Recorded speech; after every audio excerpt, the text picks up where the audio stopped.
Dr. Li Feng had always been an ordinary man, a middle-aged biologist working in an underfunded lab at a university that barely had enough budget for coffee, let alone cutting-edge research. To the outside world, he was just another face in the crowd, a decent, competent academic who had spent most of his life chasing that elusive prize called personal achievement, without ever really grasping it. But deep down, there was always a gnawing feeling that he was meant for something more. After all, didn't the great men of history push beyond the bounds of the ordinary? Didn't they transcend their limitations? Li Feng had spent years grappling with the limits of human nature. His peers and colleagues, while brilliant in their own right, were content with their safe little niches in the world of academia. They had families, careers, lives that fit snugly within the well-defined parameters of normal society. But Li Feng wanted to become something more than ordinary. He wanted to be extraordinary, if not for the world's admiration, then for his own. It was late one Thursday evening when the idea first came to him, a dangerous, revolutionary, potentially disastrous idea. But it was also his only way out of this monotonous existence. His fingers hovered over the keyboard as he typed into his research journal, genetic augmentation through animal DNA. Eagle's vision, cheetah's speed, and strength. He had spent months researching it. Combining the DNA of different species, editing it using CRISPR technology, it wasn't as outlandish as it seemed. Other scientists were working on similar projects, though they were more concerned with curing disease, enhancing intelligence, or extending lifespan. Li Feng, however, wanted more than longevity. He wanted to transform his body into a living vessel of perfection, a being capable of doing more than any human could ever hope to achieve. The strength of an ant, the speed of a cheetah, the vision of an eagle. If he could combine these, he would be the pinnacle of human potential. He would become, quite literally, a Superman, but something gnawed at him, a small voice in the back of his mind telling him this might be a terrible mistake. That little voice had been there ever since he'd started working late into the nights, reading about genetic experiments that had gone horribly wrong. Yet, Li Feng pushed it aside, as he often did when a compelling idea overtook him. What was the point of caution if the prize was greatness? He had everything prepared. The laboratory was stocked with the necessary chemicals, the DNA samples, the sequencers. His body was to be the canvas. And for the first time in years, Li Feng felt a rush of excitement, the kind of excitement that only comes from knowing you're on the edge of something monumental, something that could change everything. He was about to become more than human. He was about to ascend to a higher form. The serum he prepared was a cocktail of genetic material harvested from the eagle, the cheetah, and the ant. He had carefully chosen them for their unique abilities. The eagle's sight, with its ability to spot prey from miles away. The cheetah's unmatched speed, capable of running at over 60 miles per hour. The ant's strength, which allowed it to carry more than 50 times its body weight. Combining these three creatures' traits into his own DNA would give him powers he had only read about in science fiction novels. The problem, though, was that no one had ever tried anything like this before. At least, no one who was still alive to report it. With one final breath, Li Feng injected the serum into his arm. For a moment, nothing happened. He sat there in the sterile lab, waiting, his pulse quickening as he imagined the incredible changes that would unfold within him. Maybe it would take a few minutes, he thought. Maybe a few hours. After all, science was rarely instant. But then, as if on cue, his body jolted, violently, and a wave of heat flooded through him. His head swam with dizziness, his vision blurring, but he fought to stay conscious. He staggered to his feet, gripping the edge of the lab bench as the room around him began to spin. For a few seconds, his body felt as though it were in a blender, every nerve crackling with energy. Suddenly, the sensation of sharp clarity cut through the haze. His vision. It was different. No, not different, it was perfect.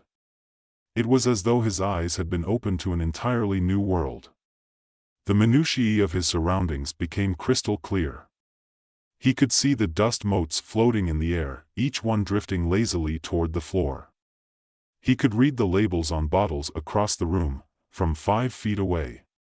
His pupils dilated as if trying to absorb every single detail, every tiny shift in the environment. For a moment, he thought he might be able to count the individual cells in his skin. The euphoria didn't last.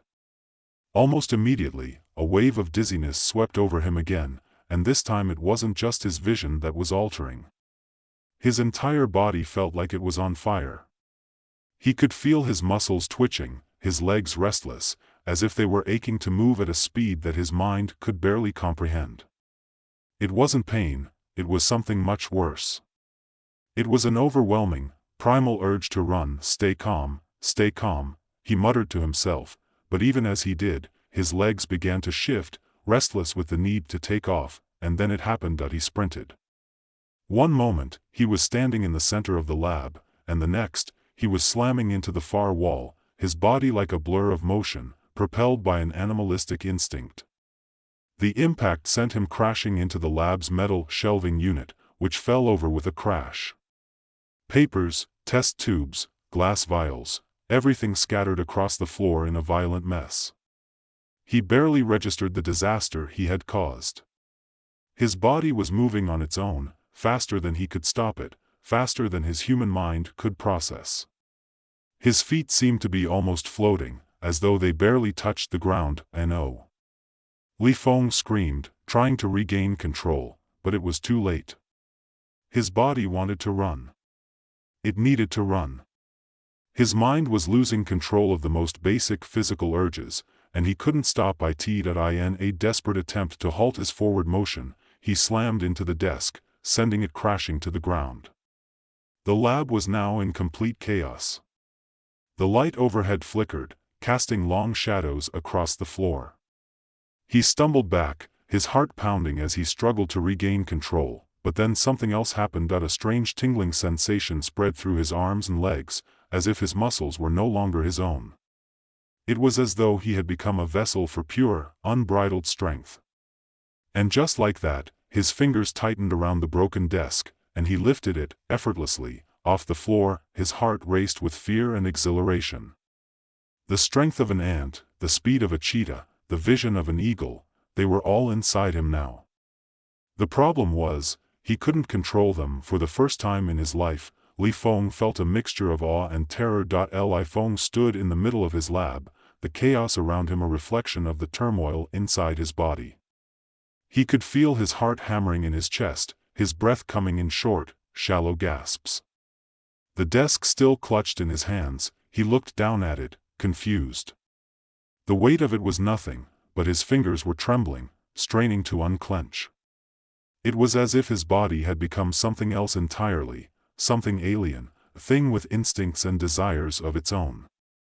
He could hear his pulse in his ears, a rhythmic pounding that seemed to sync with his chaotic thoughts. His vision snapped to focus on the smallest details, the lab equipment scattered across the floor, the dust particles hanging in the air, the tiny scuff marks on the concrete walls.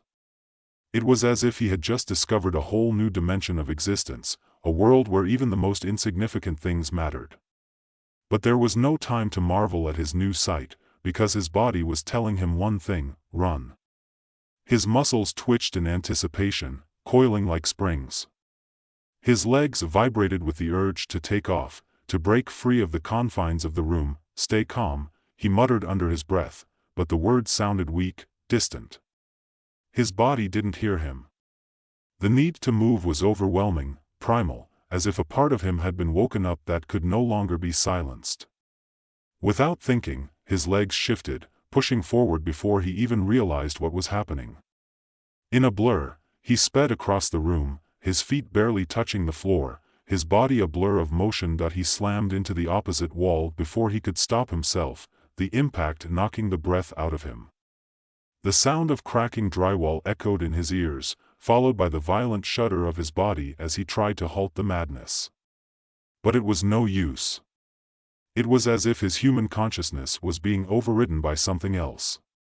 He was still there, still aware of the absurdity of the situation, but his body was moving faster than his mind could process.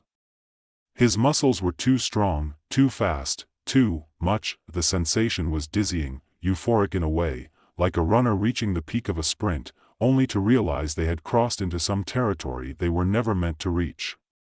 He wanted to stop, but the more he tried, the worse it got. His hands were trembling, his legs felt like they were about to snap under the strain of holding him back. His mind screamed at him to calm down, but the animal instincts, the eagle's sharp vision, the cheetah's speed, the ant's raw strength, had taken over. The lines between what was human and what was animal were beginning to blur, and it terrified him. He lunged toward the open door, but his movements were too fast, too jerky, and his shoulder collided with the doorframe, sending him staggering back into the middle of the room. His chest heaved with exertion, but even as he struggled to regain control, a small part of his brain marveled at the power he now held. He had never felt more alive, more untouchable. It was like something ancient had awoken inside of him, something beyond the limits of human experience. For a moment, it was silent. His breathing was ragged, and his heart was pounding in his chest. He stood frozen, trying to regain control. The lab was a mess, the floor littered with broken glass and scattered papers. But it didn't matter. The only thing that mattered now was the wildness inside him, the beast he was becoming. With a slow, deliberate movement, Li Feng forced himself to release the desk he had been holding. He stepped back, steadying himself, eyes still scanning the room with a clarity that bordered on the surreal. Every detail was too clear, too sharp. The overhead light flickered, and he could see every filament in the bulb, every speck of dust drifting beneath it. He could see through the walls, as though his vision could pierce the very fabric of reality. His breath slowed, but his body was still on edge. He clenched his fists, his arms trembling with energy. The strength coursing through his veins was overwhelming, the ant's power surging in every muscle. His bones felt like they were about to snap from the sheer force of it all, but they didn't. His body was no longer just human. He had become a creature of instinct. A loud crack from his left side jerked him out of his reverie. He turned instinctively, his eyes darting to the source of the noise. It was a chair, fallen on the floor, but it didn't matter. The movement had caught his attention, and now his body was reacting, his legs already primed to leap into action. He had to do something. Anything. That he rushed forward, his body moving without thought. In a blur, his hands grasped the chair, and in one fluid motion, he lifted it over his head, feeling the muscles in his back strain with the effort. The weight was nothing. He could have lifted a car with the same ease. But the power that came with it, that was something else. It wasn't human. As he held the chair above him, his breath ragged, he suddenly realized how absurd it all was. The lab was a disaster, his body out of control, and yet, in that moment, he was more powerful than he had ever dreamed possible. But power without control was nothing more than chaos. And Li Feng was drowning in it. With a growl, he dropped the chair, watching as it hit the floor and splintered into pieces. His body still trembled, the urge to run, to leap, to smash something else growing stronger with every passing second. He needed to do something, but there was no way to focus his mind. Everything was too much. The strength, the speed, the vision, they were all pushing him to act, to be something other than human. He grabbed his head with both hands, his fingers digging into his scalp, trying to control the beast inside him. "Stop," he whispered. "Stop. Control it. Please, control it," but it didn't stop. The more he tried, the harder it became. His heartbeat accelerated, his vision sharpening to a dangerous degree, and his muscles tensed, ready to spring again. He was losing himself, and then, suddenly, his phone rang, the sound sliced through the chaos like a knife. It was almost comical, as if life was playing a cruel joke on him. He turned to look at the phone, still in a daze, but for some reason, the call broke through the fog of his mind. It was a small tether, something that reminded him of his life before all this. He stumbled toward the counter, where his phone sat vibrating, its screen flashing with an incoming call. It was Dr. Zhao, his colleague. Li Feng hesitated. There was no way he could answer this call in his current state. There was no way he could hide what had happened to him. But the phone kept ringing, the sound more insistent, more pressing. He reached for it, his fingers trembling as he swiped the screen. He held the phone to his ear, trying to steady his breathing. "Hello?" he rasped, his voice barely recognizable. His throat felt tight, as if it were being constricted by something far larger than just a lack of control. "Li Feng?" Dr. Zhao's voice came through, tinged with confusion. "Where are you? I tried calling you for an hour. Are you okay? I was worried about you after the experiment." There was a pause on the other end, followed by a faint laugh. "You're not dead, are you?" Li Feng swallowed, his heart still pounding in his chest. His mind raced. How much did Zhao know? Had the experiment gone public? Was he in danger of being found out? I'm fine," Li Feng said, trying to make his voice sound normal. "Just a little under the weather." "You don't sound fine," Zhao said, the concern in his voice growing. "What happened in there? You didn't answer my texts. Is everything okay?" Li Feng's mind was spinning, and the animal instincts coursing through him only made it harder to concentrate. His grip on the phone tightened. "Everything's fine. I'll be in touch later. Don't worry about me." There was a pause. "You sure? I'm coming over." "No, I have some things to work through. I'll contact you later." He hung up the phone abruptly, cutting off the conversation before Zhao could press further. His hands were shaking, and for the first time since the experiment, Li Feng was terrified. Terrified of what he had become, terrified of what might happen next. The transformation was complete, there was no going back. He was no longer just a man. He was something more. Something uncontrollable. As the minutes passed, the urgency in his body started to intensify. The need to run. The need to act. And in that moment, Li Feng realized just how far he had gone. Just how much he had lost. Li Feng stood there for a moment, the phone still pressed against his ear, feeling his pulse spike again. His entire body seemed to thrum with an animal energy, a kind of urgency that was not his own. A barely contained impulse stirred inside him, screaming for release. He had to do something. He had to move. The sensation that had been building ever since the experiment was now so overwhelming that he couldn't keep it under control. It wasn't just his body that was changing, his very mind was warping, reshaping itself into something other. The thoughts inside his head were becoming less and less like thoughts at all, more like impulses, like instincts that didn't belong to him. He gritted his teeth, trying to focus. Trying to hold on to the last shreds of his humanity. But his mind kept spiraling. The eagle's vision made the world feel too sharp, too immediate, and his body felt as though it were powered by a force beyond reason. A force that demanded movement. Action. He glanced at the wreckage of his lab. Broken glass, overturned chairs, toppled equipment. The mess was a testament to how completely out of control he was. There was no order, no structure. Just the chaos of his own transformation. His breath was coming too fast again, too shallow, his chest constricting, and without thinking, he bolted for the door. His legs moved so quickly he was barely aware of them. The air in the hallway seemed to blur around him as he sped toward the exit, faster than any human should have been able to run. The door was locked. He didn't even slow down, just slammed into it with his shoulder, and the wood splintered. The door flew open with a loud crash, and he stumbled out into the cool night air, disoriented but driven by that one unrelenting need. To move. To run. The street in front of him stretched out, a long, empty stretch of asphalt cutting through the quiet suburban neighborhood. It was almost surreal how peaceful everything seemed, how still. How very human. Li Feng felt a cold, sharp sensation wash over him, as though the world around him was a lie.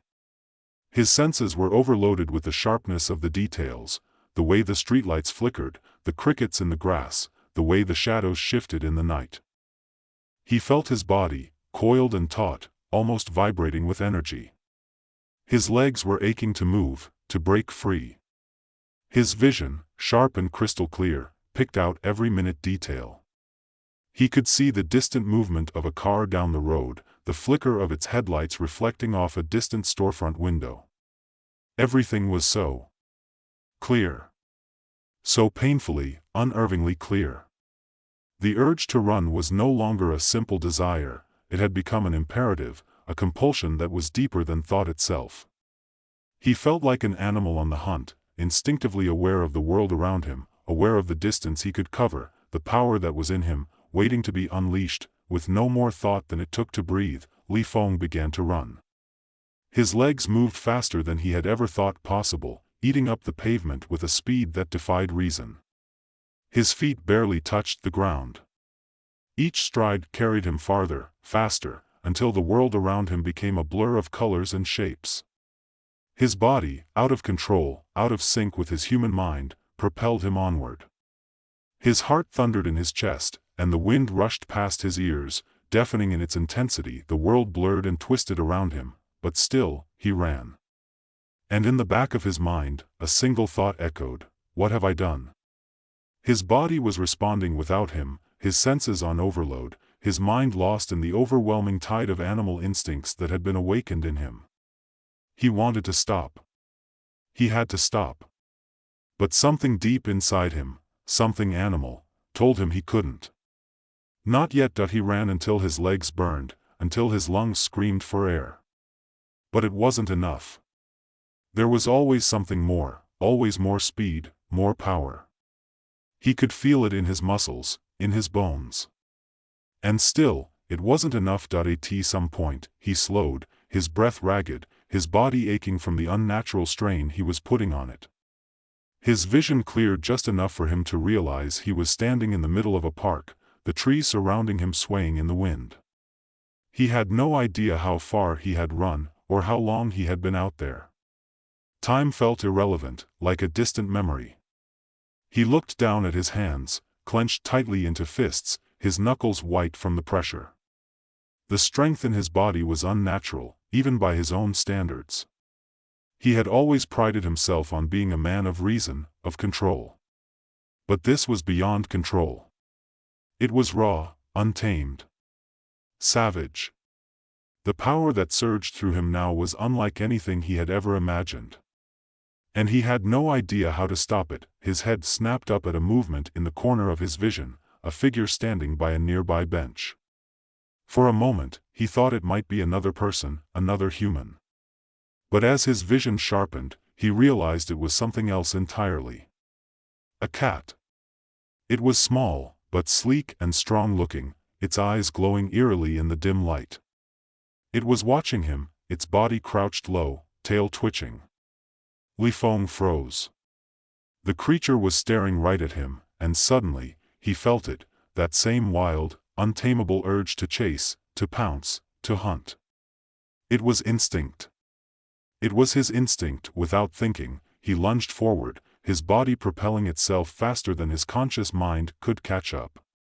The world around him seemed to dissolve, and the only thing that mattered was the cat, the prey. He was close now, so close he could feel the air shifting around him, feel his muscles screaming with the desire to leap. His feet pounded against the grass, his heart racing in his chest, and then he stopped. The cat, sensing the danger, darted away, its lithe body slipping into the shadows before he could get any closer. For a long moment, Li Feng stood there, breathing heavily, his heart hammering in his chest, his mind spinning. The wildness of his own reaction shocked him. He had almost, given in to the impulse to chase, to hunt. He stood still for a moment, trying to regain control, trying to slow his racing heart. His vision was still too sharp, his body still too charged. He could feel the animal inside him, pushing at the edges of his consciousness. The eagle's sharp eyes, the cheetah's speed, the ant's strength, they were all there, all of them, demanding release, but what did it mean? What had he become? His hands clenched at his sides, fists shaking. He wasn't just a man anymore. He was something else. Something less than human, yet far more than any animal. He had crossed a line, and there was no going back. Control, he muttered to himself, though he had no idea if he could manage it. I have to control it. But even as he spoke the words, the animal instincts inside him stirred again, louder, more insistent than ever before. Run, they whispered. Run, and never stop. Li-Fong felt the instinct surge once more, but this time, it wasn't just physical. It was mental, emotional. His mind raced with possibilities, each one darker and more dangerous than the last. What was stopping him? What could stop him now? The answer came to him in a rush, a cold realization that washed over him like a wave. Nothing could stop him. Not now. He turned and began to walk, slowly at first, then faster. The night was his now.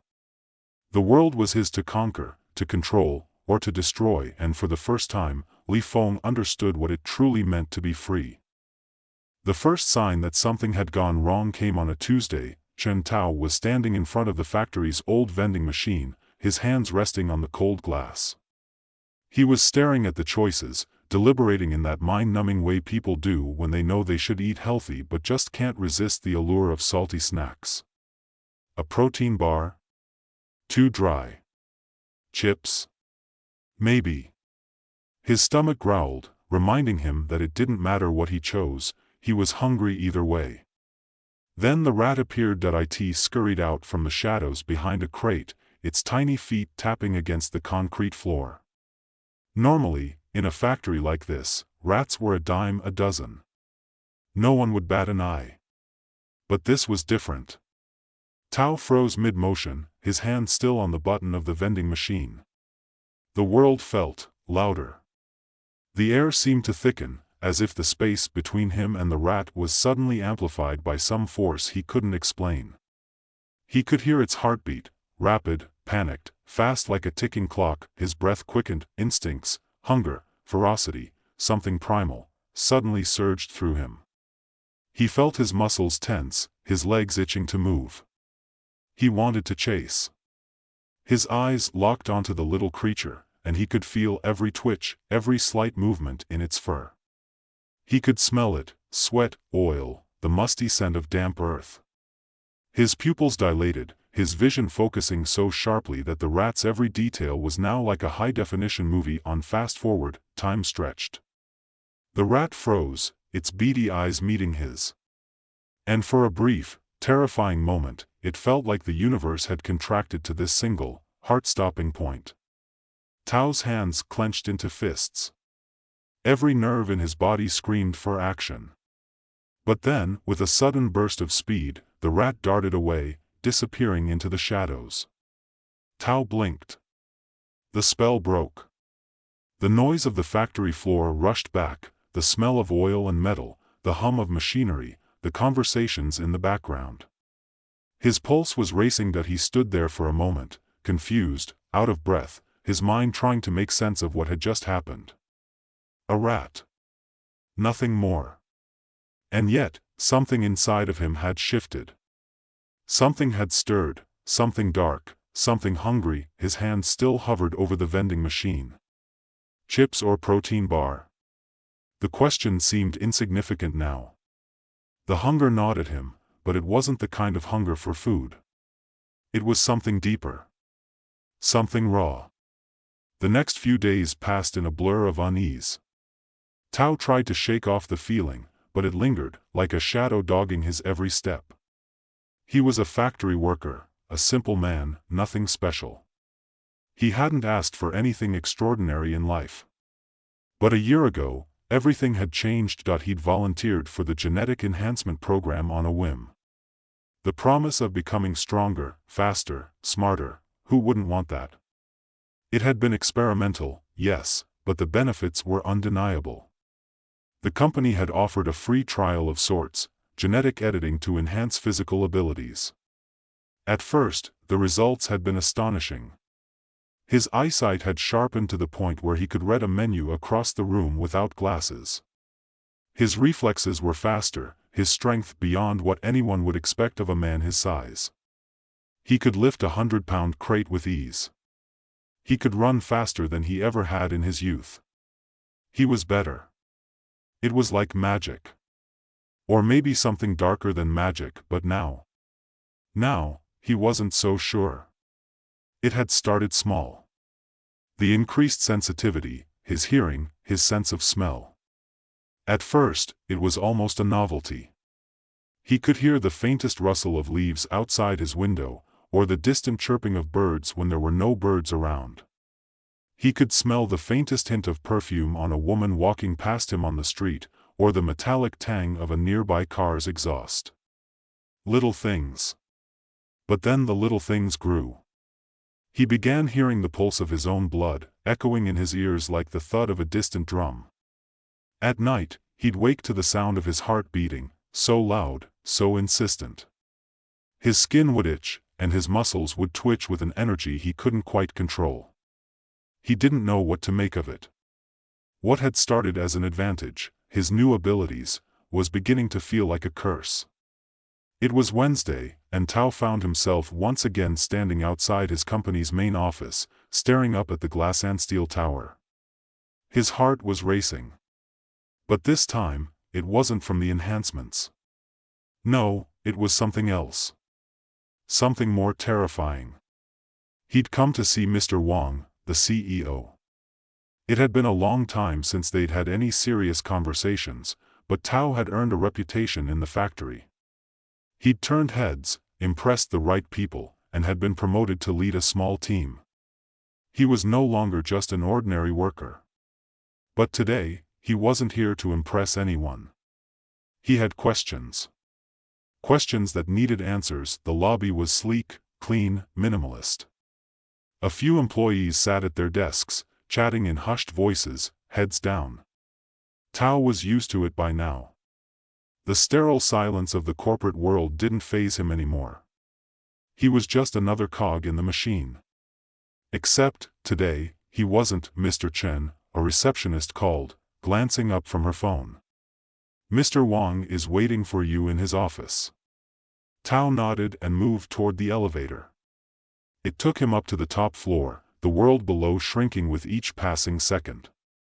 The glass walls revealed a panoramic view of the city, a sprawling mass of steel and concrete that seemed to stretch on forever. Mr. Wang's office was as imposing as the rest of the building. Dark wood, polished furniture, a large desk, and floor-to-ceiling windows. Wang stood by the window, his back to Tao. He was always so formal, so calculated. "Chen Tao," he said, his voice smooth but with an undercurrent of something that felt like distance. "What brings you up here today?" Tao's throat was dry. He opened his mouth to speak, but the words felt stuck. It was hard to explain. "I think something's wrong," Tao finally blurted out. "With the experiment." "With me."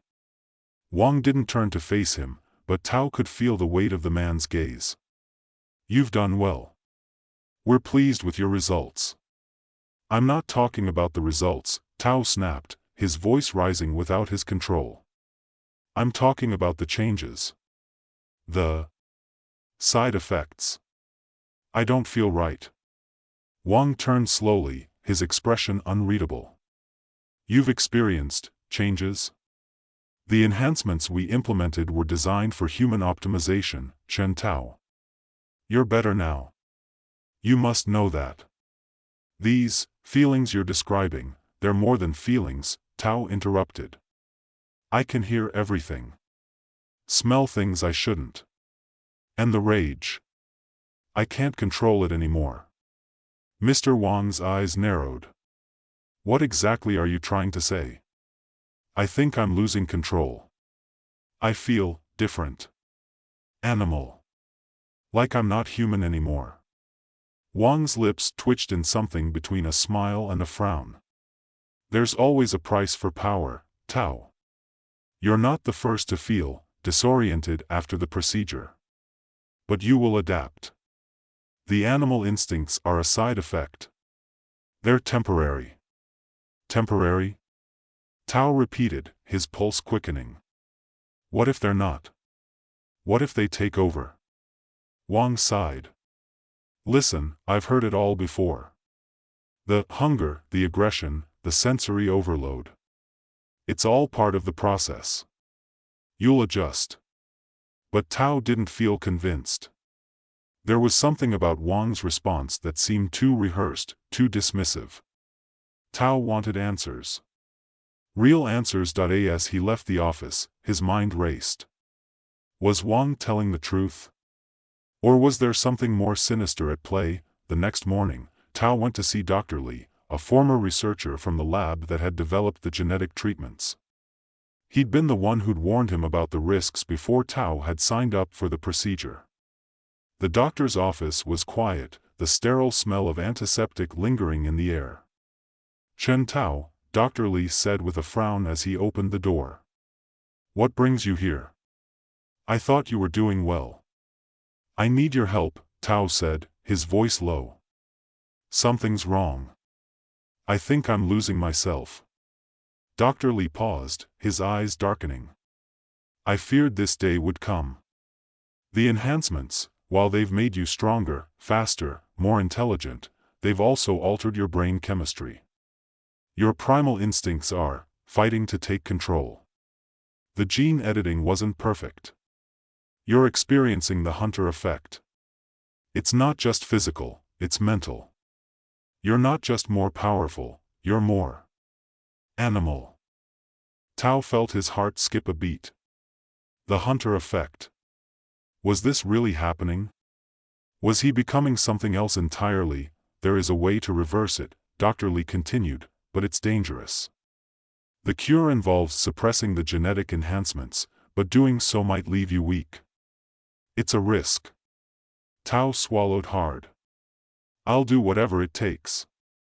Chen Tao didn't sleep that night. The air in his apartment felt thick, heavy with the unrelenting tension that had built inside him. Every sound was magnified, the hum of the refrigerator, the rustle of his bed sheets as he shifted. His senses felt like they were being stretched taut, like a bowstring ready to snap. His thoughts raced, darting between fear and desperation, between the growing need to rid himself of whatever he had become, and the terrifying possibility that it was already too late. He lay on his back, staring at the ceiling, trying to ignore the beast within him that seemed to wake more with each passing hour. The primal urges were getting stronger, clearer, more insistent. His heartbeat echoed in his ears, and his breath grew shallow. He could feel his body itching, twitching, as though it was not entirely his own. What did it mean to lose control? To feel like a stranger inside your own skin? The worst part was that he didn't know what would happen next. He could feel the edges of his humanity slipping away, his thoughts becoming erratic and jagged, his impulses more violent. What if he could never go back to the man he had been before? What if the enhancements had changed him permanently, made him something that could never fit into the world again? And if he didn't stop it, if he couldn't stop it, what would he become? The next morning, Tao woke with a start, drenched in sweat. The room was bathed in soft light, the sun filtering through the blinds. For a moment, he didn't remember where he was. His chest was tight, and his stomach churned. He needed to move, to do something, anything. His muscles ached, and his mind was clouded, buzzing with a barely contained need to escape the suffocating grip of his thoughts. He grabbed his phone and dialed Dr. Li. The line rang several times before the doctor's voice finally picked up, groggy and impatient. "Chen Tao? What's happened? You didn't sleep, did you?" Tao swallowed hard. "No. I can't. I don't know what's happening to me. Every second feels like I'm slipping further away from myself. I need to find the cure, Dr. Li. You have to help me." There was a long pause on the other end, followed by the sound of paper shuffling. "Listen to me, Tao," Dr. Li said, his voice sharp. "You need to calm down. Panicking won't help. The cure is dangerous, but you can't wait any longer. The longer you wait, the harder it will be to reverse. You need to come to the lab. I'll explain everything. Tao hung up without another word and left the apartment in a haze. His mind was scattered, the world around him moving too fast, too loud, too real.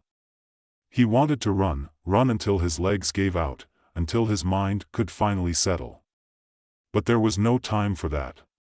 He had to go to the lab.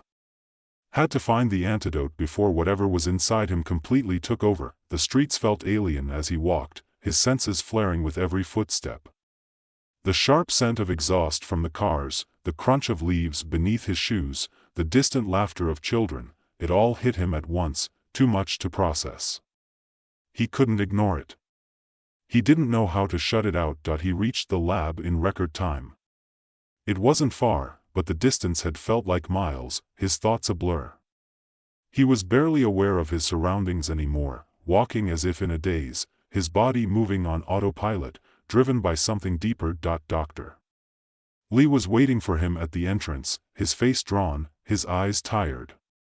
It was clear he'd been up for a long time. Tao, Dr. Lee said, his voice soft but firm. You need to listen to me carefully. The antidote isn't a simple fix. It's a suppression serum, a formula that can block the animal instincts, but it will come at a cost. What cost? Tao demanded, his patience fraying. He could feel the heat in his veins, the primal need to lash out. He didn't want to hear another word of caution. He didn't care what it took, as long as he could stop this. The serum suppresses the genetic alterations in your body. It will remove the heightened abilities, the instincts. But it could also strip you of everything. Your strength, your speed. Your senses will return to normal, but so will your fragility. Your body will be weaker. Your mind will be less sharp. Tao's hands clenched into fists at his sides. He could hear the words, but they didn't make sense. He wasn't interested in weakness. He wasn't interested in losing the gifts the procedure had given him, so, I lose it all, he said bitterly. I lose everything, and I'm just a regular guy again. But if I don't take it, I'll become a monster. Dr. Lee nodded. It's the only choice, Tao. There's no middle ground. You either learn to control this, or you suppress it entirely. But you can't live in both worlds. Not for long. Tao took a deep breath, staring at the lab's sterile walls. He could feel the beast inside him, pacing like a caged animal. He wanted to let it out. He wanted to let it run wild. But the fear gnawed at him. He had seen what happened to others in the experiment, people who had lost control, who had let the animal instincts consume them. And he couldn't shake the image of the rat from days ago. He had almost hunted it. What would happen if he didn't stop now? The decision felt like a weight on his chest. There was no way out. Not anymore. Give me the serum, he said, his voice low, almost defeated. Dr.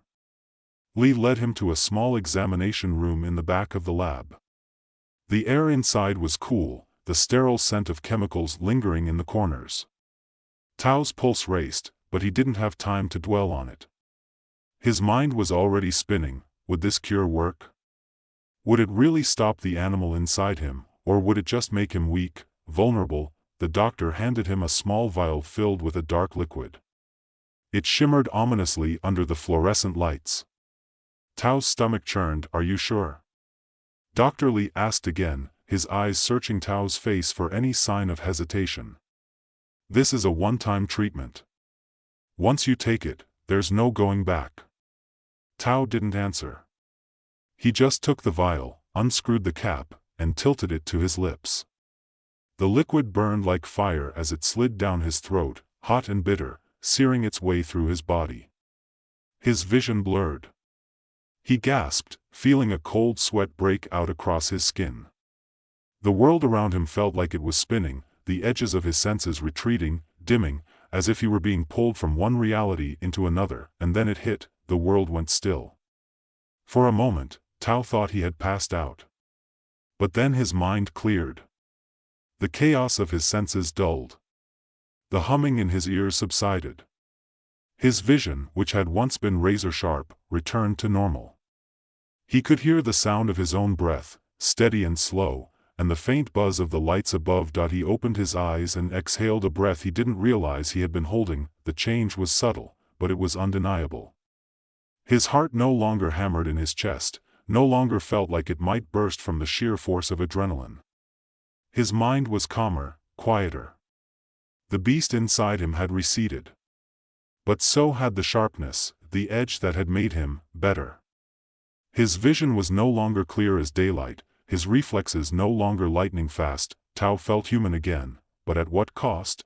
Did it work? He asked, his voice hoarse. Doctor Li studied him carefully, then nodded. It worked. You're back to normal, Tao. Your enhancements have been suppressed. You're free from the hunter effect. But remember what I said, you're not invincible anymore. Your body is weaker, your senses, dimmer. Tao nodded, but the words didn't sink in. He didn't feel stronger. He didn't feel like himself, either. He felt empty. Like a part of him had been erased. I don't know if I can go back to the way things were, he murmured. Dr. Li's expression softened. You don't have to go back to anything. You're still you. Just different. Tao didn't know how long he wandered the streets after leaving Dr. Li's lab. Hours, maybe. Time had a way of slipping by when you weren't paying attention, especially when the weight of your own thoughts pressed down on you like an iron vice. The evening air had a crispness to it, the sharp bite of winter not far off, and yet Tao felt nothing. No chill, no heat, just nothing. His world had changed, but now he wasn't sure what to make of it. The surge of animal instinct, the razor-sharp senses, the hunger, it was all gone, replaced by an eerie calm. He could hear the faint clinking of cans in a nearby trash bin, the distant hum of an engine revving, but none of it stirred him like it used to. The clarity, the precision, it was all dimmed now, like an old television losing its signal. Maybe this was what it felt like to be human. To be normal. But Tao couldn't shake the feeling that the man he had been before the procedure was gone, too. The regular worker, the simple guy who had no reason to seek greatness.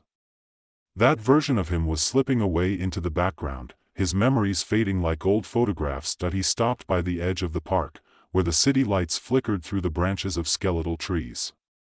The park was quiet, almost empty except for a few stragglers taking late-night walks or sitting on the benches. A gentle wind stirred the leaves around him, but Tao barely noticed. For the first time in a long while, he didn't feel the urge to run. He didn't need to keep moving, didn't need to push himself harder, faster, stronger. He could feel the weight of his own body as it was now, slower, weaker. But it wasn't a relief. It was a loss. His hand hovered over his phone, hesitating as he thought of Dr. Li. The doctor's words were still in his mind, "You're free from the hunter effect." But what did that even mean? Was he truly free? Or had he simply lost his edge? The park lights flickered again, and Tao turned, sensing a change in the air, a subtle shift that made the hairs on the back of his neck rise. A rustling in the bushes. A low, throaty growl. Tao froze. His body didn't respond the way it used to. His instincts didn't kick in right away. For a moment, he felt utterly vulnerable, exposed. The animal that had once been a part of him, the one that used to sharpen his senses, make him hyper-aware of danger, was gone. He had no immediate reaction.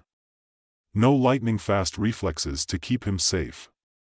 Then, out of the shadows, a figure emerged. It was tall, dark, a silhouette against the soft moonlight. Tao's heart rate picked up, but not from fear. No, it was a different kind of adrenaline, the kind that came from being caught between two worlds, the human, and the one where he no longer belonged. "Who's there?" Tao called out, his voice low and steady despite the pounding in his chest. The figure stepped closer, revealing a face that was disturbingly familiar, too familiar. "Chen Tao," the man said with a sly grin.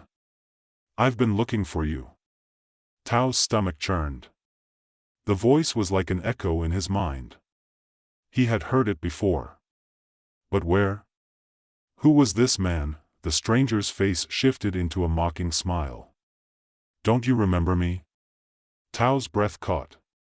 His pulse hammered in his ears as the memories surged, raw and unfiltered. The man standing before him wasn't just some stranger. He was someone from the lab, someone who had been part of the experiment. The other subject. The one who had gone wrong, who had broken under the weight of the enhancements. Him, Tao muttered, finally recognizing him. You were the one. They lost control. The man's eyes gleamed with dark satisfaction. You finally figured it out. Yes. I was part of the trial too. But unlike you, I didn't let them suppress the enhancements. I embraced them. I let the animal take over. Tao's body stiffened. You're the reason they stopped the trials. You killed people. The man shrugged, his grin widening. The experiment was never about saving people, Tao. It was about control. Power. The truth is, I was more than human. I still am. And you, my friend, you're still holding back. You think suppressing the animal instincts will make you stronger? You're wrong. You've cut yourself off from your real power. You're weak. Tao's hands balled into fists, his mind racing. It was happening again, that feeling. The surge of heat, the primal desire to fight. But this time, there was something different. The urge to pounce, to chase, to overpower, it wasn't in his mind. It was in his body. In his muscles, in his blood. He fought to control it. You're wrong, Tao said through gritted teeth, his voice barely audible. I didn't give in to the monster. I won't. The man chuckled darkly, stepping closer. You've already lost, Tao. The moment you accepted their gift, you gave up your humanity. The beast is always going to be there, waiting to take over. It's only a matter of time before it consumes you. Tao could feel his heart thudding in his chest now, the sensation of his blood boiling as his hands trembled with a new energy. The animal instincts were there, closer than ever. He didn't know if he could hold it back this time. His vision sharpened, the world around him growing vivid with detail, the sounds louder, more pressing. Every muscle in his body screamed to run, to attack. But Tao knew what would happen if he let go. He would lose himself. He would become. The figure, sensing Tao's hesitation, lunged. In an instant, Tao's body reacted. But it wasn't just his body, it was his mind, too. He was no longer the man who had accepted the antidote. He wasn't the animal either. He was somewhere in between. It was a strange kind of power, an awareness of both worlds, both strengths. The years of factory work, of training, of physical labor, coupled with the dangerous enhancements. Tao sidestepped the man's attack effortlessly, using the speed and precision he had once taken for granted. With a single move, he grabbed the man's arm and twisted it behind his back, forcing him to the ground, but in the moment before the strike, Tao hesitated. He felt the violence inside him, the hunger to finish it, to destroy this man who had been the first to lose control. But he fought it. You're wrong, Tao repeated, his voice a growl, a battle cry. I am not you. I am not the monster. The man groaned in pain, struggling beneath Tao's grip, but Tao tightened his hold just enough to make him listen. You can fight it, Tao said, his voice shaking with both rage and control. I've been there. I know what it feels like. But you can't let it win. The man laughed weakly, his grin still present, though strained. You think you've won, Tao? You think you've beaten it? You're just like me. We're both the same. You can't change what's inside you. Tao let out a breath, closing his eyes for just a moment.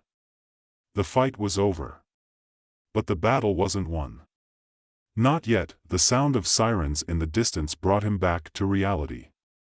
Tao stood, stepping away from the man, whose body was already weakening. He could feel the animal instincts still simmering inside him, threatening to break free again. He wasn't sure how long it would take before he could control it, truly control it, forever. But at least, for tonight, he was in control. The sirens grew louder, and Tao knew it was time to go. Time to disappear. The curse of the hunter was something you could never outrun, no matter how far you tried to run, but maybe, just maybe, Tao had learned how to survive it. Li Qing stood at the edge of the university courtyard, arms crossed tightly over her chest, watching the spring breeze ruffle the pages of her textbook. It was a picture of peaceful student life, students chatting between classes, joggers weaving in and out of the foot traffic, the hum of late afternoon gossip echoing across the campus. If you didn't know any better, it could have been any ordinary day. But for Li Qing, it felt like the world was tilting off its axis. She glanced at her phone again, hoping for a notification from her best friend, Li Mei. Nothing. The silence was unbearable. So, in true Li Qing fashion, she did what she did best when nervous: she procrastinated. Her eyes wandered over the quad and she spotted a group of students laughing and tossing a frisbee. The thought of her upcoming genetic editing trial made her stomach churn, but she had already agreed to it. The contract had been signed, her consent given. She had signed up for something that could, theoretically, make her smarter, faster, stronger, perhaps even better than anyone else, but now? Now, she wasn't so sure. There was an unsettling feeling in her gut, a voice whispering, "What if this goes wrong? What if you're not you anymore?" Qing. The familiar voice rang out. Li Mei, in all her frantic, wind-blown glory, was rushing toward her, phone in hand, practically dragging a pile of textbooks behind her. "Are you seriously going through with this?" Li Mei asked, breathless, as she stopped in front of her. "You signed up for some sketchy, underground gene editing thing? They're going to turn you into a freak, Qing. Have you seen those before and after pictures?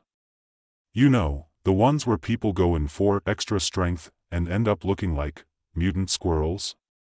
Li Qing rolled her eyes but smiled. She couldn't help it.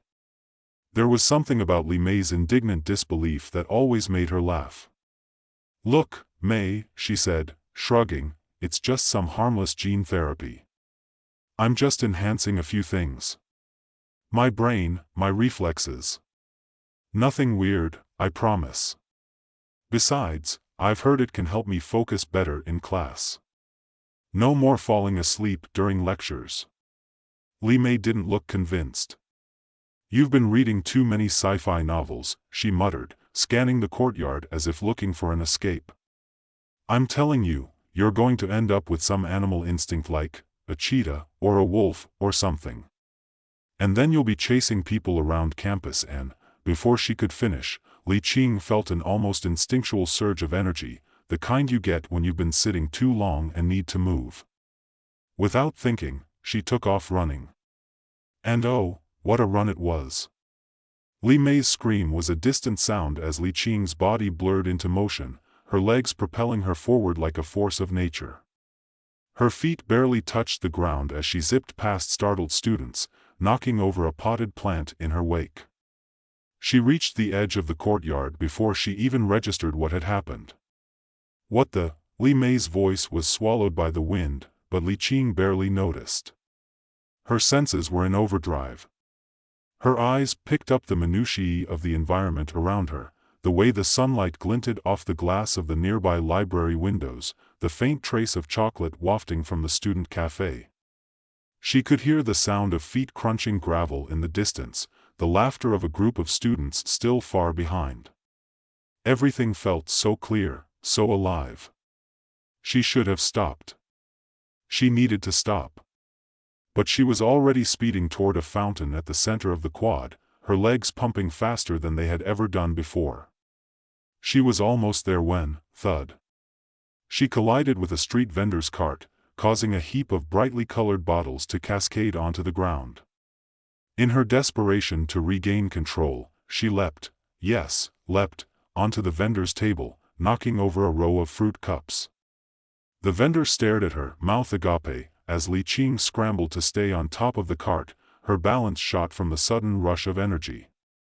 Then, just as she was about to fall, something inside her kicked in, and she twisted her body mid-air, landing feet first on top of a nearby parked car.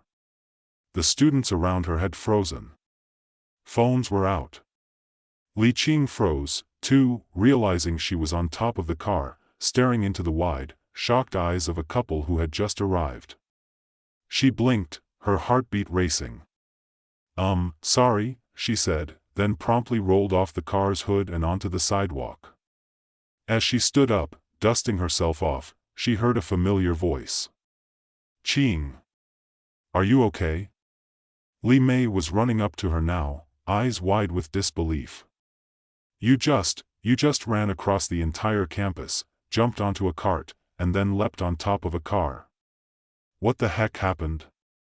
Li Qing blinked and took a breath, laughing weakly. Okay, yeah, I didn't expect that either. But I'm fine. I think.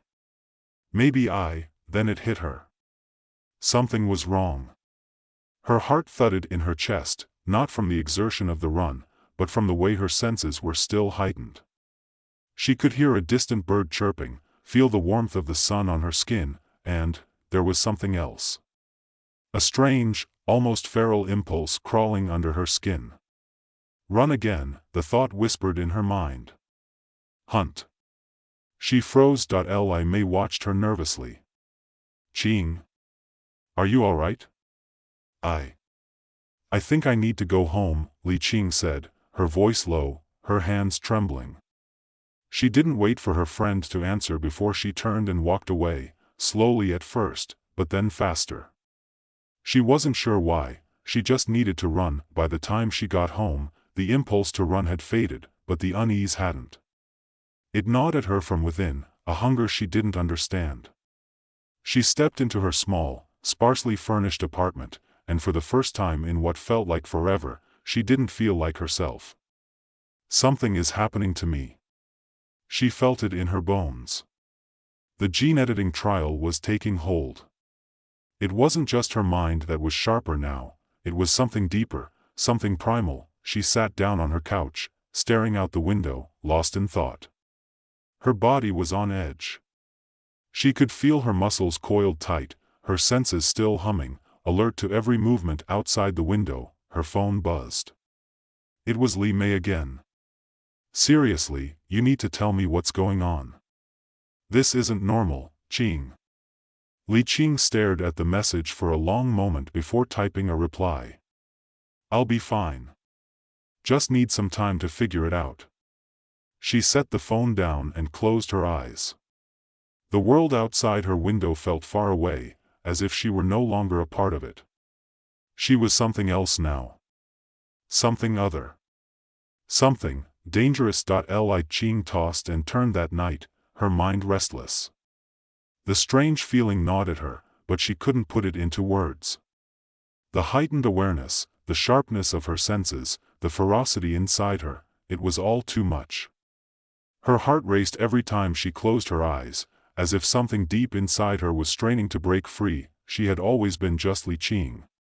The bookish, quiet girl who sat in the back of lectures and avoided confrontation. She liked the simplicity of that. She liked her ordinary life. But now, everything felt wrong, out of place. As if she wasn't meant to be here at all. By the time morning came, the restlessness hadn't faded. She had barely slept, her mind on edge, eyes darting around the apartment, almost waiting for something to happen.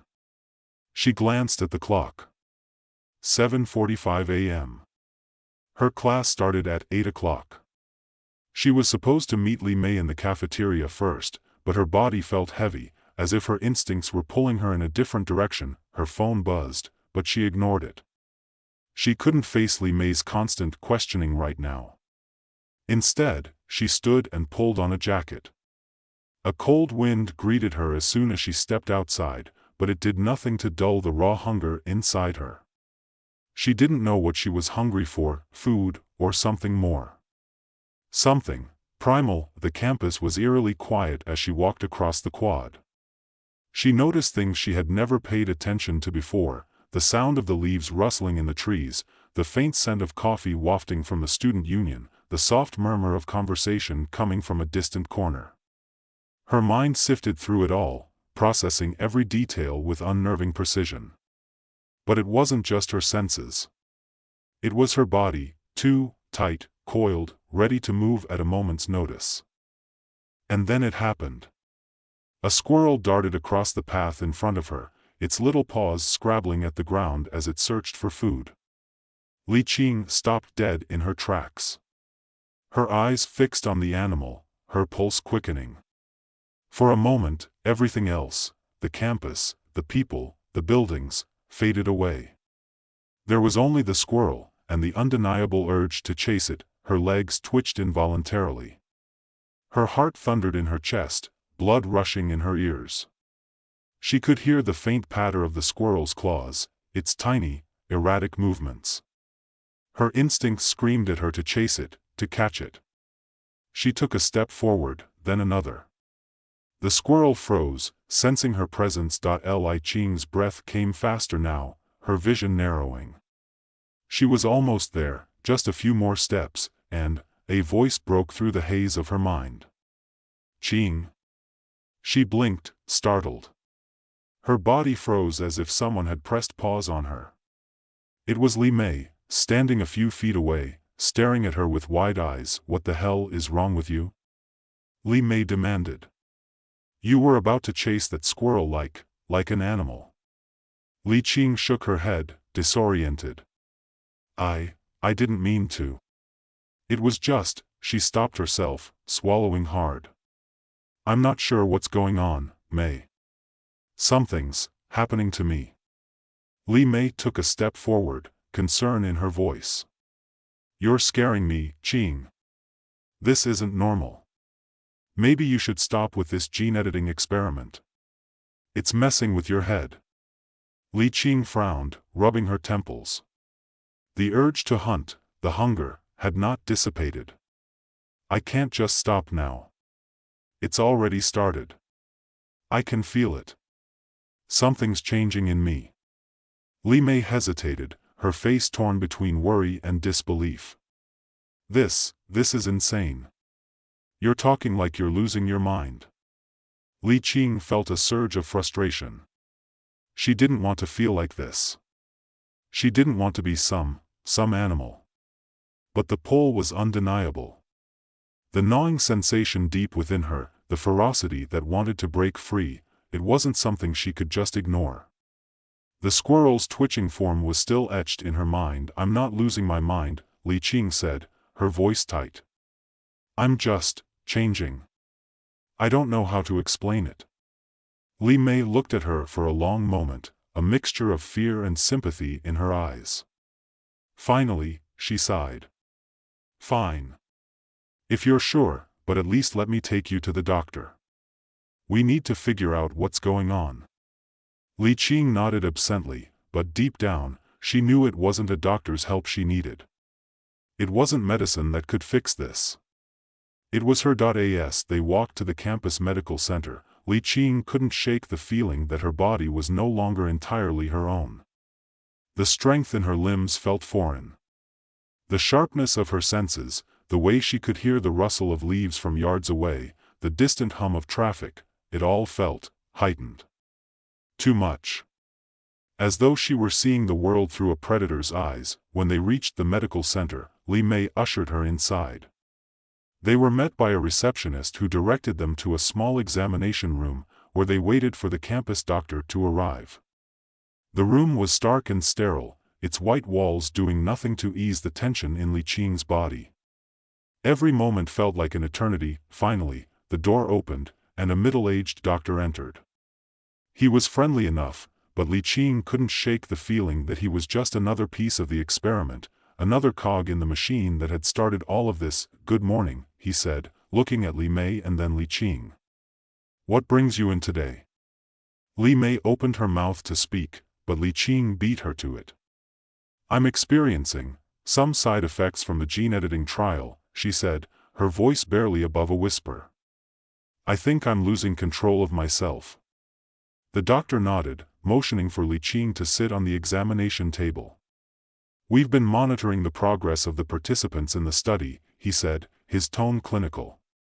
"But we've never had someone report symptoms like yours." Li Qing clenched her fists, her nails digging into her palms. "What symptoms?" she asked, her voice tight with frustration. "What's happening to me?" The doctor's face softened slightly. "It's possible that the enhancements you've undergone are triggering certain primal instincts, elevated aggression, heightened senses, increased strength. But we've never fully studied how the animal traits might affect behavior. It's new territory." Li Qing took a deep breath, trying to steady herself. "What do I do? How do I control it?" The doctor glanced at his notes, then back at her. "You'll need to undergo a more intensive round of tests. There are therapies we can try, but the truth is, we don't have a definitive solution yet." Li Qing stood up abruptly, her patience wearing thin. "What good is that going to do me?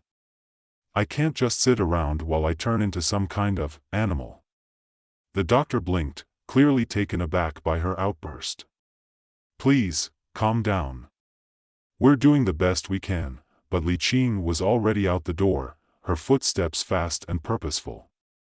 She didn't want to hear it. She didn't want the tests, the therapies, or the reassurances. All she wanted was to feel normal again, to reclaim the parts of herself she was losing to this experiment. She walked out into the sunlight, the warmth of it doing nothing to cool the fire burning inside her. And that's when she saw him, Xia Kai. Another subject in the gene-editing trial, and someone she had noticed only recently, but never paid much attention to. Until now. He stood a few feet away, leaning casually against the wall of the building, his dark eyes trained on her. There was something about him, a quiet confidence, an air of someone who wasn't quite human anymore. Li Qing's instincts flared. He smelled different. She could hear the steady rhythm of his breath, feel the power coiled in his body. He was like her, a hunter. He took a step toward her, his expression unreadable. "You're struggling, aren't you?" he said, his voice low and smooth, like he already knew her pain. Li Qing's fists clenched, but she held herself back. "What do you want?" Xia Kai smiled, a sharp, knowing grin. "I think you're beginning to understand. You don't need to fight this. You just need to embrace it." Li Qing's heart skipped a beat. She felt the pull toward him, the need to give in, to let the beast inside her free, but something else, something human, fought against it. "I don't need you," she snapped, turning on her heel and walking away. Xia Kai didn't follow. He didn't need to. She already knew he was right. The animal inside her was awakening. And there was no turning back now. Li Qing could feel Xia Kai's words echoing in her mind as she walked away. Embrace it. She gritted her teeth, refusing to let them sink in. She didn't want to embrace this, whatever this was. She didn't want to become a creature of instinct, a slave to some primal urge she couldn't control. The fear of losing herself was overwhelming, like an invisible weight pressing down on her chest, but there was something undeniable about what he said, something she couldn't shake. The more she tried to reject it, the stronger the pull became. It was like a chain, invisible yet unbreakable, tying her to something deep inside her, a force that felt as ancient as the earth itself. She couldn't escape it, not anymore. She could feel the raw hunger inside her, tugging at her every waking moment, whispering that she was more than human now, that she was something else. She headed back to her apartment, but even the familiar surroundings didn't offer her any comfort. The walls felt too close, the silence too heavy. She couldn't sit still. Her thoughts raced, her pulse quickened, her body hummed with energy, desperate for release. She needed to move. Needed to feel the world around her in a way that only running could give her. Without a second thought, she bolted out of her apartment and down the stairs, her feet barely touching the ground as she sprinted through the streets. She didn't care where she was going. She just needed to run. The city passed in a blur. Streetlights, pedestrians, storefronts, all became mere shadows, indistinct shapes caught in the periphery of her vision. Her body moved on its own, driven by a hunger that no rational thought could satisfy. She felt herself breaking away from the girl she used to be, the girl who had once worried about exams and awkward social interactions. That girl didn't exist anymore. Now, she was something else. Something faster. Something stronger. She barely registered when she crossed into the nearby park. The familiar scent of earth and grass should have calmed her, but instead, it only heightened her senses. She could smell the sweat of a jogger nearby, hear the faint rustle of birds in the trees, feel the hum of life all around her. Everything was sharp. Too sharp. Too loud. Too alive, and then, in the distance, she saw it, a rabbit, hopping through the tall grass, oblivious to her presence. Her heart skipped a beat. It was just a rabbit, but in that moment, it was prey. It was food. It was something she needed to hunt. She didn't think about it, she didn't hesitate. Her body surged forward, the ground beneath her feet becoming nothing more than a blur. She could feel the wind against her skin, her muscles rippling with power, each step eating up the distance between her and the rabbit. For a split second, she thought she might stop, that the sheer absurdity of the situation would snap her back to reality.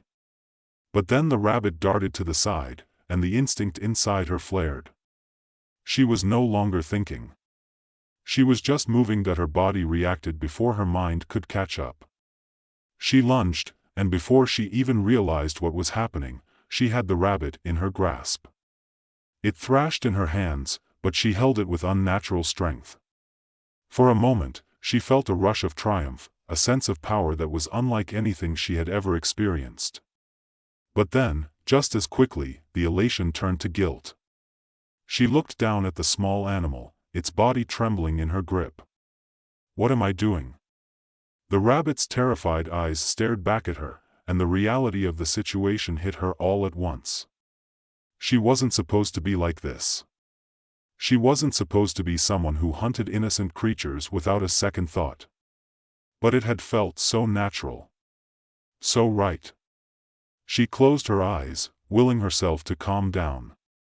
Slowly, she set the rabbit back on the ground, watching it scurry away into the underbrush. Her breath was heavy, her hands shaking. She had almost crossed a line she wasn't sure she could come back from. She stood there for a long moment, the weight of what had just happened pressing down on her. The world around her felt different now, more vivid, more intense. She could still hear the rabbit's heartbeat, feel the remnants of the struggle in her own body. She could almost taste the wildness that had taken over her, a hunger that was now so deeply embedded in her that it would never go away. Is this what I'm becoming? The thought lingered in her mind as she began to walk back toward her apartment. She had to get a grip on herself, regain control before she lost everything. But she couldn't ignore what had happened. She couldn't ignore the truth. The more she resisted it, the stronger it became. She was changing. And she wasn't sure she could stop it. When she got home, she immediately headed to her bathroom, staring at herself in the mirror. Her reflection seemed different. Her eyes were darker, her features sharper. She wasn't imagining it. Her body had changed, in ways both subtle and obvious. She was stronger. Faster. Her mind, too, was sharper than ever before. She could see everything with new clarity. Details that used to be insignificant were now impossible to ignore. The subtle shift in the light as it filtered through the blinds. The faintest creak of the floorboards beneath her feet. The way the air smelled, clean, fresh, alive. This isn't normal, she thought, her hand gripping the edge of the sink. But the truth was, she didn't know what normal was anymore. Suddenly, there was a knock at her door. Li Ching's pulse spiked at the sound, her body already on edge. She hadn't even realized how tense she was until now. She opened the door, and Li Mei stood there, looking more worried than Li Qing had ever seen her. "Qing, we need to talk," Li Mei said, her voice quiet but urgent. "I've been doing some research. I don't think you fully understand what's happening to you." Li Qing stepped back, allowing her inside, but her mind was elsewhere. Her instincts were on high alert, every nerve in her body humming with tension. It was as if the animal inside her was ready to burst free at any moment. "Research?" Li Qing asked, her voice distant. Li Mei nodded, biting her lip. "The gene therapy, it's been tested before. They said it could enhance physical abilities, right? But what they didn't tell you was that it also taps into instinct. The base animal instincts that we all have, but are suppressed by our brains. The therapy amplifies them. And it's happening to you, Qing. You're losing control. You're becoming more animal." Li Qing felt the blood drain from her face. She had already known, deep down, that something was wrong, but hearing Li Mei say it out loud made it real. "Too real. I'm not losing control," Li Qing said, her voice shaking despite herself. I need time. I can fix this. I can stop it." Li Mei's face softened, but there was a flicker of fear in her eyes. "You can't fix this alone, Qing. This is bigger than you. It's bigger than both of us." For a moment, Li Qing was quiet, the weight of Li Mei's words pressing down on her. She had been trying to hold it together, to ignore the wildness growing inside her, but it was no use. The more she fought it, the stronger it became. "I don't know what to do," she whispered, her voice barely audible. Li Mei stepped closer, placing a hand on her shoulder. "You don't have to do it alone. Let me help you. We can figure this out together." Li Qing looked up at her friend, but all she could see was the truth of what had already happened. She wasn't just changing. She was becoming something else, something that might never fit back into her old life. And as much as she wanted to deny it, she knew that part of her already embraced it. The question was no longer whether she could stop, but whether she wanted to, and deep down, she wasn't so sure she did. Li Qing sat down at the kitchen table, her fingers drumming on the smooth surface. The silence in the apartment was deafening. Li Mei's words echoed in her mind, and she found herself unable to shake the unease that had settled in her chest. She wasn't sure anymore if she could go back to the way things were before. The more she thought about it, the more she realized she didn't want to. The pull of her instincts had become undeniable. It was like an itch deep inside her that couldn't be scratched. Every time she tried to push it down, it resurfaced, stronger than before. The wildness inside her was growing, and it wasn't going to be ignored. She glanced up at Li Mei, who had taken a seat across from her, her expression a mixture of concern and confusion. It was clear that her friend didn't understand, not fully. Li Mei still saw Li Qing as the girl she'd always been, the bookworm, the quiet one who kept her head down and her nose in the books. But that girl was fading. Li Qing could feel it slipping away, piece by piece. "What are you going to do?" Li Mei asked softly, breaking the silence that had settled over them. Li Qing didn't know how to answer. What could she say? That she was starting to lose control? That the instincts inside her were becoming stronger than her rational mind?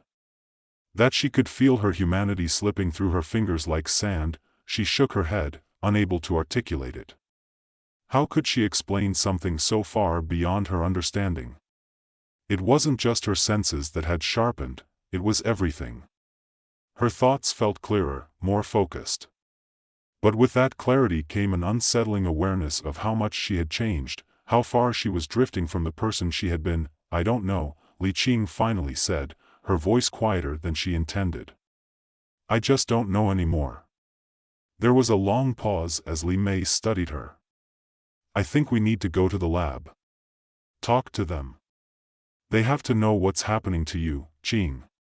Maybe they can fix it." Li Qing felt a pang of frustration. How many times had she heard the same thing? Fix it, they'd always said. But what if it couldn't be fixed? What if this was who she was now? I don't need them, Li Qing said, her voice firm, though her hands trembled slightly as she placed them on the table. I don't need anyone telling me what's wrong with me. I know what's happening. I feel it. Li Mei's eyes softened with sympathy, but there was something else there, fear. She was scared for Li Qing, but she was also scared of what Li Qing might become. Li Mei didn't understand that, in some strange way, Li Qing had already embraced the change. Maybe not fully, but she was no longer rejecting it as she had before. I'm not like I was anymore, Mei, Li Qing continued, her voice strained. I'm not sure I want to be.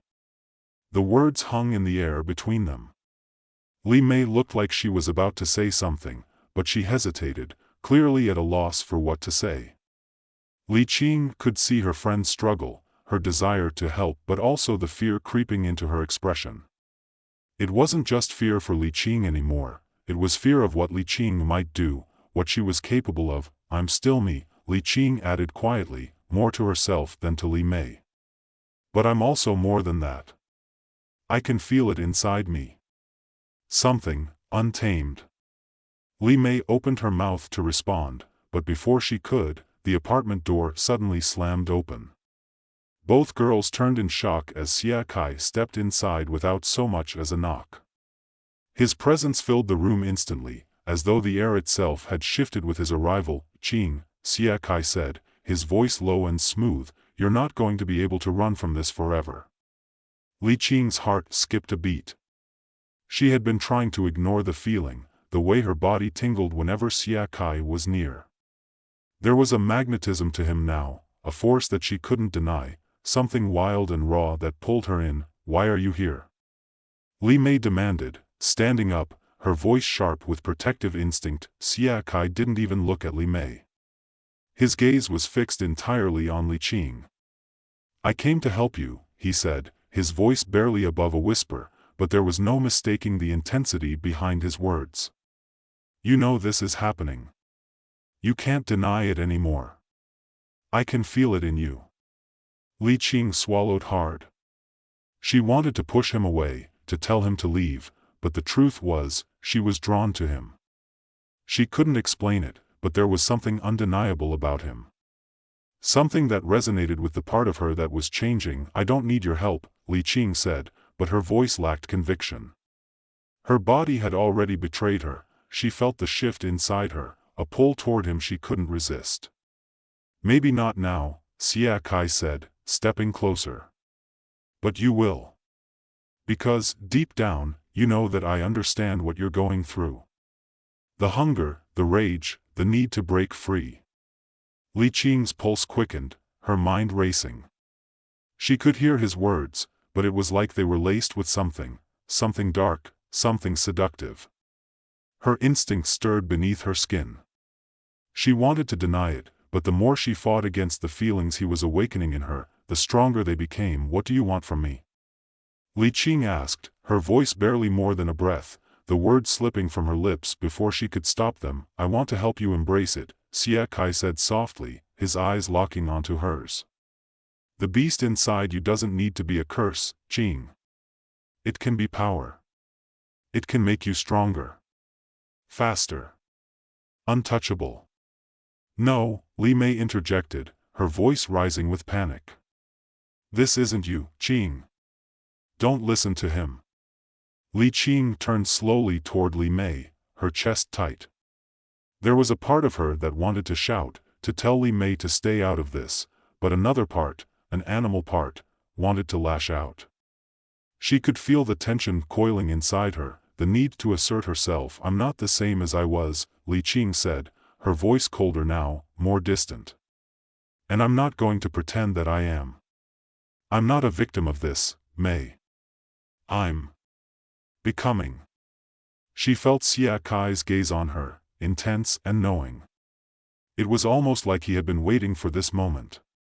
He had been waiting for her to accept it. You don't have to be afraid, Xia Kai murmured, his voice low, almost coaxing. I can show you what you're becoming. I can help you control it. Li Qing glanced at him, her heart pounding in her chest. She could feel the animal part of her wanting to reach out to him, to connect with him. But something deeper, something more human, told her to hold back. She wasn't ready to give up the last of herself. "You don't need him, Qing," Li Mei said, her voice trembling now, pleading. "You're stronger than this." Li Qing didn't answer. She couldn't. The conflict inside her was too strong. Her mind, her heart, her instincts, they were all at war. For a long moment, there was nothing but the sound of heavy breathing, the silence between the three of them almost suffocating. Li Mei's eyes pleaded with her, but Xia Kai's presence was a force she couldn't ignore. She felt like she was being pulled in two directions at once, back to the girl she had been, the life she had known, and forward into something she couldn't understand but was already becoming. Finally, she stood. Her movements were slow, deliberate, as she looked at both of them, Li Mei, who was full of worry and fear, and Xia Kai, who seemed to exude an almost predatory calm. "Maybe I need to see where this leads," Li Qing said, her voice resolute, though her chest felt tight. She didn't know where she was going, didn't know what was happening to her, but one thing was clear: she wasn't going to turn back, not now. And as she walked toward Xia Kai, the world seemed to shift just a little more underfoot, the air feeling thicker, charged with something she didn't yet understand but couldn't escape. Wang Yang had never been one for things like fate or destiny, but today, he couldn't help but feel like something in the universe was playing a cruel trick on him. He was perched atop a high-rise building, the morning sun gleaming off his high-tech suit like a second skin. The world was spread out below him, skyscrapers, glass towers, hover cars zipping past like speed demons in the sky. He didn't even need to blink to take it all in. His enhanced eagle-eye vision picked out every minute detail: the precise number of people waiting at the bus stop across the street, the cigarette butt flicked carelessly onto the sidewalk, the faint, glimmering crack in the glass window of a nearby building. For a moment, he felt like a god, watching humanity scurry below him, oblivious to the creature on the rooftop. "Remember, Wang Yang, it's just a simple delivery," his handler's voice crackled through the earpiece in his ear. "You're in, you're out. No drama. Keep your head down." Wang Yang scowled. If it were only that easy. No, this wasn't just a delivery. It was his test. His first real mission with the enhancements, the so-called beast upgrade that had turned him into a freak. He wasn't sure what to expect from it anymore. Was he more man or more beast? His vision was sharper, yes, but his mind? He wasn't so sure. The problem with these modifications, no one warned you how quickly they could take over. He exhaled slowly, tapping his earpiece. "Got it. I'm on my way." The city bustled below him, and Wang Yang leapt off the edge, pushing his body into a dive. For a moment, the wind caught him, rushing past him, and his stomach dropped. A brief flash of panic shot through him before he reoriented himself. His cheetah-speed legs hit the ground with barely a sound. His body rolled with the motion, and he was already on his feet, running at full sprint, navigating the maze of alleyways that led to his target location. He could feel the pulse of the city, every vibration of the ground, the electric hum of nearby neon signs, the rhythm of life flowing through the streetlights. His mind raced, processing everything in ways that felt unnatural. It felt like the world was in high definition, but his thoughts were in a constant, dizzying blur. He had to admit, sometimes it was hard to switch off. And today was one of those days when the animal inside him was gnawing at the edges of his mind. By the time he reached the building where he was supposed to make the delivery, his instincts had already kicked in. He hadn't meant to, but his gaze lingered on a stray dog trotting down the street. Its scent hit him before his brain had even processed it: sweat, food, the faintest trace of fear. In a fraction of a second, the animal's pulse was clear to him, thumping away like a drumbeat. It was right there, vulnerable, alone. Something in his chest tensed. Just for a second, his feet twitched, ready to run. His heart pounded as a primal urge surged through him. He wanted to chase it. No. Focus, he thought. He couldn't give in to these urges. This wasn't him. He was here for a job. He forced his gaze away, willing himself to stay calm. He wasn't some animal, some predator. He was Wang Yang. Well, mostly, shaking his head, he steeled himself and entered the building. The mission was simple, but things went south in ways he could never have predicted. The elevator doors slid open, and Wang Yang stepped into a sterile, well-lit lobby that smelled of fresh paint and corporate ambition. There, standing in front of him, was the man who had hired him, a tall figure in a suit who barely looked up from his tablet as Wang Yang approached. "Package," Wang Yang said curtly. His eyes flicked over the man. He was nervous, tapping his foot against the floor, shoulders tense, knuckles gripping the tablet like it might shatter. "Here," the man muttered, handing over a small, unmarked bag. "Get it to my client, no delays. And no funny business." Wang Yang didn't trust him, but the job was simple. He took the bag, and with a slight nod, turned to leave. But before he could even make it back to the elevator, the building trembled, a low hum, followed by the unmistakable screech of metal grinding against metal. The lights flickered. "Security breach," a voice blared from the speakers. "All personnel evacuate immediately." What the hell? Wang Yang froze, his instincts flaring. His enhanced hearing kicked in. He could already pick out the sound of approaching footsteps, the heavy footfalls of armed guards. They were closing in. In the blink of an eye, Wang Yang sprinted for the stairwell. His cheetah legs propelled him forward, faster than any normal human could comprehend. He heard the guards shouting, their voices growing louder as they raced after him. He needed to get out. He couldn't afford to get caught, but the stairwell was too crowded. The door slammed open behind him. As he shot past the corner, his eyes locked onto the faces of the guards. Their rifles were raised, ready to fire. Everything slowed down. In the heat of the moment, Wang Yang's animal instincts took over. His body moved without thinking, without hesitation. He slid to the side, feeling the raw power of his enhanced muscles as he twisted to avoid their shots. With a single, swift motion, he ripped the nearest rifle out of the guard's hands. The sound of his strength was almost sickening, like a whip cracking through the air. The guard froze, eyes wide with fear, but Wang Yang's mind was already lost in the rush of adrenaline. He wasn't thinking about right or wrong, about who the guards were or what he was supposed to do. The only thing that mattered was survival. He moved before he could stop himself, slamming the guard against the wall with a force that shattered the drywall. The others tried to react, but Wang Yang was already gone, leaping, twisting, moving with a speed that felt otherworldly. It wasn't just his physical body anymore, it was his mind, the way he processed everything in nanoseconds. It was like he was part of the building, part of the air, part of the ground beneath his feet. Nothing could touch him. He didn't hear the guards' shouts behind him as he sprinted through the alleyways, the package still clutched tightly in his hand. As he finally reached the designated drop-off point, an old, run-down diner on the edge of the city, the high was starting to wear off. He could feel the tightness in his chest, the headache building behind his eyes. He hadn't meant to hurt anyone. But it didn't matter. He was too far gone. The man who had hired him was waiting, his face pale as he handed over a briefcase in exchange. "Done," the man said, voice flat. "Now go." Wang Yang didn't argue.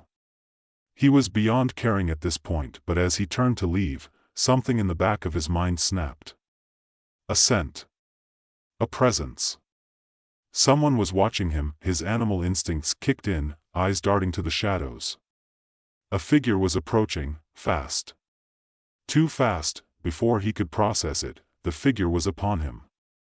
The world spun. Wang Yang barely had time to react. The figure that had appeared from the shadows moved with the speed of a predator, a blur of motion that shot forward with such force, he was only able to register a flash of red before something sharp slammed into his chest. It wasn't a knife, not exactly. But it felt like it, the cold metal gliding through his ribcage with sickening precision. He stumbled back, clutching at the wound, but the pain barely registered. The moment his hand came away, his vision exploded in a riot of color, his body recoiling as adrenaline flooded his veins. The attacker didn't give him a chance to recover. In a heartbeat, they were on him again, their fingers gripping his neck with the same ferocity as a wild animal. Their eyes were cold, empty, and Wang Yang saw something in them that made the hairs on his neck stand up. This person, whoever they were, wasn't just another enhanced human like him. They weren't a product of science or technology. They were something older. A feral, untamed force of nature. For a second, Wang Yang struggled. His enhanced muscles flared in protest, but the grip tightened, suffocating him. He reached up, feeling the overwhelming pressure, his vision tunneling. His eagle eyes flicked across the figure's body, a woman, he realized, tall, wary, with dark eyes gleaming under the dim lights of the alley. Her face was hard, unreadable, like someone who had lived far beyond the comforts of civilization. Her skin was marked with scars, a tapestry of violence that told a story Wang Yang didn't want to know. "You don't belong here," the thought came to him unbidden. But before he could do anything, she twisted, her knee driving into his abdomen, knocking the air from his lungs. His body spasmed, and in that split second of weakness, the woman lunged for the package in his hand.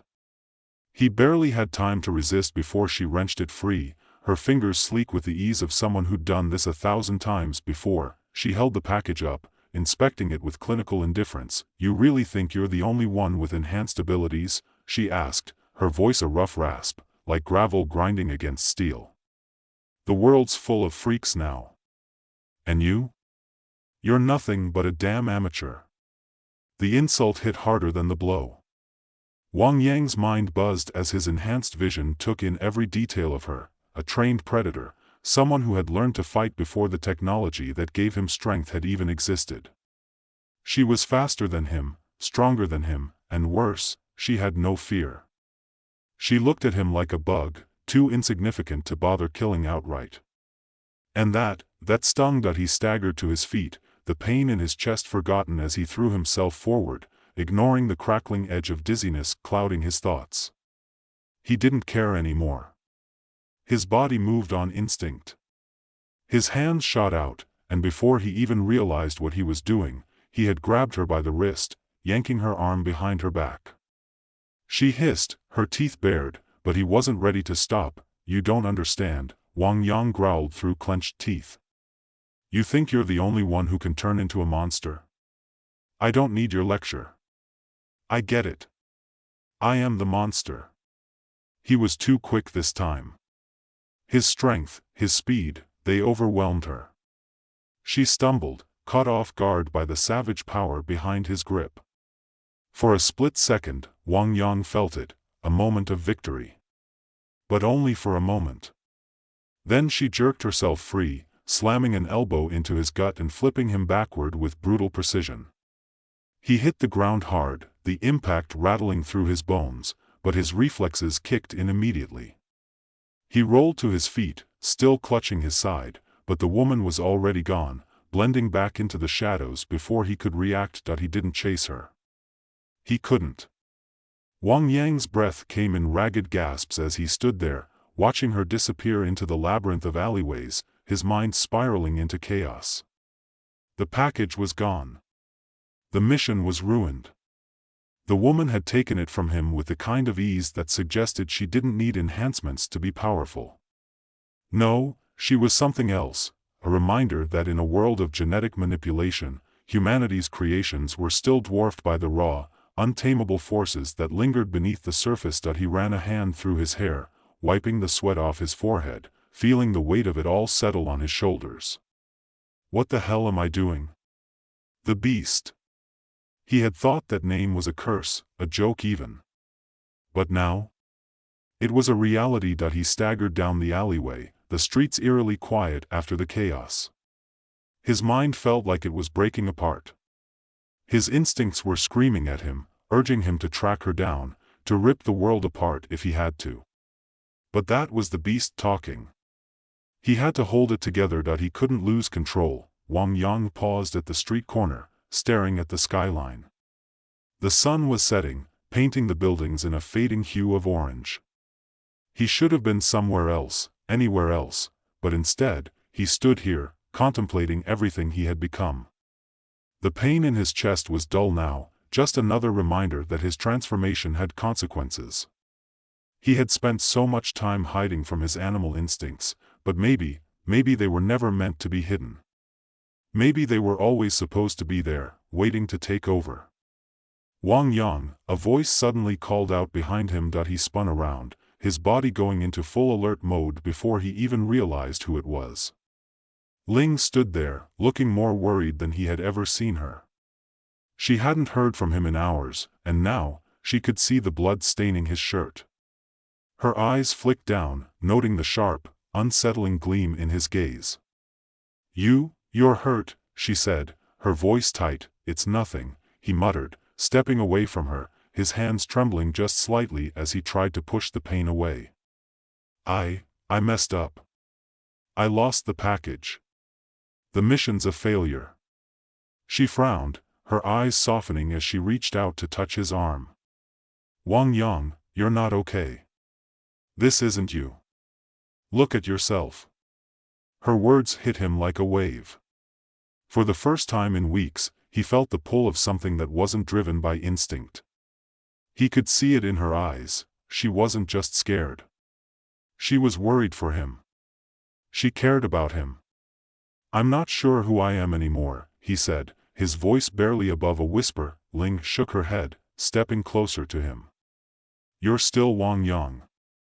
You're not the monster you think you are. But as her words reached his ears, he knew the truth. He wasn't the man he used to be. He wasn't even sure he was human anymore. And as he looked into Ling's eyes, he saw the fear. The fear that he might never be able to find his way back. It's quiet, almost too quiet, as Wang Yang steps back from her and looks into the horizon once more. The world is changing, and he has no idea whether he's ready for it. His powers, his curse, will keep pulling him further into darkness. The choice isn't clear. But one thing is, he has to face it, for better or worse. Wang Yang stood there, his chest rising and falling in heavy breaths, the weight of his own turmoil pressing down on him. Ling's gaze was gentle but full of concern, her hand still lingering on his arm, like a tether to something human, something real. But it was hard to feel human anymore.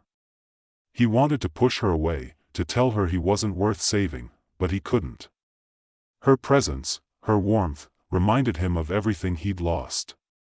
The man he used to be. The life he had before the world turned him into a weapon. I'm not the same anymore, he said quietly, almost to himself. I don't know if I can be who I was. The beast inside me, it's growing. It's getting harder to control. Ling shook her head, her eyes brimming with a mix of fear and something deeper, something like determination. You're not a monster, Wang Yang. You feel like one right now, but you're still you.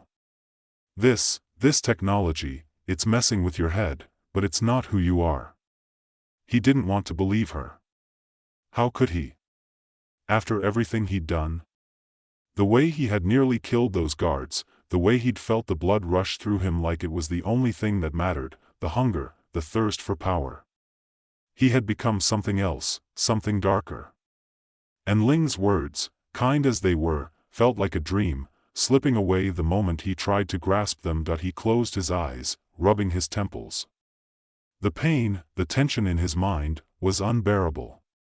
The way his thoughts twisted, the constant prickle of animal instinct clawing at the edges of his consciousness, it was all becoming too much. I don't know what to do, he muttered. Ling was quiet for a moment, her fingers still on his arm. She didn't say anything at first, just held on, as if the act of holding him was the only thing that could tether him to reality. Finally, she spoke. You don't have to do anything alone, she said softly. We'll figure this out. You don't need to carry this burden by yourself. He met her eyes then, searching for something. A lie? A truth? He wasn't sure.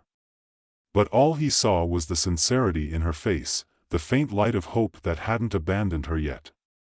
And it gnawed at him, a small spark of something that might have been the man he once was. A small voice in the back of his mind told him to leave. To run. To push her away and disappear into the chaos of the city, where no one would judge him. But something else, something deeper, kept him rooted in place. The woman in the alley, the one who had taken the package, had rattled him. The way she had moved, like an animal, like someone who had learned to survive long before genetic enhancements. She wasn't just another experiment, another failed product of science. She was something else. Something Wang Yang didn't understand. The thought of her, her cold eyes and savage strength, gnawed at him. He couldn't shake the feeling that she wasn't finished with him. "I've made enemies," he said, finally breaking the silence.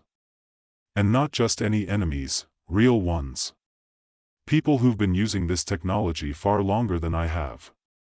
There's something going on, something bigger than I can see. But it's pulling me in. I don't think I can fight it alone." Ling's face hardened, her grip tightening. "Then don't fight it alone.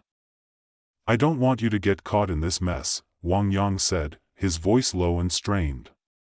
"You shouldn't be here. You deserve better than this." But Ling shook her head, resolute. "I'm not leaving you, Wang Yang. You're not a monster. I won't let you become one." The word stung, sharp like the edge of a blade. But they also held weight, a promise, a bond that seemed impossible in a world that was slipping further and further into chaos. Wang Yang couldn't help but feel a pang of guilt. How could he ask her to stay when everything he touched was turning to ruin? He wasn't sure where his life was headed, or if there was even a way back. The power inside him, the uncontrollable beast, seemed to be pulling him towards something he couldn't understand. "All right," he said after a long pause, the words heavy on his tongue. "But we have to move fast. Things are changing. I need to figure out who I'm really up against. I need to get to the bottom of this." Ling nodded, her expression set. "We'll figure it out. Together." Wang Yang didn't say anything more.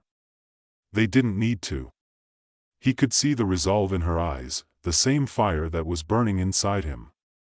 Even if he was lost, even if he wasn't sure who he was anymore, he knew one thing: he wouldn't drag her down with him. Not if he could help it. They set off together into the night, the city around them alive with the low hum of distant traffic, the glow of neon signs flickering overhead. The streets felt different now. Dangerous. As if something dark and invisible was creeping into the cracks of the world. By the time they reached the edge of the city, the tension in Wang Yang's chest had become almost unbearable. His instincts were on edge, alert to every sound, every movement. It wasn't just fear, it was something else. Something deeper. He felt watched. "There's something off about this place," Ling said quietly, glancing around nervously. "It feels wrong." Wang Yang didn't answer, but he could feel it too. They were getting closer to something, closer to answers, maybe, or closer to his undoing. Either way, it felt like they were stepping into the lion's den. They approached an old warehouse near the docks, its rusted metal exterior glowing faintly under the weak light of the street lamps. It looked abandoned, but Wang Yang knew better. This place was alive with something more dangerous than any criminal syndicate. He could smell it in the air. The stale scent of old concrete, the faint hint of metal, oil, and something else. Something that set his teeth on edge. "You sure this is the place?" Ling asked, her voice tight. Wang Yang nodded, his eyes scanning the area. "This is it." The door to the warehouse was unlocked, a sign that someone was expecting them. The moment they stepped inside, Wang Yang's senses went into overdrive. His eagle vision swept across the darkened interior, picking out details that didn't sit right, the faint shadows in the corners, the movement of something, or someone, just out of reach. He could feel the hairs on the back of his neck stand up. "Stay close," he muttered, Stepping forward, they walked deeper into the warehouse, the shadows growing thicker, until they reached the center, where a single light illuminated a table covered with scattered papers, files, and strange equipment. A figure stood at the table, their back to them. "Wang Yang," the figure said, their voice smooth but edged with something cold. "I was wondering when you'd show up." Wang Yang's stomach clenched as he recognized the voice. It was Dr. Song, the scientist who had created the Beast Enhancement Program, the woman who had played a pivotal role in his transformation. He had thought she was out of the picture, hiding somewhere, but here she was, waiting for him. "You're the one behind all of this?"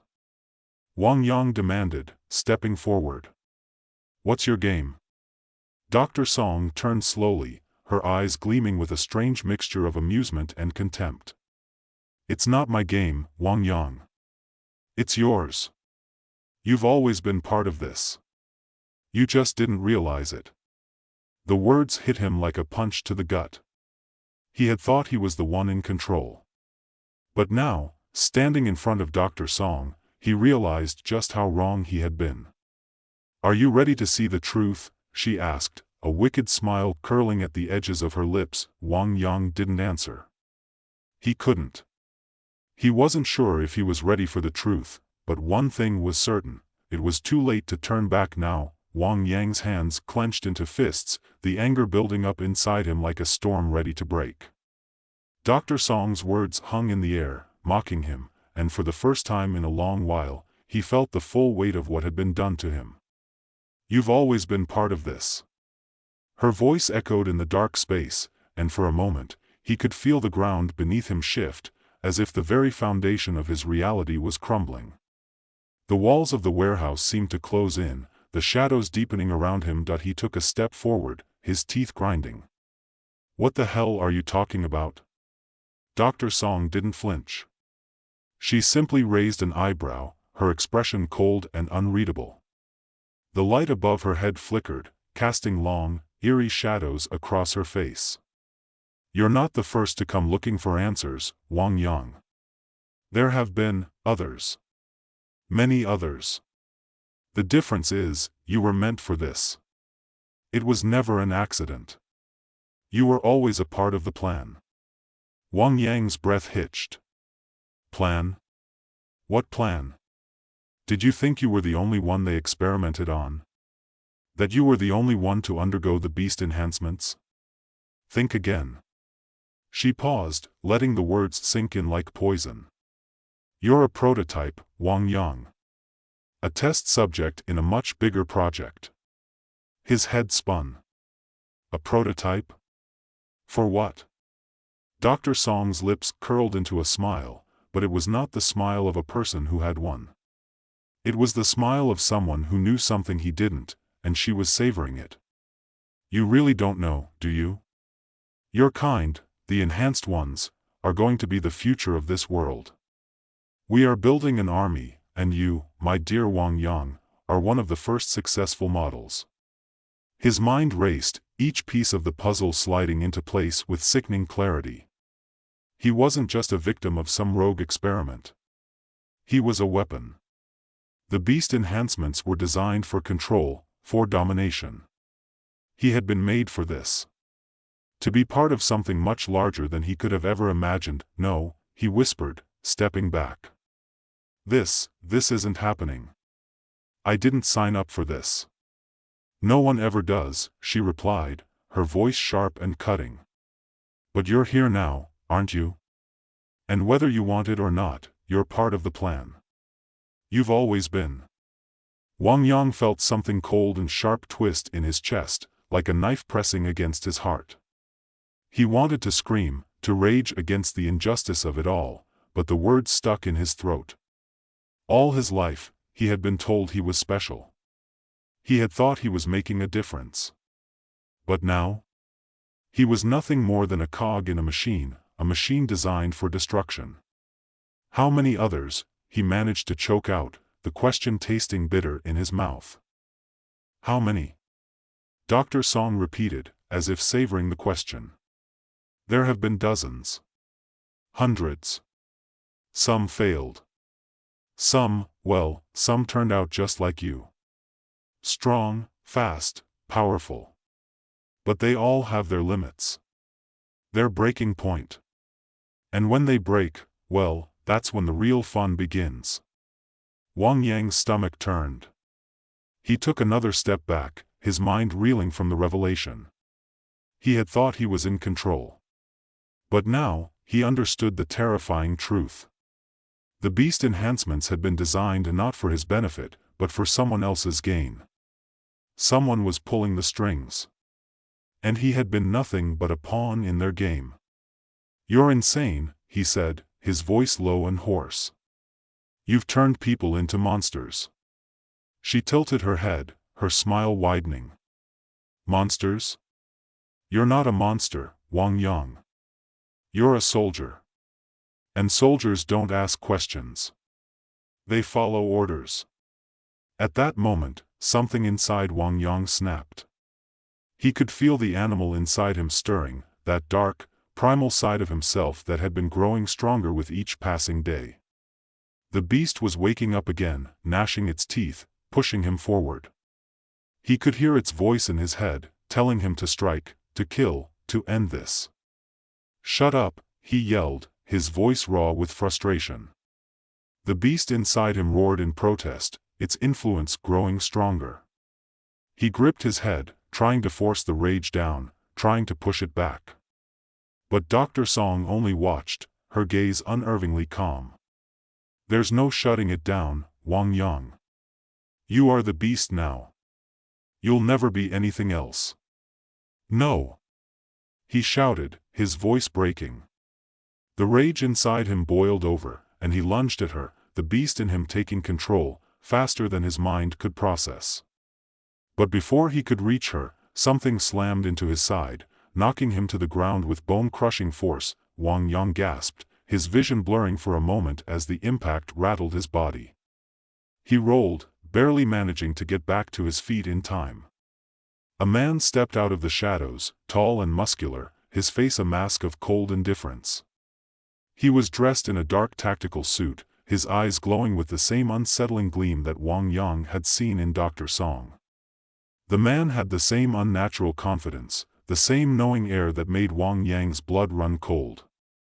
"So you're the one," the man said, his voice flat and emotionless. "The failed experiment. I thought you'd be more of a challenge." "Failed?" Wang Yang's voice was a snarl. "I'm not some experiment, I'm a goddamn human being."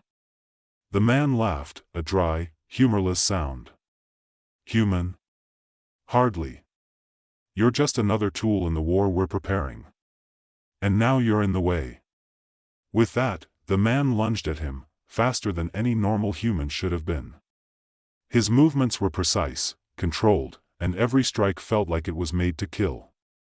Wang Yang barely had time to react, his enhanced instincts kicking in, but he was still reeling from the shock of Dr. Song's words. The beast inside him, though, was awake now, clawing at his consciousness, demanding release. He couldn't hold it back. He wouldn't. With a primal roar, he surged forward, meeting the man head-on. His fist collided with the attacker's jaw with a sickening crunch, sending him stumbling back. But the man recovered instantly, his cold eyes narrowing as he lunged again, his hands grabbing Wang Yang's shoulders and slamming him into the ground. The two of them grappled in a blur of motion, each blow, each strike, each movement almost too fast for the eye to track. Wang Yang could feel the beast pushing him beyond his limits. His speed, his strength, it was growing, and he was starting to lose control. The rage, the animal hunger, it consumed him. In the back of his mind, Ling's voice echoed, but it was distant, muffled, like a fading memory.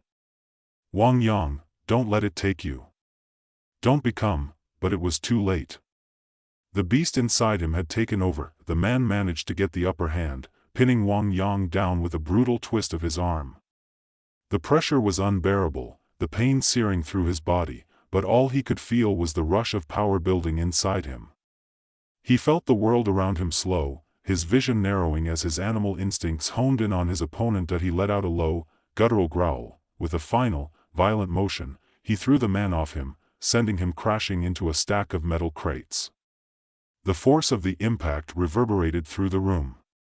Wang Yang's chest heaved, his breath coming in ragged gasps. As the adrenaline continued to pump through him, the man groaned, struggling to get up, but it was clear he was dazed. Wang Yang was in control now. Doctor Song's voice, still cold, still mocking, came from behind him. You're just like the others, Wang Yang. You'll never escape what you are. You'll never escape us. He turned toward her, his eyes blazing with fury.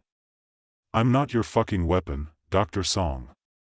And then, with a roar, he rushed toward her. The jungle wasn't the most welcoming place for a guy like Zhang Yu. But then again, what could you expect from a covert military operation designed to push human boundaries beyond the norm? The mission was supposed to be simple: get in, neutralize the target, and get out. But there's nothing simple about being a walking, talking, genetically enhanced killing machine in a place that was practically designed to kill you first. Zhang could feel the humidity in the air, thick and oppressive, like the jungle itself was trying to smother him. His boots sloshed through the mud with the faintest squelch, and his senses went into overdrive, scanning the dense greenery around him. His hawk-eyed vision gave him the sharpest clarity, cutting through the trees and underbrush like they were made of paper. A flash of movement caught his attention, a flicker of something in the corner of his vision. Instinctively, his finger slid onto the trigger of his assault rifle, but it was just a small bird, flapping its wings and darting away. The jungle was alive. Every rustling leaf and snapping twig screamed danger. It was the perfect place for a genetic freak like Zhang to blend in, to be invisible in the chaos. His reflexes were sharper than anyone could imagine. The cheetah-enhanced speed in his legs allowed him to cover ground faster than a car could accelerate, while his enhanced hearing, tuned like a high-end stereo system, could pick up the faintest footstep from 100 yards away. But none of these gifts were ever given for free.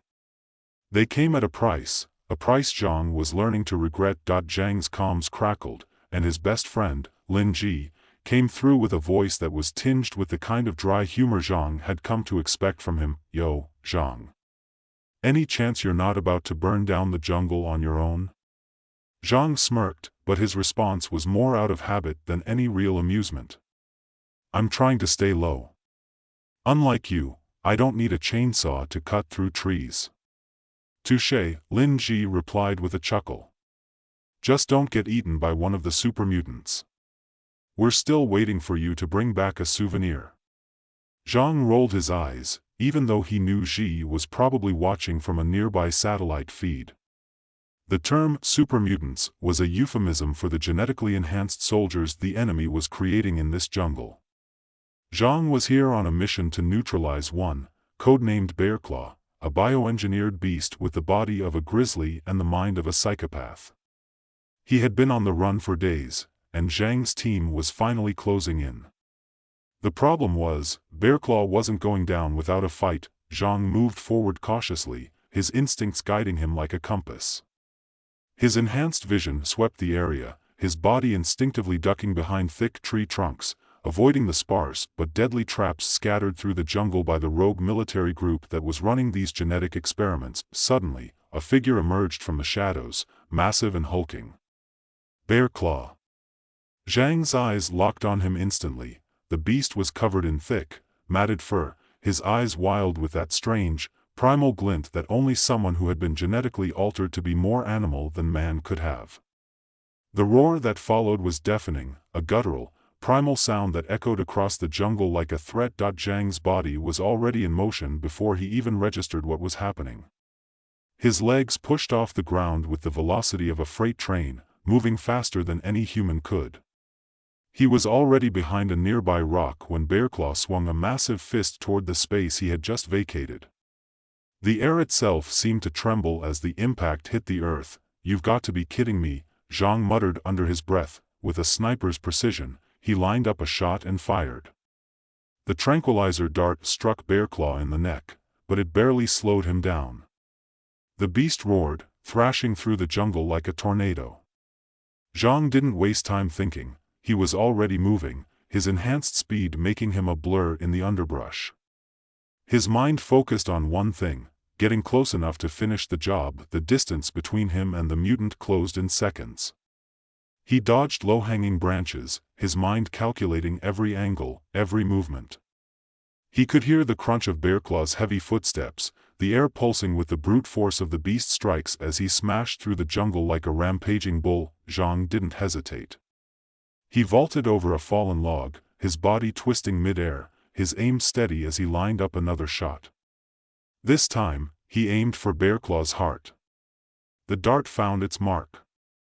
Bearclaw stumbled, his huge body swaying as the tranquilizer took hold. But Zhang knew it wasn't over.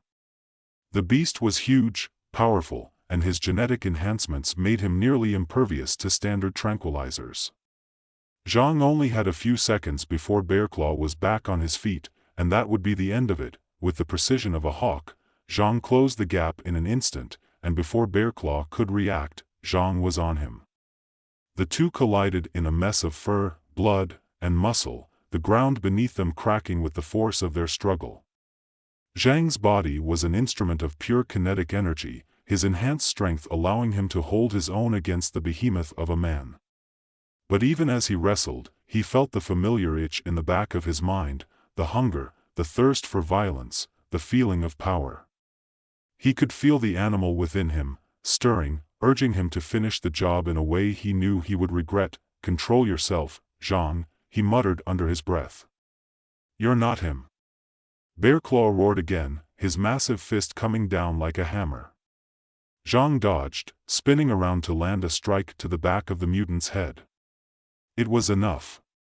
The tranquilizer finally did its job, and the beast slumped to the ground. Zhang stood over him, breathing heavily, his mind reeling. The adrenaline was still rushing through his veins, but so was that gnawing feeling, the feeling of being too close to the edge. He had fought with everything in him to keep the animal inside in check, but it was always there, lurking. He hated it. Zhang reached for his comms. "Target neutralized," he said flatly, his voice sounding emptier than he wanted it to. "I'm heading back." On his way back to the extraction point, Zhang's mind drifted. As his body moved on autopilot, he couldn't shake the thoughts that had been creeping into his mind for the past few weeks. The genetic modifications that had made him the perfect soldier were slowly driving him insane. Every mission, every fight, the bloodier it got, the more he felt the animal side of him pushing forward. The heightened senses, the enhanced reflexes, the sheer power, they were both a blessing and a curse. What had once been a gift was becoming something darker, something he feared he couldn't control anymore. "Zhang," Lin Ji's voice crackled through the comms again. "What's going on? You sound off." Zhang swallowed hard. "I'm fine." "Yeah, sure you are. I can hear it in your voice. You've been pushing yourself too hard. You need to get out of the field for a bit. Talk to someone. You've been on edge lately. Maybe it's time to see Dr. Xian." Dr. Xian was their top military psychiatrist, an expert in treating soldiers who had undergone extreme genetic enhancements. Zhang had seen Xian before. He wasn't a stranger. But the idea of going back to him, it felt like admitting defeat. "I don't need a shrink," Zhang muttered, even though deep down, he knew Xi was right. He was losing control. The rest of the ride back to the extraction point was silent.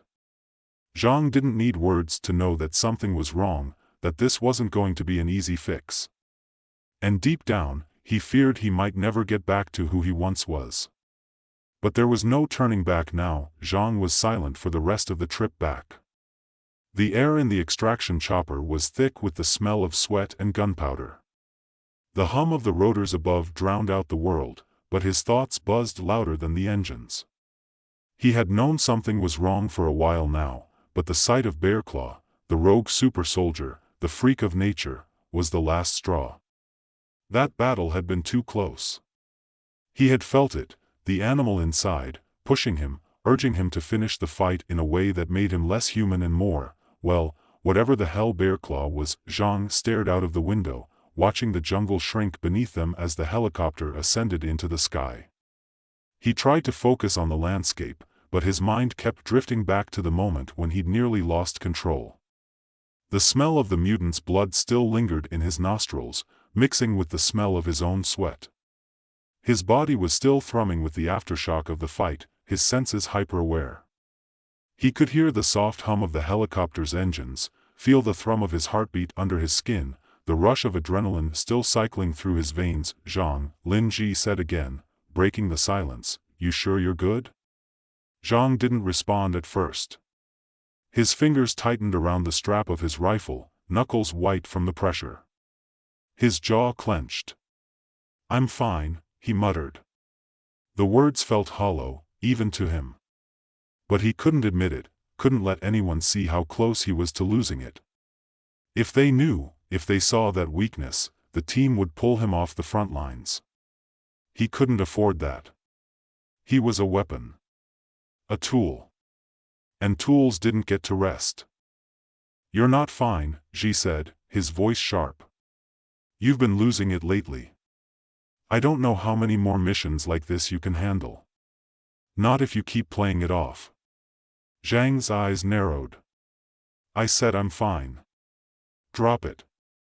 Ji's silence stretched between them, but Zhang could feel the weight of his gaze, even through the static of the comms.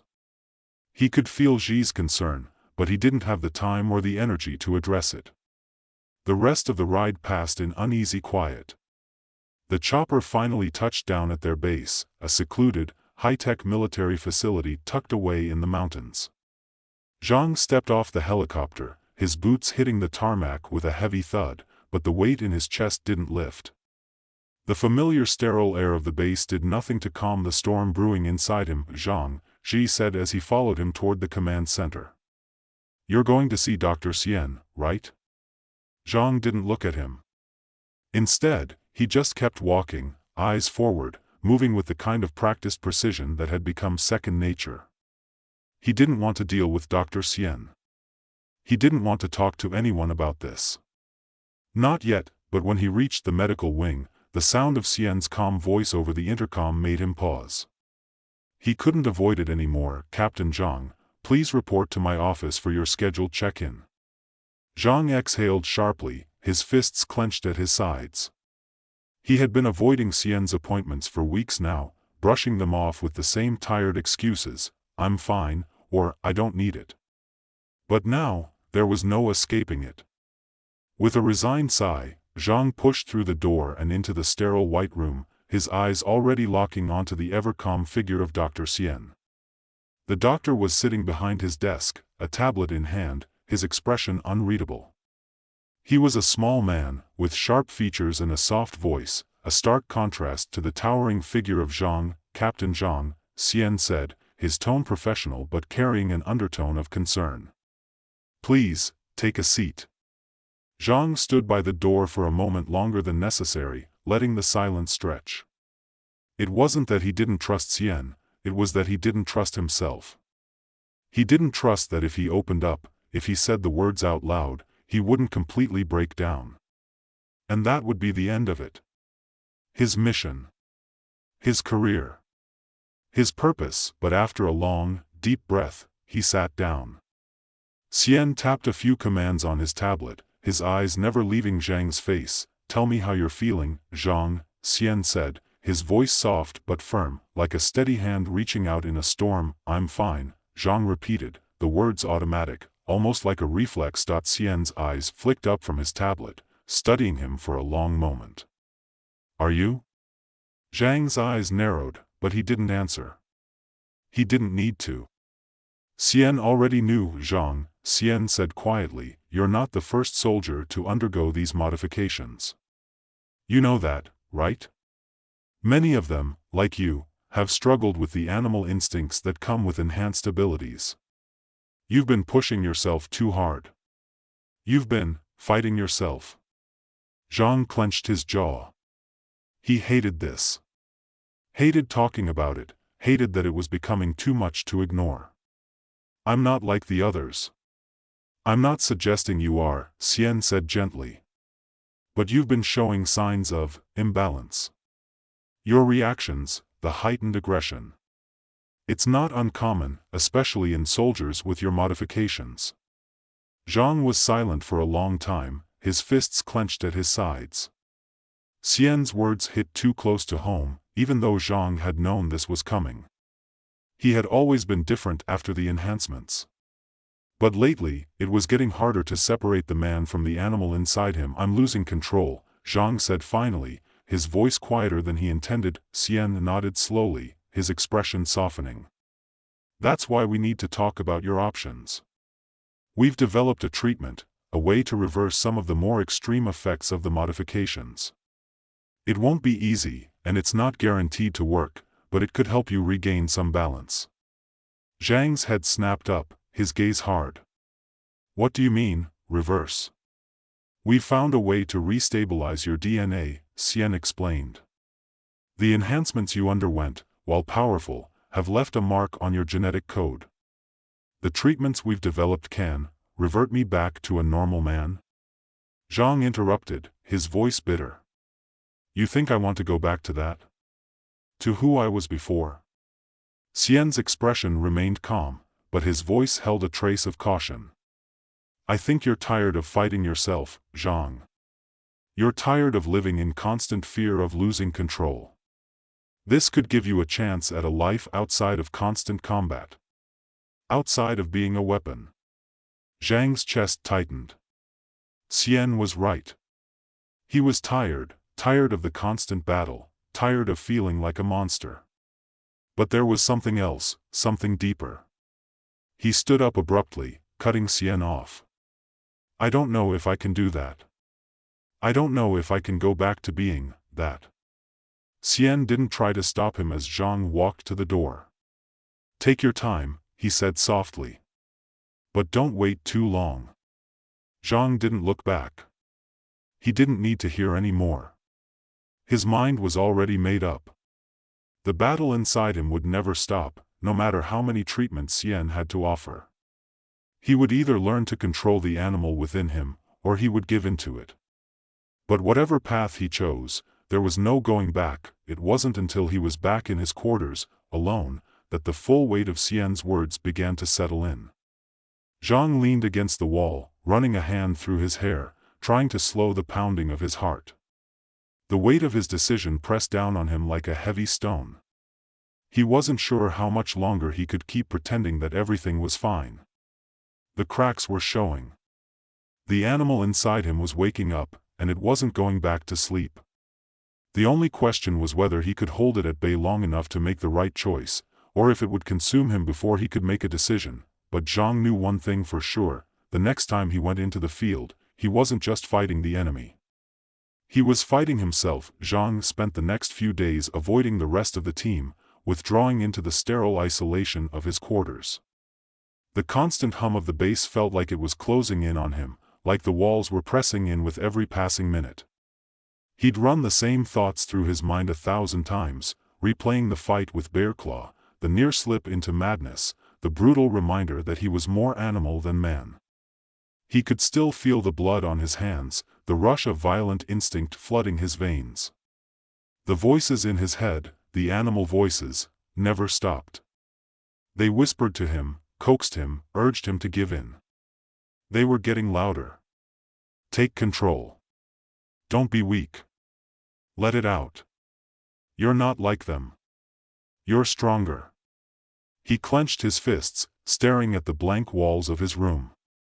There was a war going on inside him, and he was losing ground. The longer he waited, the harder it would be to stop the inevitable.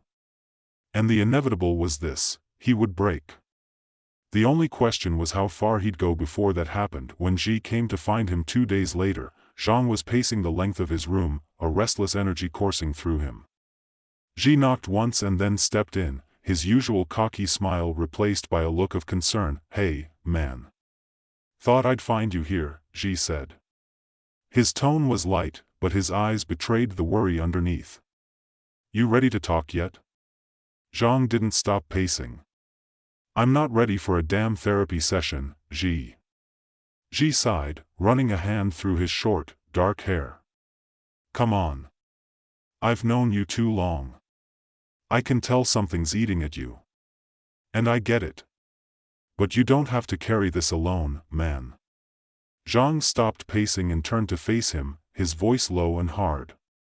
You don't understand, Ji. No one does. Not anymore. Ji took a step closer, his expression softening. I might not understand everything you're going through, but I understand you. I know the kind of man you are. You're not just some machine, Zhang. You're not just a weapon. Zhang's eyes flashed with something darker, something primal. Then why do I feel like I'm losing myself? I don't even know who I am anymore. Ji's face softened, but he didn't back down. You're still you, man. That's the whole point of this. You've been given a hell of a lot to carry, but you don't have to carry it alone. Zhang ran a hand through his hair, frustration building in his chest. I've already lost it. I'm not the same person I was before all of this. I can't even remember who I was. All I know is this hunger, this need. To fight. To kill. It's all I know. Ji took a step forward, his voice firm. And that's why you need to let someone help. You can't do this by yourself. If you keep going like this, you won't just lose who you were. You'll lose who you could be. Zhang looked at him for a long moment, his heart pounding in his chest. He wanted to push Ji away. He wanted to shut down, to go back to the cold, isolated version of himself that had been able to carry out missions without hesitation. But there was something about Ji's words, about the unwavering concern in his eyes, that made something inside him crack. I'm scared, Ji, Zhang said, his voice quiet. I'm scared I'm going to snap. That one day I'm going to lose control and, don't, Ji interrupted, stepping closer, his hand coming down on Zhang's shoulder. Don't do that to yourself. You won't snap. Not with the people around you. Not with me. We've been through a hell of a lot together, man. You don't have to do this alone. Zhang closed his eyes, letting the weight of Ji's words settle over him. He didn't know if Ji was right. He didn't know if he could ever truly control the beast inside him.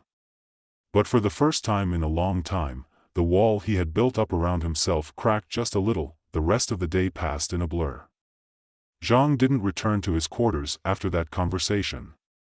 Instead, he found himself in the training room, trying to work through the restlessness, the growing tension in his body that always accompanied the animal urges.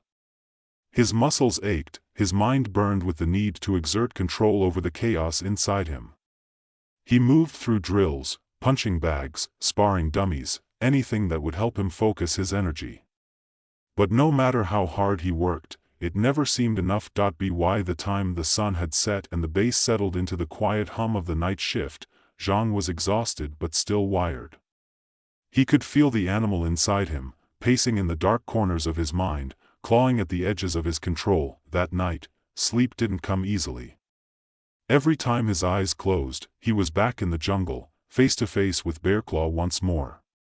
He could hear the beast's voice, feel the raw power of its body, the instinct that pulsed beneath its skin. And in those moments, Zhang could almost feel himself slipping away, could feel himself becoming something else, something dangerous. When he finally did fall asleep, it was fitful, plagued by nightmares. He woke up more than once, drenched in sweat, his heart racing. By morning, he felt like he hadn't slept at all. His head was pounding, his body sluggish from the lack of rest. But there was no time to waste. The mission was coming up. Another high-stakes operation, another target to eliminate. And Zhang wasn't sure if he was ready to face it.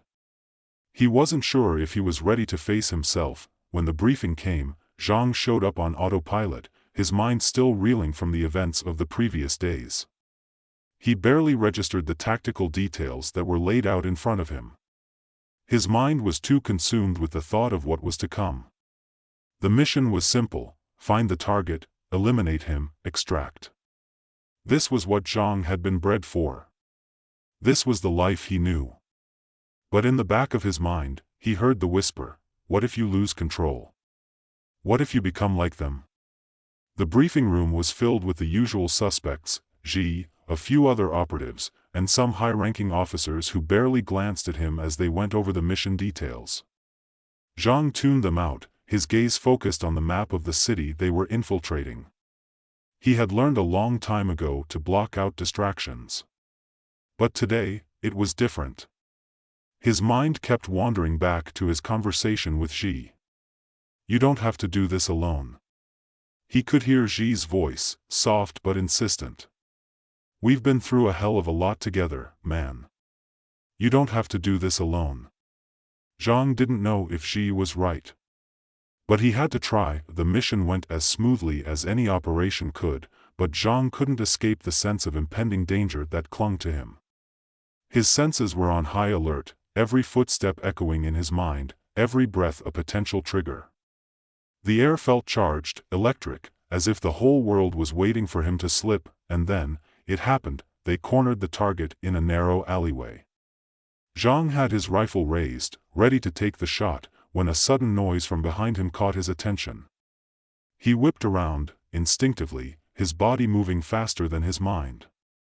A figure emerged from the shadows, and Zhang's heart skipped a beat. Another mutant, this one was different. Sleeker. Quicker.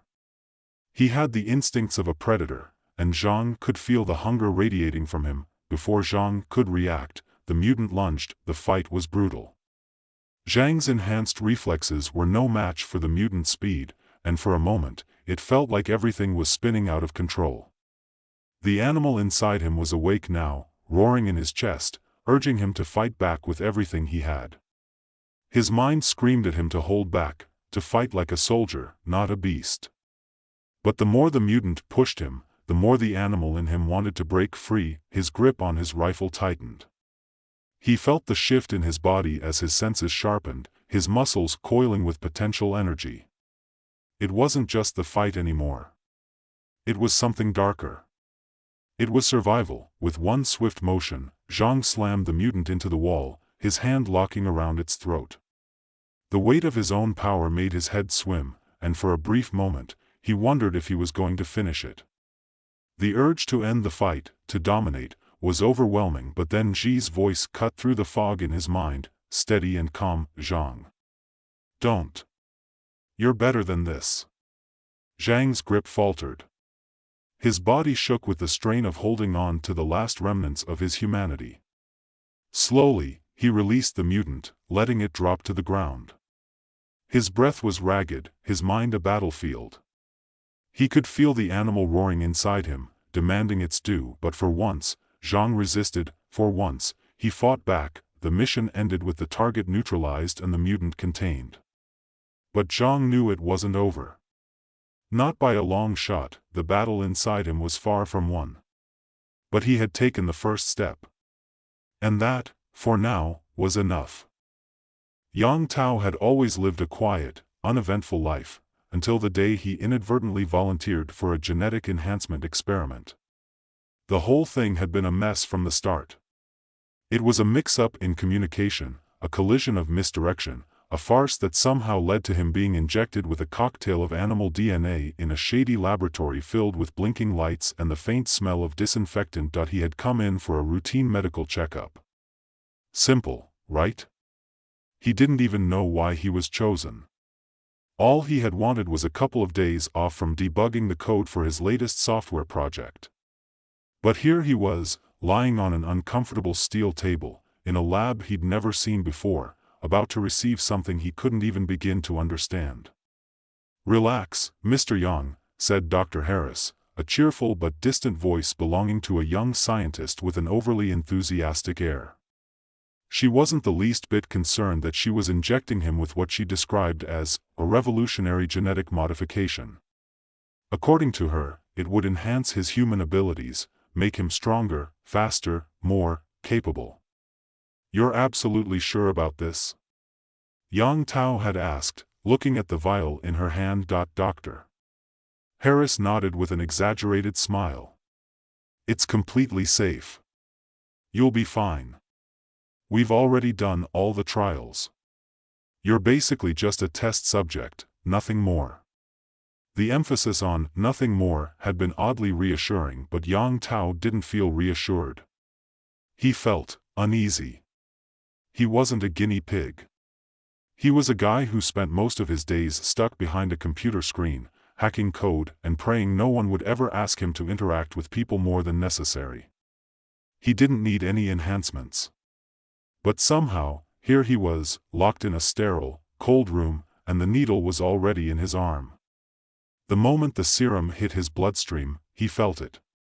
At first, it was a small, tingling sensation, like a muscle cramp that wouldn't go away. Then, an explosion of images flooded his mind. Images of things he couldn't have possibly known, his coworkers' deeply hidden insecurities, his neighbor's secret crush on the mailman, the faded stain on his ex-girlfriend's sweater that had haunted him for weeks. It was overwhelming. And then, it stopped. He blinked, feeling dizzy. Something inside his head snapped into focus, like a new lens had been inserted into his eyes. Dr. Harris clapped her hands. Perfect. The procedure was a success. She sounded far too pleased with herself. Yang Tao wanted to ask what had just happened, but his throat was dry, and his body felt oddly electric. Then it hit him, his vision. He could see everything. Tiny imperfections in the walls, the texture of the tiles on the floor, the deep wrinkles on Dr. Harris's forehead, the way her fingers trembled as she straightened her glasses. "I'm going to go grab some paperwork," she said, oblivious to the fact that Yang Tao was staring at her with hawk-like precision. What the hell had just happened? He could see every pore on her skin, every imperfection. And then, when his eyes shifted to the clock on the wall, the numbers became clearer. The minute hand wasn't just ticking, it was like he could hear each second individually, feel the subtle vibrations in the air. This is bad. But that wasn't all. His legs felt strangely restless. Like they wanted to move, like they had somewhere to be. He stood up, swaying for a moment, before almost stumbling to the door. When he pushed it open, the hallway stretched before him, impossibly long, like his senses were amplifying the world around him. The faintest scent of coffee wafted down the hall, and suddenly he could tell exactly which kind of coffee it was, who had drunk it, and, most disturbingly, how much sugar they had added. Before he could process this, his body propelled itself forward. He was running. Without meaning to. At first, it was a slow jog. Then, a full sprint. In the space of a few seconds, he had zoomed past the lobby, through the front door, and into the parking lot. His legs were still pumping furiously. He felt like a beast, like a predator in a race. His breath came fast and hard, but there was no sign of stopping, and then, just as suddenly, he stopped at a strange, sharp pain shot through his chest, and he collapsed to the pavement, gasping for air. For a few moments, he simply lay there, staring up at the sky, trying to make sense of what had just happened. "Dude, what the hell?" A voice came from somewhere above him. A passing pedestrian had stopped, staring at Yang Tao with a mix of curiosity and concern. "I'm fine," Yang Tao sputtered, but even as he said it, he wasn't sure if he was. Something was very wrong with him. He hadn't just run, he had flown. Not literally, but he was faster than he'd ever been in his life, and it had been entirely unintentional. The pedestrian shook his head and walked away. Yang Tao staggered to his feet, still shaking, trying to process the storm of emotions racing through him. Anxiety, panic, excitement, anger, all of it colliding like a hurricane. He had no idea what had happened to him, or what he was supposed to do with this gift. And then, he felt the next wave of changes. His arms flexed involuntarily, and before he could stop himself, he was picking up a nearby trash can. Just lifting it. Without effort. His fingers wrapped around the plastic like it was a cardboard box. It was absurd. He could have bent it in half if he wanted to. He had the strength of an ant, but he was a human. The world was spinning around him, it didn't take long for Yang Tao to realize that his new powers came with a hefty price. The next few days were a blur. His work at the tech company had turned into a mess of productivity and frustration. On the one hand, his hawk-like vision allowed him to work faster than ever. He could spot errors in the code instantly, reading through long lines of text as if they were clear, open books. He was a machine. He was a genius, but the more he used the abilities, the more he began to notice the downsides. His vision wasn't just powerful, it was invasive. He couldn't look at anyone without seeing things that no one should ever know about someone else, things that weren't his to see. He saw his coworker, Kevin, obsessively checking his social media page every 10 minutes. He saw Lisa, the office manager, sneaking off to the bathroom to cry after an argument with her boyfriend. He saw personal, uncomfortable things about the people around him that no one had ever meant for him to know. It was like his sight had turned into a curse, not a gift, and then there was the speed. He had started pacing, running, around his apartment, his mind constantly racing, his body unable to sit still. He would run to the grocery store and back in a matter of minutes, barely able to control the impulse to keep moving. When he wasn't running, he was tapping his fingers impatiently, bouncing his legs, or fidgeting with every single object around him. He felt like a coiled spring, and the tension was unbearable. At work, things were getting even worse. His colleagues were starting to notice his odd behavior. His rapid movements, his inability to focus, the way he snapped at them over trivial matters. He'd had a conversation with Janet from HR, well, more of a monologue, where he'd gone on a rant about how they were all so slow, so inefficient, that it was almost painful to watch. And his strength. Oh, God, the strength. His arms were constantly sore from trying to control himself. He would open a jar of pickles and shatter the lid. He'd crush his phone while texting in frustration. His hands had become like hammers, and it was as if everything around him was a fragile toy he might break without even realizing it. Yang Tao's days were beginning to blur into one long, exhausting, and awkward mess of confusion. Every morning he woke up, feeling like a different person in a body he couldn't control, his new instincts gnawing at him, pushing him in ways he couldn't explain. The strange tug to move, to see, to feel, each of these demands had grown louder, more urgent, until he wasn't sure where the animal stopped and the human began. At work, it was becoming a nightmare. It wasn't that he wasn't performing well, on the contrary, his work was flawless, faster and more accurate than anyone else's. But he wasn't himself.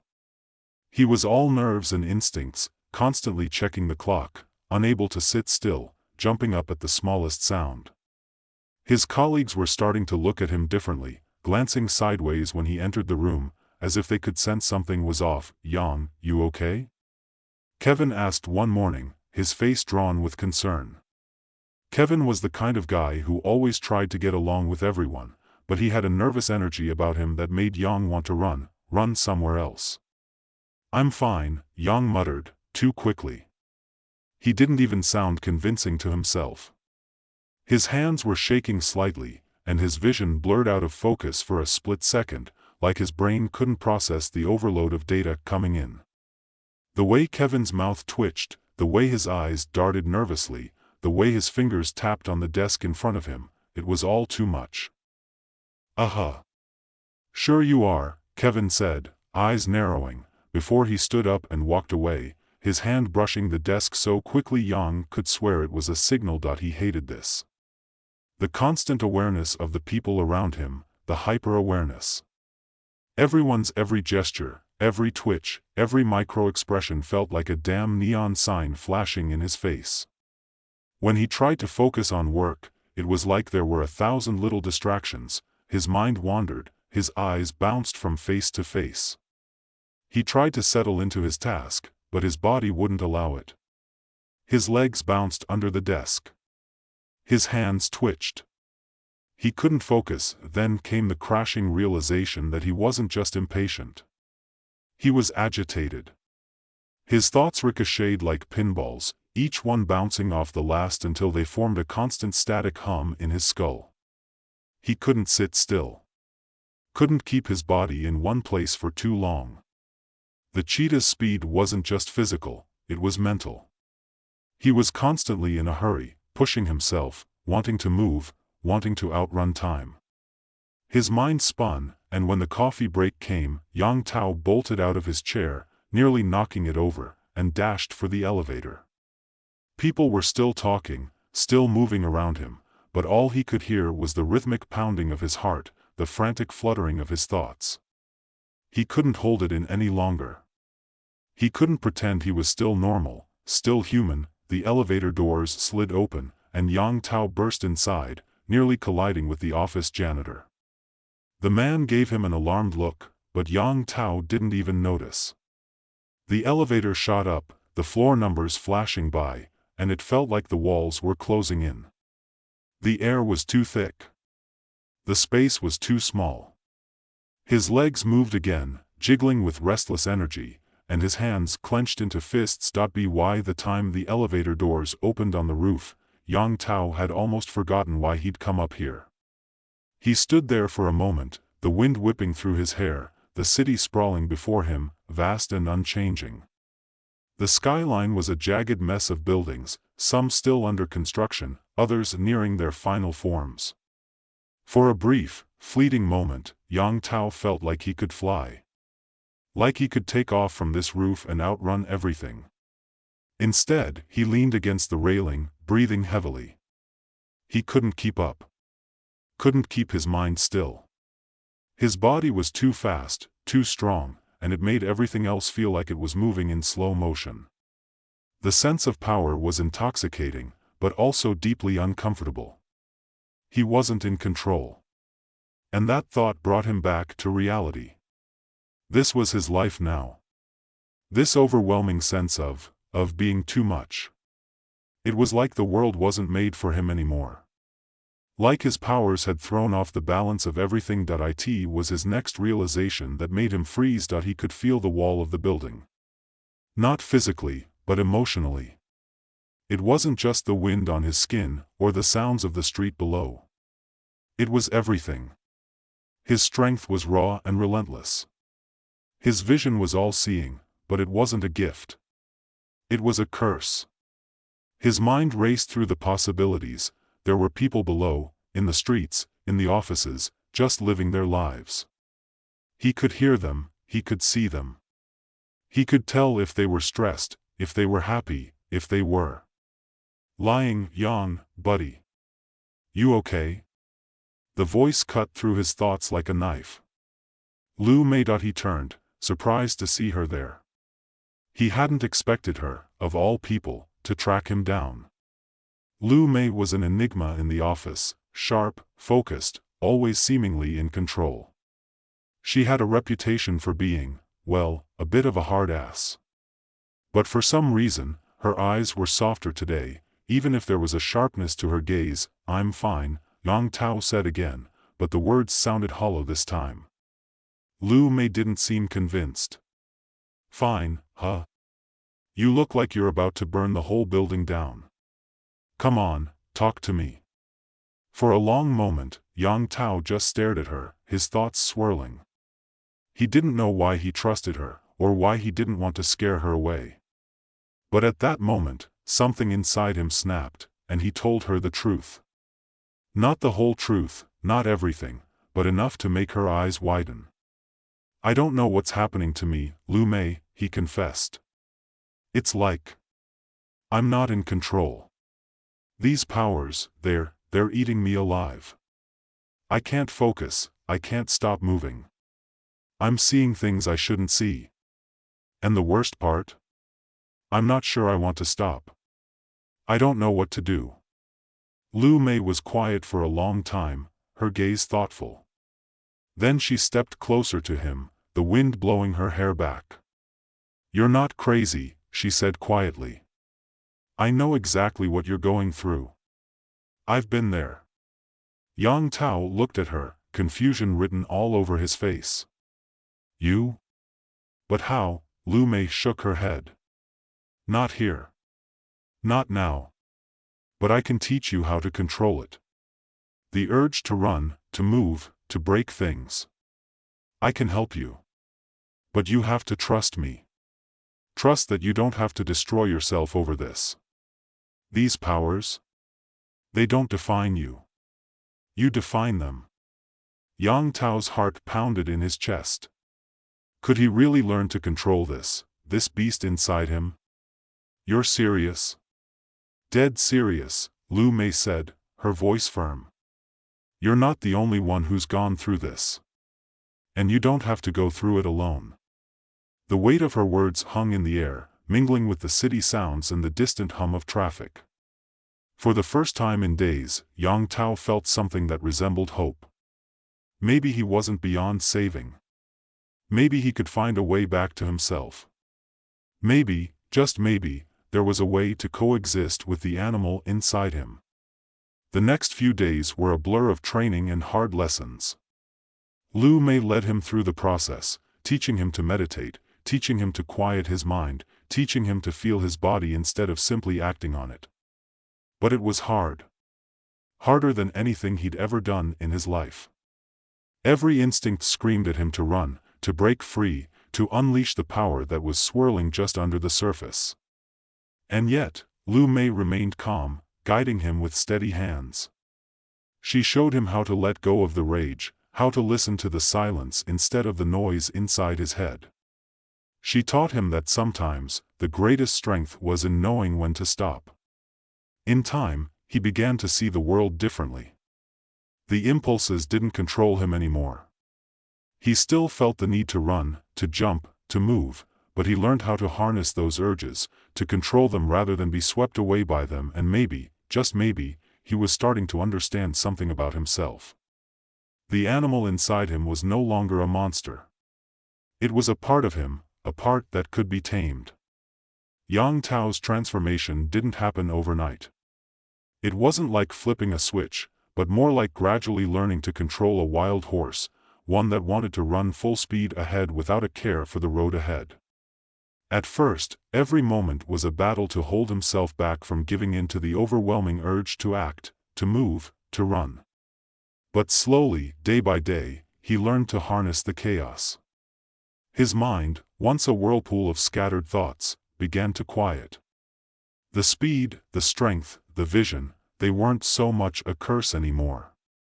Instead, they became a tool. Lu Mei was a constant presence, both in person and in his thoughts. Her calmness, her ability to reign in her own power, was a silent guide in the back of his mind. It was like she had a way of holding the storm inside her without letting it spill over. Every time Yang Tao felt his emotions spiral out of control, every time his legs itched to run or his hands twitched to break something, he would hear her voice in his head, "Control the beast, Tao. Don't let it control you." In his quieter moments, he would think back to when this whole thing began, the lab, the injection, the confusion, and wonder if it had all been some kind of mistake. But now, he wasn't so sure. Was it a mistake, or was it just part of who he was supposed to be? Could he have ever lived a normal life again if he had refused the experiment? The more he trained, the more he realized that his previous life was gone. He couldn't undo what had been done to him, but maybe he didn't need to. The office was still a battleground, but now, it was different. Yang Tao had found his rhythm in the chaos. He no longer lurked in the shadows, hyper-aware of every little movement, every little expression. Instead, he had learned how to filter out the noise, how to separate what was important from what wasn't. His co-workers noticed a difference, too. He was still sharp, maybe sharper than before, but he was quieter, more grounded. Even Kevin, who had once eyed him with suspicion, started to warm up to him again. And then there was Lisa, the office manager, who had begun to look at him differently, too. At first, it was just a subtle shift, an extra glance during meetings, a fleeting smile in the hallway. But over time, it became something more. Something that, if he was being honest with himself, made him uneasy. Not because he didn't like Lisa, she was a great person, smart and capable, but because there was something about the way she looked at him now that made him feel exposed. He didn't want anyone to see the real Yang Tao, the man who wasn't just a tech whiz but also a creature capable of feats that no human should be able to do. It had been 2 weeks since he had started his training with Lu Mei, and tonight, as he sat at his desk working late, the rest of the office was starting to empty out. The hum of the fluorescent lights and the clacking of keyboards around him had become a soothing background noise. Yang Tao's mind was calm. He wasn't hyper-aware anymore. He wasn't hearing his coworkers' every breath, feeling every shift of their weight. He was focused on the lines of code in front of him, steady and unbothered. Just as he thought he could finally finish the project he had been working on for days, the door to the office opened, and Lisa walked in. "Yang, you still here?" she asked, her voice soft, almost tentative. Yang Tao looked up, and for a moment, their eyes locked. He was about to say something when the words caught in his throat. The same sensation that had overtaken him on the roof that day crept up again, the sense that she was too close, that her presence was somehow too much. He quickly looked away, focusing on the screen in front of him. "Yeah. Just finishing up a few things." Lisa didn't seem to mind the sudden change in his demeanor. She walked closer to his desk, her footsteps quiet. "I'm impressed, you know. Everyone's talking about your work lately. You've been on fire." Yang Tao smiled, but it didn't reach his eyes. "Just doing my job." Her smile didn't fade. She reached over and gently touched his arm, and that was all it took to send a ripple of discomfort through him. The sudden, overwhelming surge of awareness, the smell of her perfume, the warmth of her fingers on his skin, made his heart race. His pulse throbbed in his temples, and before he could stop himself, his mind raced through a dozen thoughts at once. Why was she touching him? What did it mean? "I know you don't talk much about yourself," Lisa said, her voice low, almost intimate. "But I think you're really amazing, Yang. I admire you." Yang Tao's heart hammered in his chest, and a knot twisted in his stomach. He wanted to say something, anything, to ease the tension, but the words wouldn't come. The animal inside him, the part of him that had once craved the speed, the movement, the chaos, was beginning to stir again. The urge to run, to escape, was right there, just beneath the surface, but he forced himself to take a deep breath and push it down. Control the beast. Instead of responding, he forced a tight smile. "Thanks, Lisa. But really, I'm just doing what's expected of me." Lisa looked at him for a long moment, then nodded. "You're too modest, Yang." She hesitated, then added, "I think you're capable of more than you realize." The way she said it made Yang Tao uncomfortable. It wasn't just a compliment. There was something more beneath it. He had no idea how to respond, so he simply nodded, his eyes darting back to the screen. Lisa seemed to take the hint. She lingered for a moment longer before turning to leave. As she walked out of the room, Yang Tao felt a strange sense of relief. But it was also laced with guilt. What had he been afraid of? Why did her attention unsettle him so much? The next few days felt like a storm building on the horizon.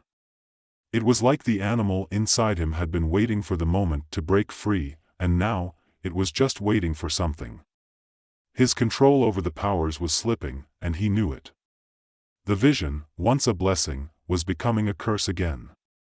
It wasn't just his co-workers' emotions he could feel, it was everything. Every crack in the walls, every person's smallest shift of weight, every fleeting thought that passed through their minds. It was like he could hear people's thoughts, their desires, their fears, and he couldn't shut it off. And then there was the speed. The running. It wasn't just his legs anymore. It was his mind. He couldn't slow down. Couldn't stop the thoughts from racing, couldn't stop his body from moving. He would pace around the apartment, run around the block, as if the only way to quiet the storm was to burn off the energy. One evening, he went for a long run through the city, the night air cool and crisp against his skin. The streets were mostly empty, save for a few pedestrians scattered here and there. As he ran, the sensation of speed, the rush of the wind, the pulse of adrenaline, overwhelmed him. He was faster than he'd ever been, moving through the world as if he were untouchable. It was then that he realized something he hadn't wanted to admit to himself: he liked it. The feeling of speed, the rush of power.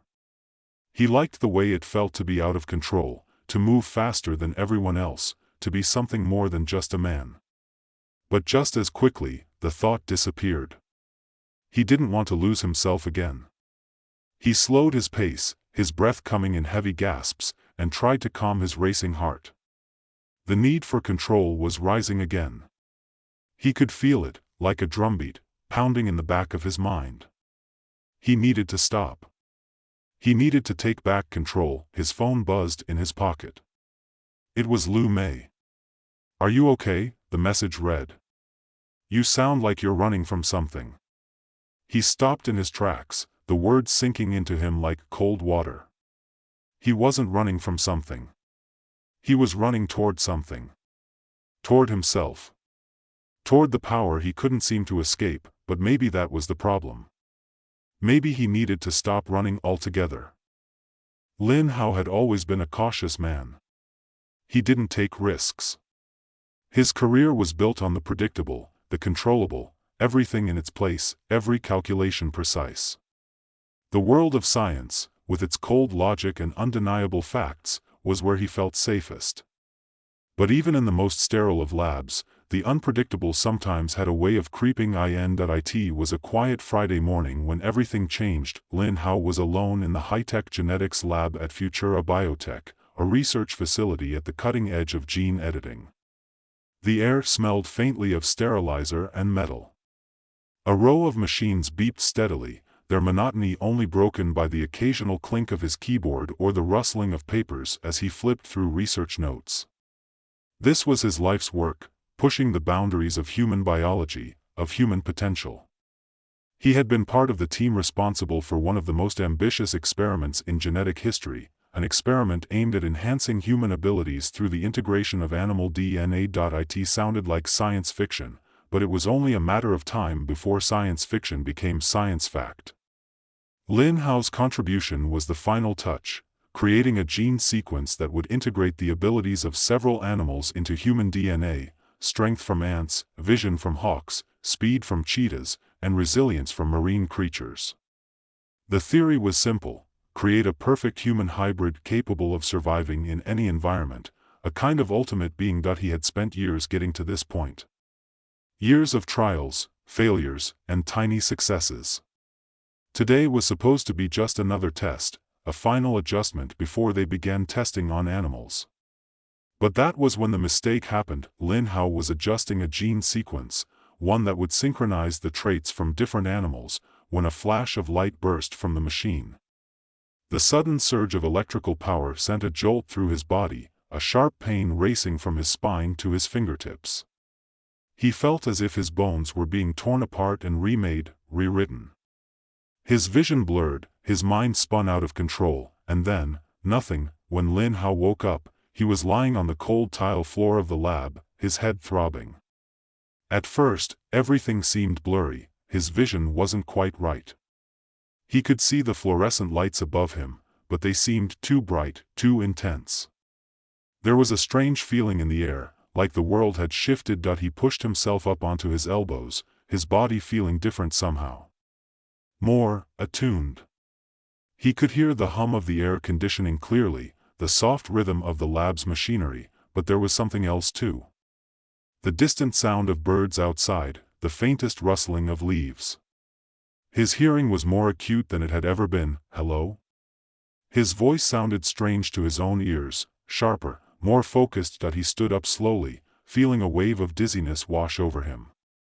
But as he straightened, something inside his mind clicked, and his vision snapped into focus. The lab was a maze of high-tech equipment, but now, each detail was clear to him.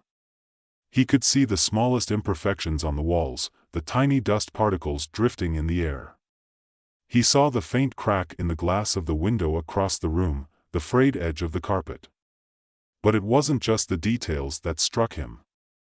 It was the clarity, the precision. He could see it all, as if his eyes were now perfect lenses, fine-tuned to see beyond what the human eye should be able to perceive. A sudden impulse took over him, and he looked at his watch. The numbers on the face jumped out at him with startling clarity, and he was able to calculate exactly how much time had passed since the accident. 3 hours, he muttered to himself. He should have felt overwhelmed, confused, terrified. But instead, an odd sense of exhilaration surged through him. This was new. This was power. As the fog lifted from his mind, Lin Hao moved toward the door. The hallway outside was quiet. His footsteps were silent on the floor, but his hearing picked up everything: the soft whisper of paper fluttering in the breeze from an open window, the faint thump of someone's heart several doors down. He paused, the heartbeats. It was as if his ears were tuned to frequencies no normal human could detect. The rhythmic pounding of blood in his ears sounded different, like a second pulse, one that wasn't his own. It was sharp, precise, faster. He could hear everything. Every heartbeat, every breath, every footstep echoing down the hallway. This is what it feels like to be an apex predator, isn't it? The thought crossed his mind, and a jolt of pure instinct followed. His muscles tensed, his mind raced, but before he could fully process what was happening, a burst of energy shot through him. He sprang forward, sprinting faster than he had ever run in his life. His legs moved with a speed that was beyond comprehension. He didn't feel tired. In fact, he felt as if he could keep going forever. He bolted down the hallway, rounding a corner without breaking stride, his mind still processing everything that was happening. He barely noticed the shift. The world around him became a blur, every motion of his body synchronized perfectly with his surroundings, but then, suddenly, it hit him. He had lost control. With a sharp twist of his body, he skidded to a halt, his feet scraping the polished floor. He was out of breath, his heart pounding in his chest, but, no, he wasn't tired. His legs were trembling, but they were not sore. They were restless, eager for more. A hunter's body, his body, was trying to run on its own, without his mind's input. It was the power, the urge to chase, the need to hunt. He swallowed hard, realizing that his body had become something other than human. His senses had sharpened beyond reason.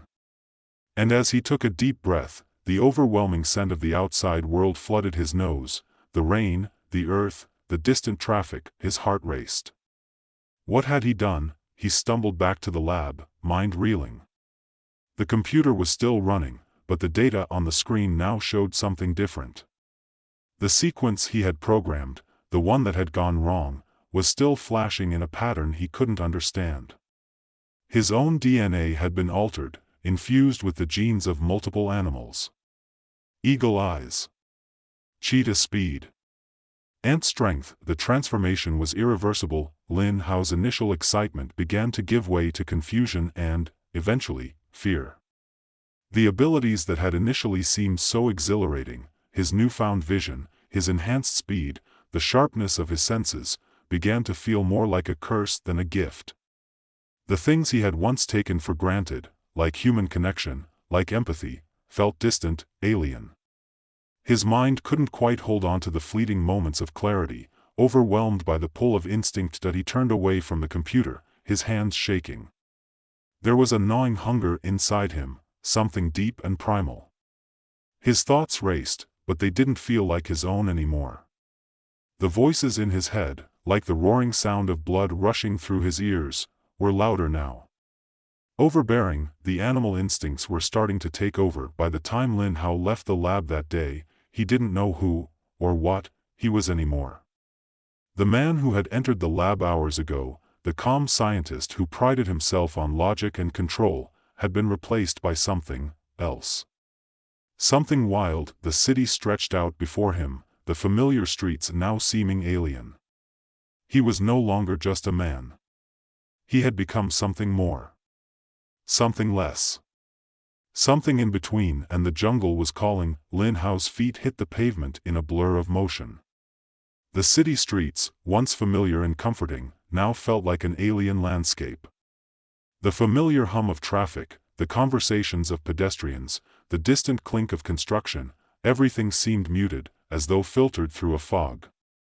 But it wasn't the world that had changed, it was him. His senses were overloaded, attuned to details that had once been invisible, imperceptible. It was like he had been given a pair of superhuman eyes, ears, a nose, and every sensory organ in between. But what he hadn't realized when he first sprinted out of the lab was just how much his mind would struggle to keep up. His heart raced, not from the exertion. He wasn't tired, not at all, but from the surge of raw energy coursing through his veins. His senses were screaming at him. A car engine revved a block away, and it sounded like a lion's roar in his ears. A child's laughter echoed from a park around the corner, and he could pick out the individual notes like a symphony. He could smell the staleness of the air conditioning in a nearby office building, the sweat and leather of the commuters on the sidewalk, the faint scent of something sweet and floral from a street vendor. All of it was overwhelming. But that wasn't the worst part. The worst part was how deeply his mind wanted to follow each of those sensory impulses. The urge to chase the source of every sound, every movement, every smell gnawed at him. It wasn't curiosity, it was something deeper. More primal. He stopped abruptly, forcing himself to breathe slowly, to steady his thoughts. There was no need to run. There was no need to chase. He was not some wild animal, some predator, some mindless thing driven by hunger and instinct. But that was the lie, wasn't it? His hands trembled as he dug his fingers into the rough brick of a nearby building, grounding himself.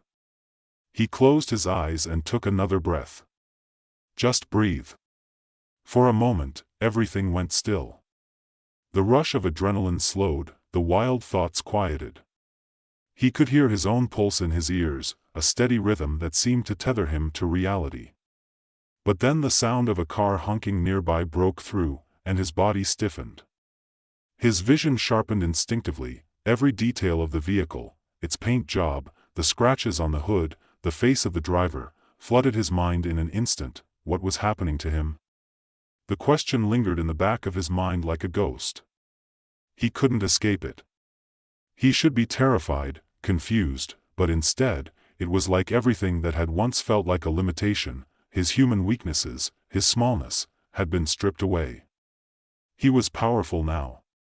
Invincible, even. He was more than a man. But was that a gift? Or a curse? The answer didn't come to him. All he had were the sensations.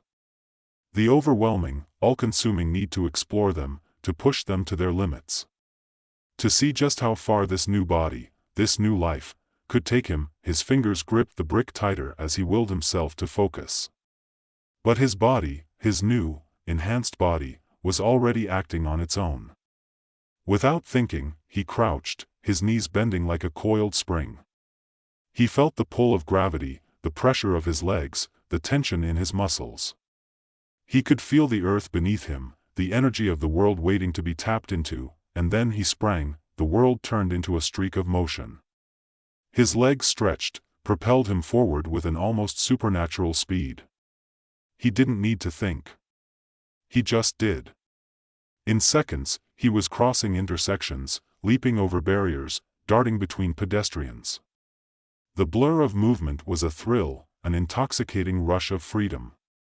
But it was also terrifying. He couldn't stop, couldn't slow down. His feet didn't seem to touch the ground, they barely skimmed it. He was flying across the city, faster than anything human could move. He willed himself to stop. A moment of clarity amidst the madness. And then, with a sharp twist, his body obeyed, skidding to a halt in the middle of an alleyway, his heart pounding wildly, his body trembling with the intensity of the sprint. He gasped for breath, but it wasn't from exhaustion. It was from the sheer force of the adrenaline that had surged through him. His mind was still racing, still trying to process the magnitude of what had just happened. He could still hear the sound of his heartbeat in his ears, the constant rush of blood that felt almost alien. Was this the price of his new powers? The constant hum of heightened senses, the ever-present rush of strength and speed? Something clicked inside him then. something darker. A deeper hunger that had begun to gnaw at his gut, a gnawing, insatiable desire to run again. To feel that speed, that power. To push the limits, to test his boundaries that he had no idea where he was anymore. No idea how far he had run. The streetlights above cast harsh shadows on the ground, and the city seemed distant now, alien, as if he were outside of it looking in. He could see the shadows of people walking, but they were just that, shadows. Faint outlines in his vision. He was something else now. Something apart from them. A soft scuffle behind him caught his attention. He turned sharply, his body already tense. It was a woman, standing at the edge of the alley, staring at him with wide eyes.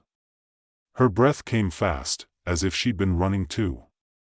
She looked at him like he was a wild animal, something to be feared, something to avoid. Lin Hao didn't move. His enhanced vision caught the detail of her face, the nervous twitch in her cheek, the rapid rise and fall of her chest. He could smell the faint scent of her perfume, the anxiety radiating off of her. But what really caught his attention was the sharp fear in her eyes. He took a step forward. No, he told himself. Control. But the instinct, that deep, gnawing instinct, was there again. His body took another step forward, almost involuntarily. He could feel it now, the animal in him stirring, the predatory impulse. She was small, fragile. For a moment, his vision blurred. The world tilted, his thoughts spinning. She was prey. She was weak. He stopped. Lin Hao blinked, shook his head. His heart thundered in his chest. He was human. He wasn't some animal. The woman, sensing the shift, slowly took a step back. "Are you okay?" she asked, her voice trembling. You don't look well." The words hung in the air like a fog. He couldn't remember the last time anyone had asked him that. He couldn't remember the last time he had thought to answer. He looked at her, then down at his hands. They were trembling. His whole body was on edge. His senses screamed at him to act, to chase, to hunt, to run.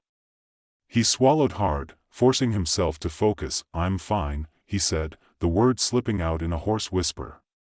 "Just tired." His voice sounded alien to him, too sharp, too tense. He couldn't remember the last time he had spoken with such distance, such disconnection. She didn't look convinced, but she nodded, slowly backing away. Lin Hao stood there for a moment longer, watching her disappear into the darkened streets. The adrenaline began to recede, and a wave of exhaustion hit him. Not physical exhaustion, but something deeper, more profound. The kind that came from being pushed to your limits and realizing that you couldn't control it anymore. He staggered back against the brick wall of the alley, his legs weak. His mind was still spinning. What had just happened? Was he really losing himself? Was he becoming the monster that he had always feared? The thought hung in the air, oppressive, suffocating. He was no longer sure where the line between man and animal was anymore. The jungle, the real jungle, wasn't some distant, untouched place. It was right here, in his own veins, in his own mind, and he didn't know if he could stop it. Lin Hao woke up in his apartment to the sound of birds chirping outside. He had no idea how long he'd been asleep, but the faint light of dawn creeping through his window told him it had been at least a few hours. He sat up, rubbing his face, feeling the weight of exhaustion in his muscles. Not the kind of fatigue that comes from overexertion, but the kind that lingers, heavy and suffocating, as though his body was still recalibrating itself. He swung his legs over the side of the bed and stood, swaying for a moment before steadying himself. He hadn't run like that in. God, how long had it been? His mind kept drifting back to the alley, to the woman's terrified eyes, and to that moment when the animal inside him had taken over. He could still feel the raw hunger coursing through him, the almost irresistible urge to hunt, but that wasn't who he was. Was it? Lin Hao closed his eyes and took a deep breath, forcing his thoughts to quiet down. He needed control. He had to regain control. His body was no longer entirely his own, and that terrified him. There was a wildness inside him now, an instinct that wasn't human. It had taken hold with such ease, slipping through the cracks in his consciousness, finding the weak spots. It was seductive, like a drug. It promised freedom, power, and freedom from weakness. But it came at a cost. He had seen it in the eyes of that woman, the fear, the distrust. He wasn't just changing physically. He was changing in ways that scared him. He stumbled into the bathroom, catching his reflection in the mirror. For the first time in days, he really looked at himself. The transformation had begun. His eyes were sharper, almost predatory, the pupils too wide. His skin was paler, the veins more pronounced beneath the surface. His face seemed harder, sharper, as though the features of a different creature had slowly worked their way through his human exterior. But his gaze, there was something darker there now. Something primal. Something that didn't belong. He ran his fingers over his face, touching the jagged line of his cheekbone, the roughness of his jaw. He barely recognized himself. It was as though he were wearing someone else's face.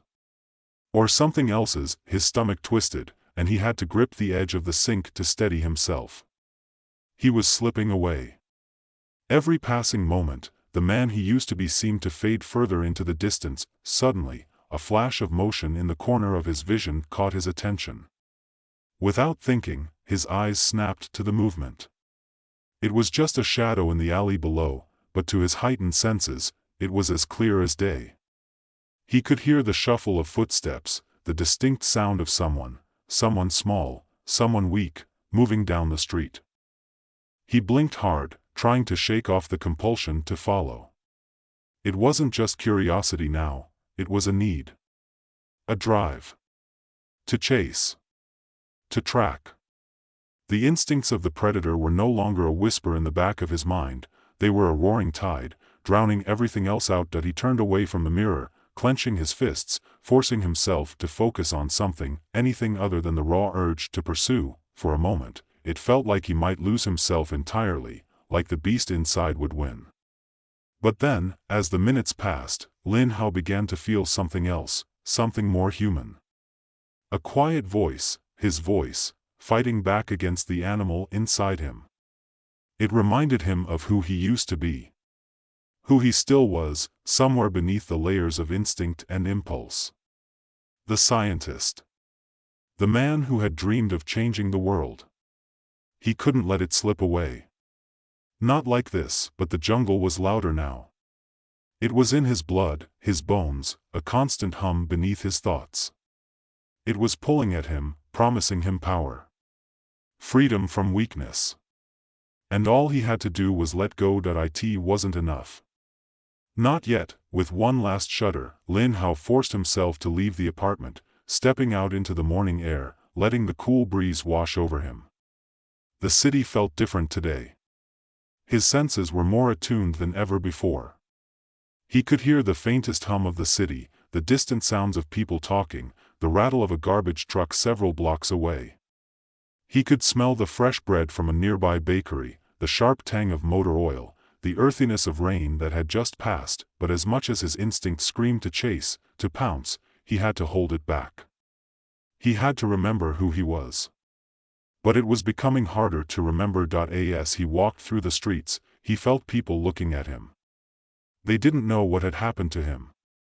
They didn't know the animal that had taken root inside his soul. All they saw was a man, a normal man, walking down the street. But Lin Hao could feel their fear. Their wariness. He could hear it in their heartbeats, see it in their eyes. They knew, on some level, that something wasn't right. He was a predator, and the world was starting to recognize him for what he was. The thought made his chest tighten. He didn't want to be this. He didn't want to be feared. He didn't want to be alone. But his transformation was irreversible. There was no going back. Not now. Not after everything he'd seen. Not after everything he'd become. As he turned down a side street, he spotted a group of people gathered around, looking down at something in the middle of the street. His curiosity piqued. Lin Hao approached cautiously, trying to ignore the gnawing hunger that was still tugging at his insides. He tried to remain human, but it was hard. So hard. A woman stood at the center of the crowd, her face contorted in distress. Lin Hao stepped forward, recognizing her instantly. It was the same woman from the alley last night, the one he had almost hunted. Her eyes locked with his the moment he stepped into view, and for a brief, terrible second, Lin Hao saw the flicker of recognition. The same fear. The same dread, and then, without thinking, he moved. The crowd parted as his body surged forward, his legs carrying him faster than he intended, too fast for his brain to keep up. He could see the woman's expression change. She wasn't just scared anymore, she was terrified. She knew. She could feel the animal in him now. She could sense the predatory energy in the air, just like everyone else could, but it was too late. He was there before she could react, his hand grabbing her wrist with a force that made her gasp. Her heart pounded in his ears, and for a brief moment, Lin Hao thought he might actually hurt her. That the wild, uncontrollable part of him might take over again, but then he froze. She stared up at him, her eyes wide, pupils dilated in fear. He could feel the warmth of her body, the quick, shallow breaths that matched his own, the pounding of her heart that made everything inside him scream to protect. It was as if something deep inside him was reminding him of the balance he had to maintain. He let go. Lin Hao pulled his hand away, stepping back. The hunger was still there, but the beast inside him had quieted. For now. The woman, still trembling, stepped away from him, her gaze never leaving his. I am sorry, she stammered, her voice shaking. I didn't know. I didn't know what happened to you, but, you're not. Her words trailed off, and Lin Hao found himself at a loss.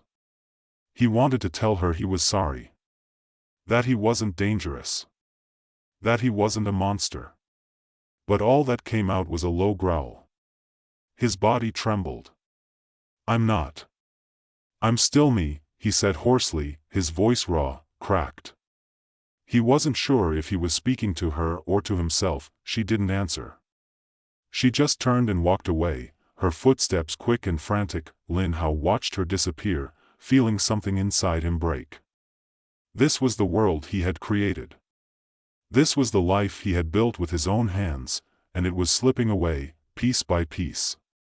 He wasn't human anymore. Not really. Not completely. He turned, walking slowly down the street, his body heavy with the weight of the truth. There was no going back. He had become something else, something greater, and yet, in some ways, far, far smaller than he had ever been. The law of the jungle had always been about survival.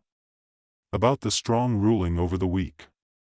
But what if you were both the predator and the prey, and what if, in the end, there was nothing left to save?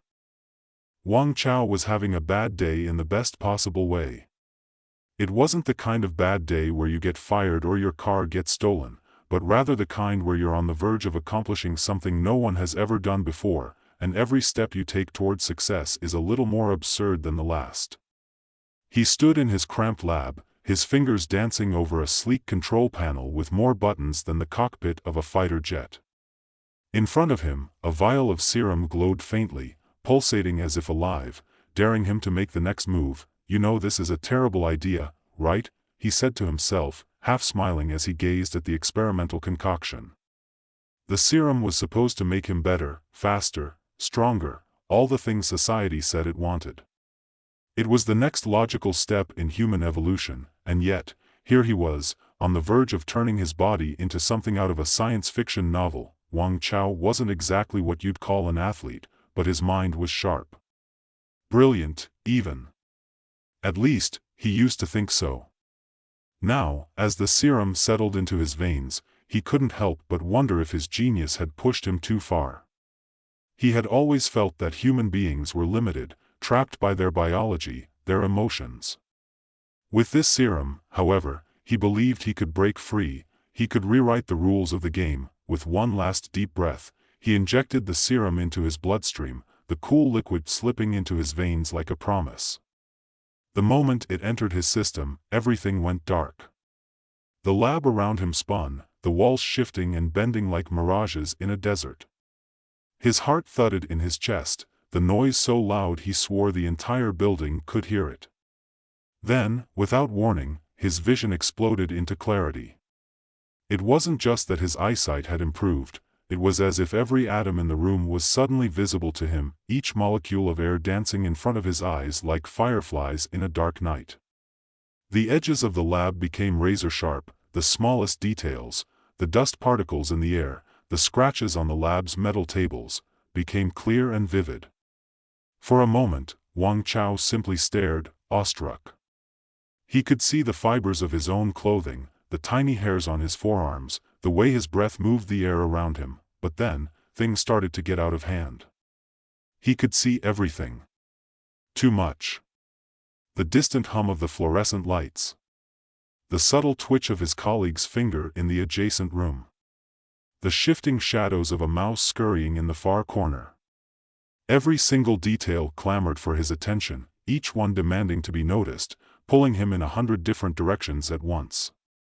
His mind, previously so sharp and focused, began to fray at the edges. Wang Chao gritted his teeth. "Focus," he muttered, trying to regain control. But the sight of his colleague, Dr. Zhang Mei, moving in the hallway outside his lab, distracted him. Her every motion seemed magnified, too precise, too delicate, like a dancer caught in slow motion. He couldn't look away, even as the sounds around him crescendoed, growing louder and louder until they filled his skull. His heart raced, his hands trembling as he swiped at the nearest desk to steady himself. But instead of simply brushing it aside, his palm slammed into the edge of the table with an unexpected force, sending the entire thing flying across the room. It crashed into a stack of research papers, knocking over beakers and vials, some of which shattered on the floor. The chaos was overwhelming. His breathing quickened. He could feel the adrenaline surge through him, flooding his body like a drug. The strength in his muscles surged too, far beyond what he had expected. He was stronger now, like an ant capable of lifting 50 times its body weight. But unlike an ant, he had no control over the power. His body was a runaway train. "Great," he muttered, stumbling backward and knocking into a wall. The sensation was surreal. The walls seemed to shift, the floor rising and falling beneath his feet. Just great. At that moment, his mind flickered between lucidity and pure instinct. His hawk-like vision and cheetah-like reflexes were no longer an asset. They were liabilities. The world around him seemed distorted, his body moving too fast, too erratically. He took a deep breath, trying to steady himself, but everything felt like it was spinning out of control. This wasn't what he had envisioned. This wasn't evolution. This was madness. And then, just like that, the effect began to wear off, or so he thought. The dizziness ebbed away, leaving behind only a tingling sensation, a strange residue in his body. The lab was a mess, papers and equipment scattered across the floor. He took a tentative step forward, trying to steady his shaky legs. But as he moved, something felt off. The floor beneath him felt too soft, too yielding. Without thinking, Wang Chao's foot came down harder than he had intended. The sound of cracking wood echoed throughout the lab. He looked down in horror. The floorboard had buckled beneath his weight, splintering like a twig under the paws of a lion. "What the hell?" Wang Chao muttered, stepping back. The power coursing through his body felt wrong. Too much. He tried to remind himself that this was the next step, that he had transcended the limits of his own biology. But the more he thought about it, the more unsettled he became. He had never wanted to be a freak of nature. He wanted to be better. And now, he had no idea who he was anymore. The door to the lab creaked open, and Dr. Zhang Mei stepped in, her face a mixture of concern and disbelief. "Wang Chao," she began, her voice steady but filled with uncertainty. "Are you all right?" He turned toward her, his mind foggy with conflicting thoughts. "I'm fine," he said, but his voice came out too sharp, too abrupt. I just need a minute." Zhang Mei looked at him, her eyes narrowing slightly. "You're not fine. What did you do?" Her gaze swept over the chaos around him, the broken equipment, the damaged lab. "I'm testing something," Wang Chao said, his tone defensive. "I'm testing the serum. It's working, I can feel it working.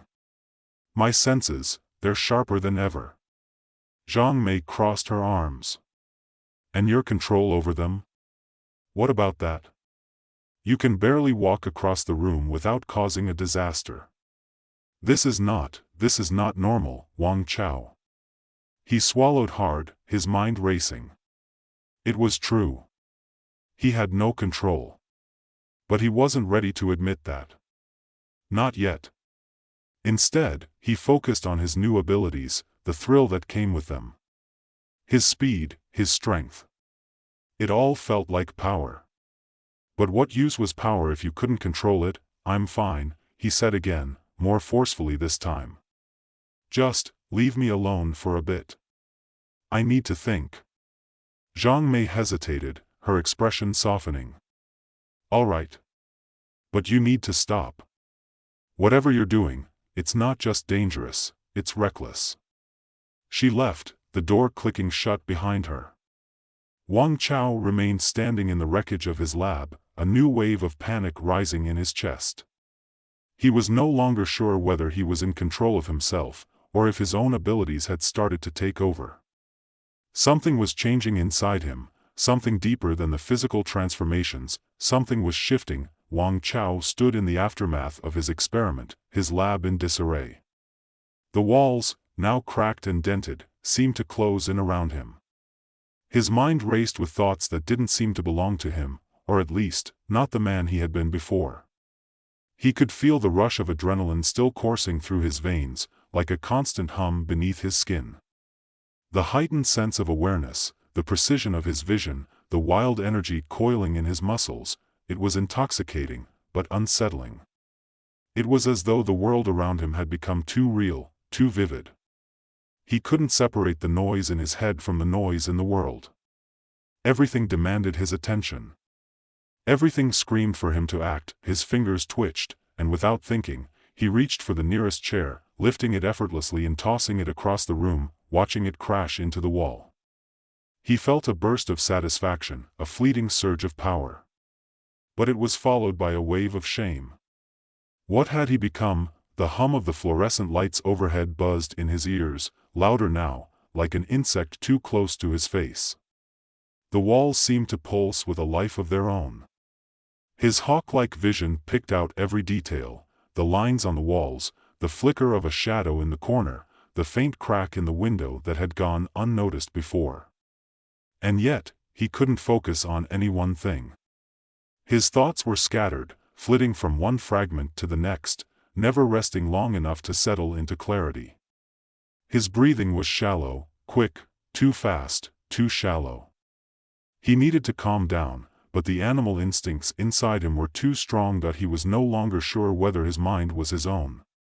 With each passing moment, it felt like something deeper, something primal, was awakening inside him. The strength of the ant. The speed of the cheetah. The vision of the hawk. These abilities, once the product of a carefully constructed plan, had become the driving force behind his behavior, pushing him to act impulsively, recklessly. It was as though his body no longer belonged to him.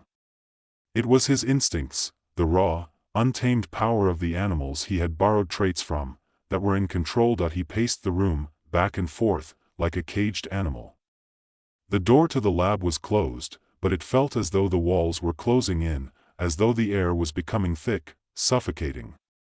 He needed to get out, to run, to move. The impulse was overwhelming.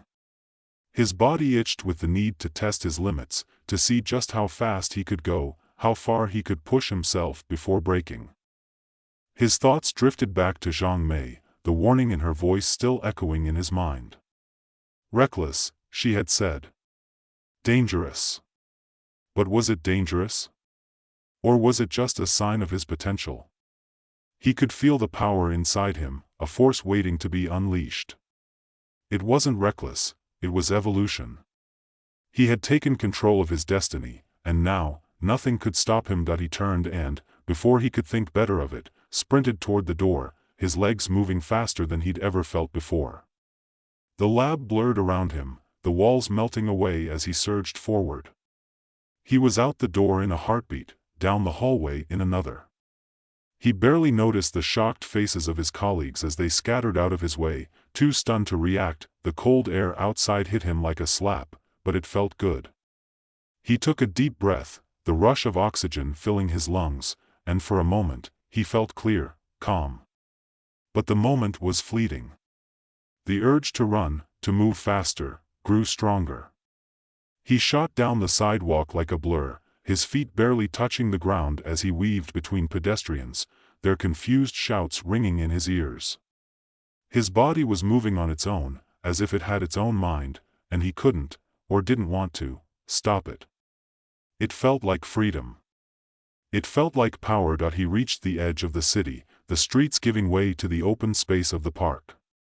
Without slowing, he took a sharp turn and bounded up a set of stairs, the muscles in his legs burning as he launched himself upward, higher, faster than he ever thought possible.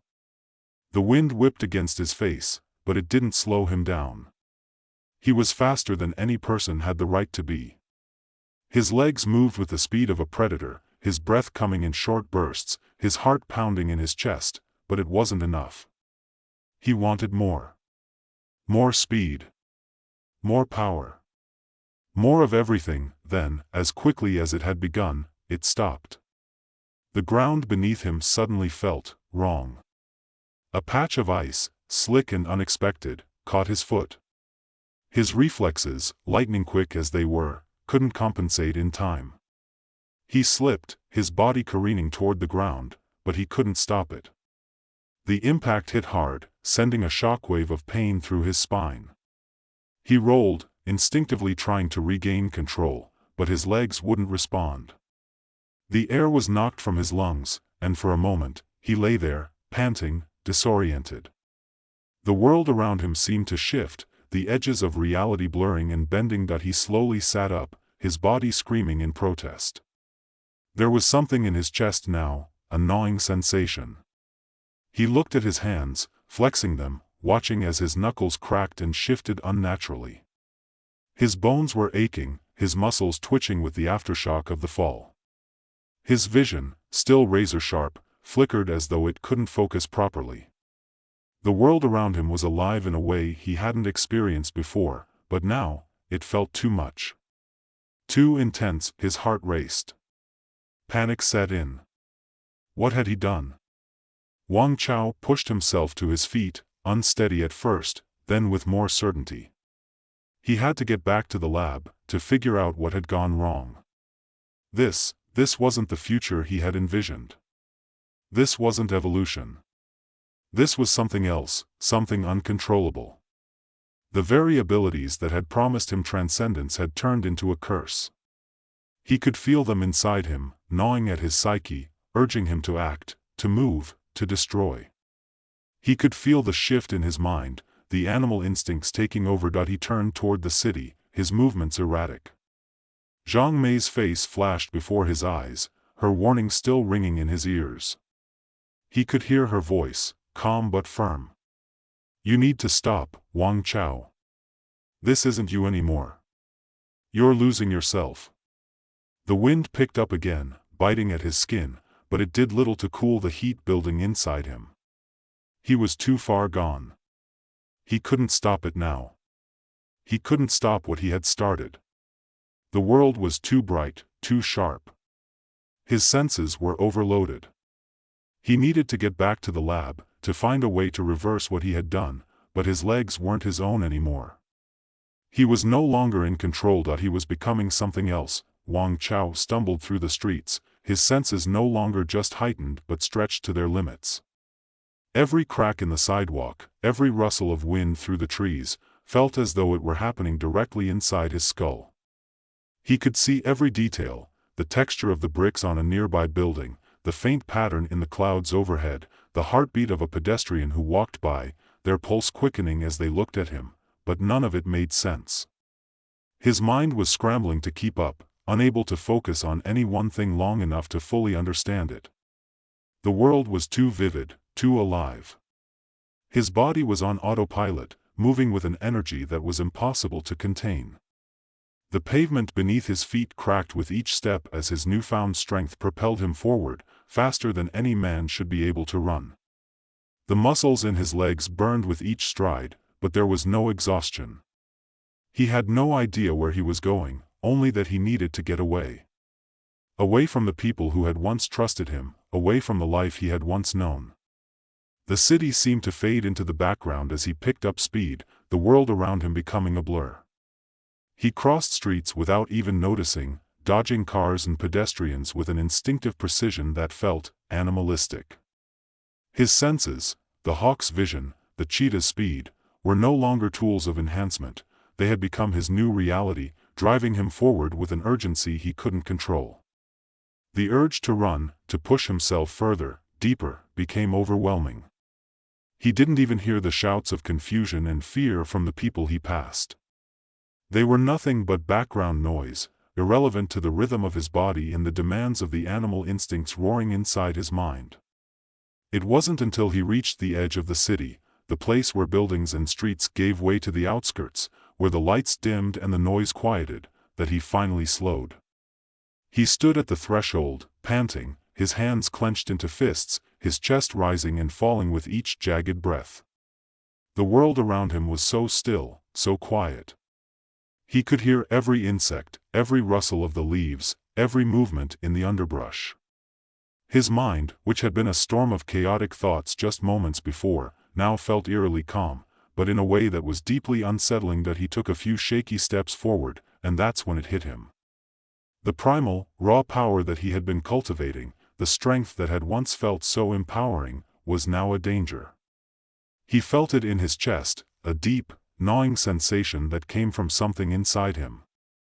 Not just the power in his muscles or the speed in his legs, but something darker. A hunger. His mind flickered, torn between the desire to fight the pull of his new instincts and the overwhelming urge to give in. He wanted to run, but not just for the sake of speed. No, there was something more. He could feel it in the tightness of his limbs, the twitch in his hands, the fire in his blood. His animal side was calling to him, whispering to him to give in. To hunt. To dominate. But he was still himself, wasn't he? He had to be. This power, this raw, unfiltered strength, it was supposed to make him better, not turn him into something he could barely recognize. He reached for his phone, his hands shaking as he dialed the number that had once meant safety, a tether to the life he had known before this all began. Zhang Mei. The phone rang. Once. Twice. A third time. She answered. Her voice was low, cautious. Wang Chao. I don't know what's happening to me, he said, his voice coming out too harsh, too desperate. I don't know if I can stop it. I can feel it, the power, the need, it's taking over. There was a pause on the other end of the line. Where are you? Near the edge of the city, he muttered, looking around, disoriented. I don't know how to get back. I don't know what's happening to me, Mei. Zhang Mei's voice softened, but there was an underlying firmness to it. Listen to me. You need to stop. This isn't you. This thing, these abilities, whatever they are, they're not just changing your body, Wang Chao. They're changing who you are. I can't, he said, shaking his head, though she couldn't see him. I can't stop it. I've crossed a line, Mei. I can feel it in my bones. I'm becoming something else. Another silence. This time, it felt like the calm before a storm. You still have a choice, she said quietly. You can choose to turn this around. But you have to come back. Now. He gripped the phone tighter, his nails digging into his palm. She was right. He still had a choice. But that choice felt so small, so distant, compared to the feral hunger he could feel clawing its way out of him. His breath hitched. His gaze sharpened, distant. He could see something. The movement of a small animal, darting through the trees just beyond the city limits. It wasn't a person, but it might as well have been. He could feel its heartbeat, its terror, its every tiny movement. It was prey. Wang Chao, Zhang Mei's voice cut through his thoughts. Come back. Please. But it was too late. His mind, which had been teetering on the edge, slipped further. The animal instincts were winning. The hawk, the cheetah, the ant, they were all stronger than the man he had been. He dropped the phone, his hands trembling with a mixture of fear and anticipation.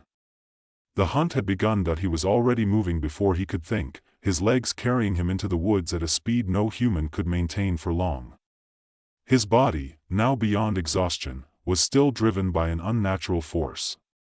The trees blurred around him, the world nothing more than a maze of colors and sounds that made no sense. But that small animal was still there, its heartbeat thumping in his ears like a drum. It was scared. It was alone. It was his. He pushed harder, faster, until he was almost airborne, his feet barely touching the earth as he followed the scent, the vibrations in the ground, the whispers of movement on the wind. He wasn't thinking anymore. He was hunting. The creature broke through the underbrush just ahead of him, its body low to the ground, its small form darting between the trees. His vision locked onto it, his every sense honed to perfection. He closed the distance in seconds. It barely had time to react before he was on it, his hands reaching out, grabbing its neck in a vice-like grip. The world went silent for a moment. The wind stilled. The creature's pulse thudded in his ears, the scent of fear thick in the air.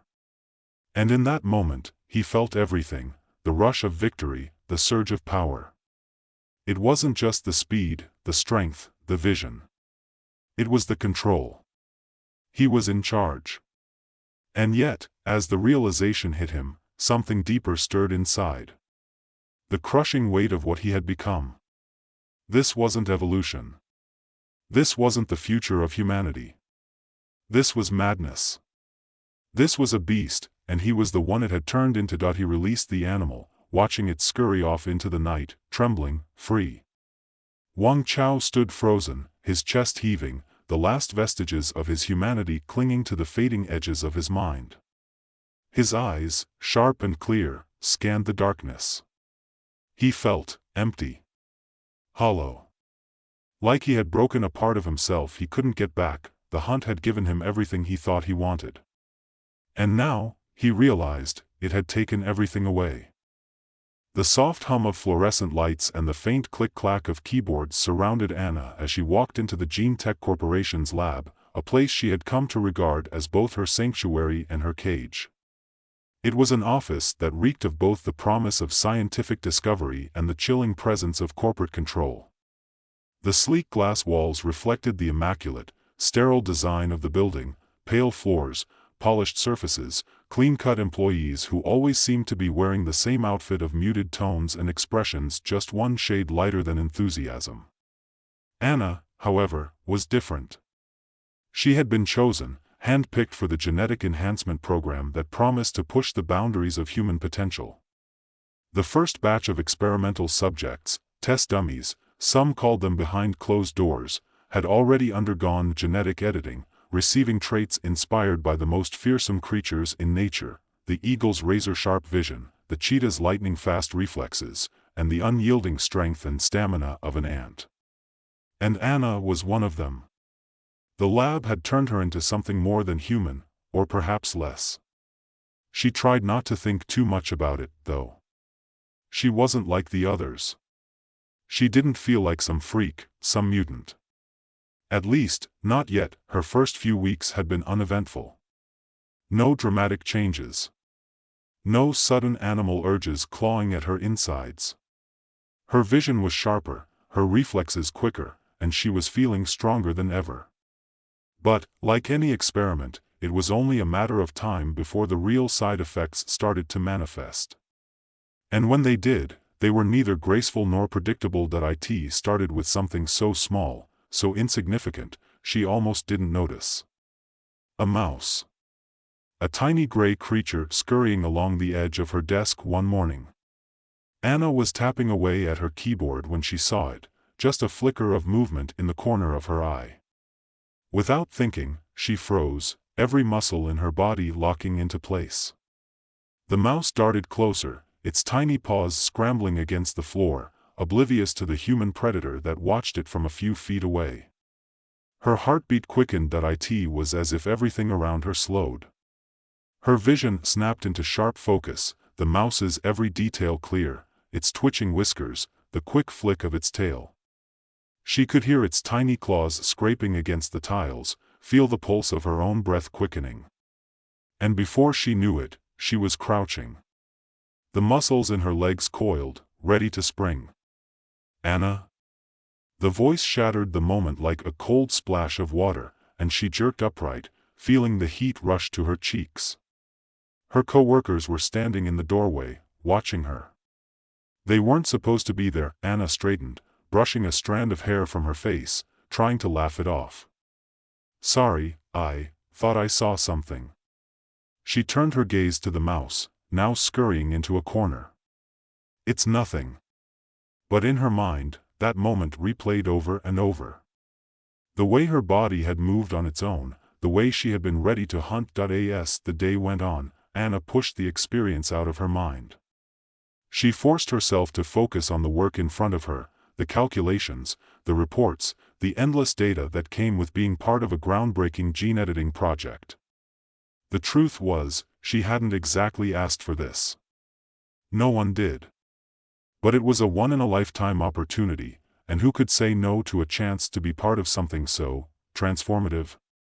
And yet, the more she thought about it, the less sure she became that she was in control of the transformation. It wasn't until later that afternoon, when she walked into the break room, that the real warning signs began to surface. She hadn't eaten much all day. A protein bar in the morning, a couple of coffee refills. She'd been too focused on work to think about food, but now that she was standing in front of the vending machine, the gnawing hunger hit her hard. She stared at the rows of snacks behind the glass: chips, candy bars, crackers. Nothing unusual. But there, nestled in the corner, beef jerky. A pack of jerky. The smell hit her before she even realized what it was, a sharp, savory aroma that instantly triggered something deep in her chest.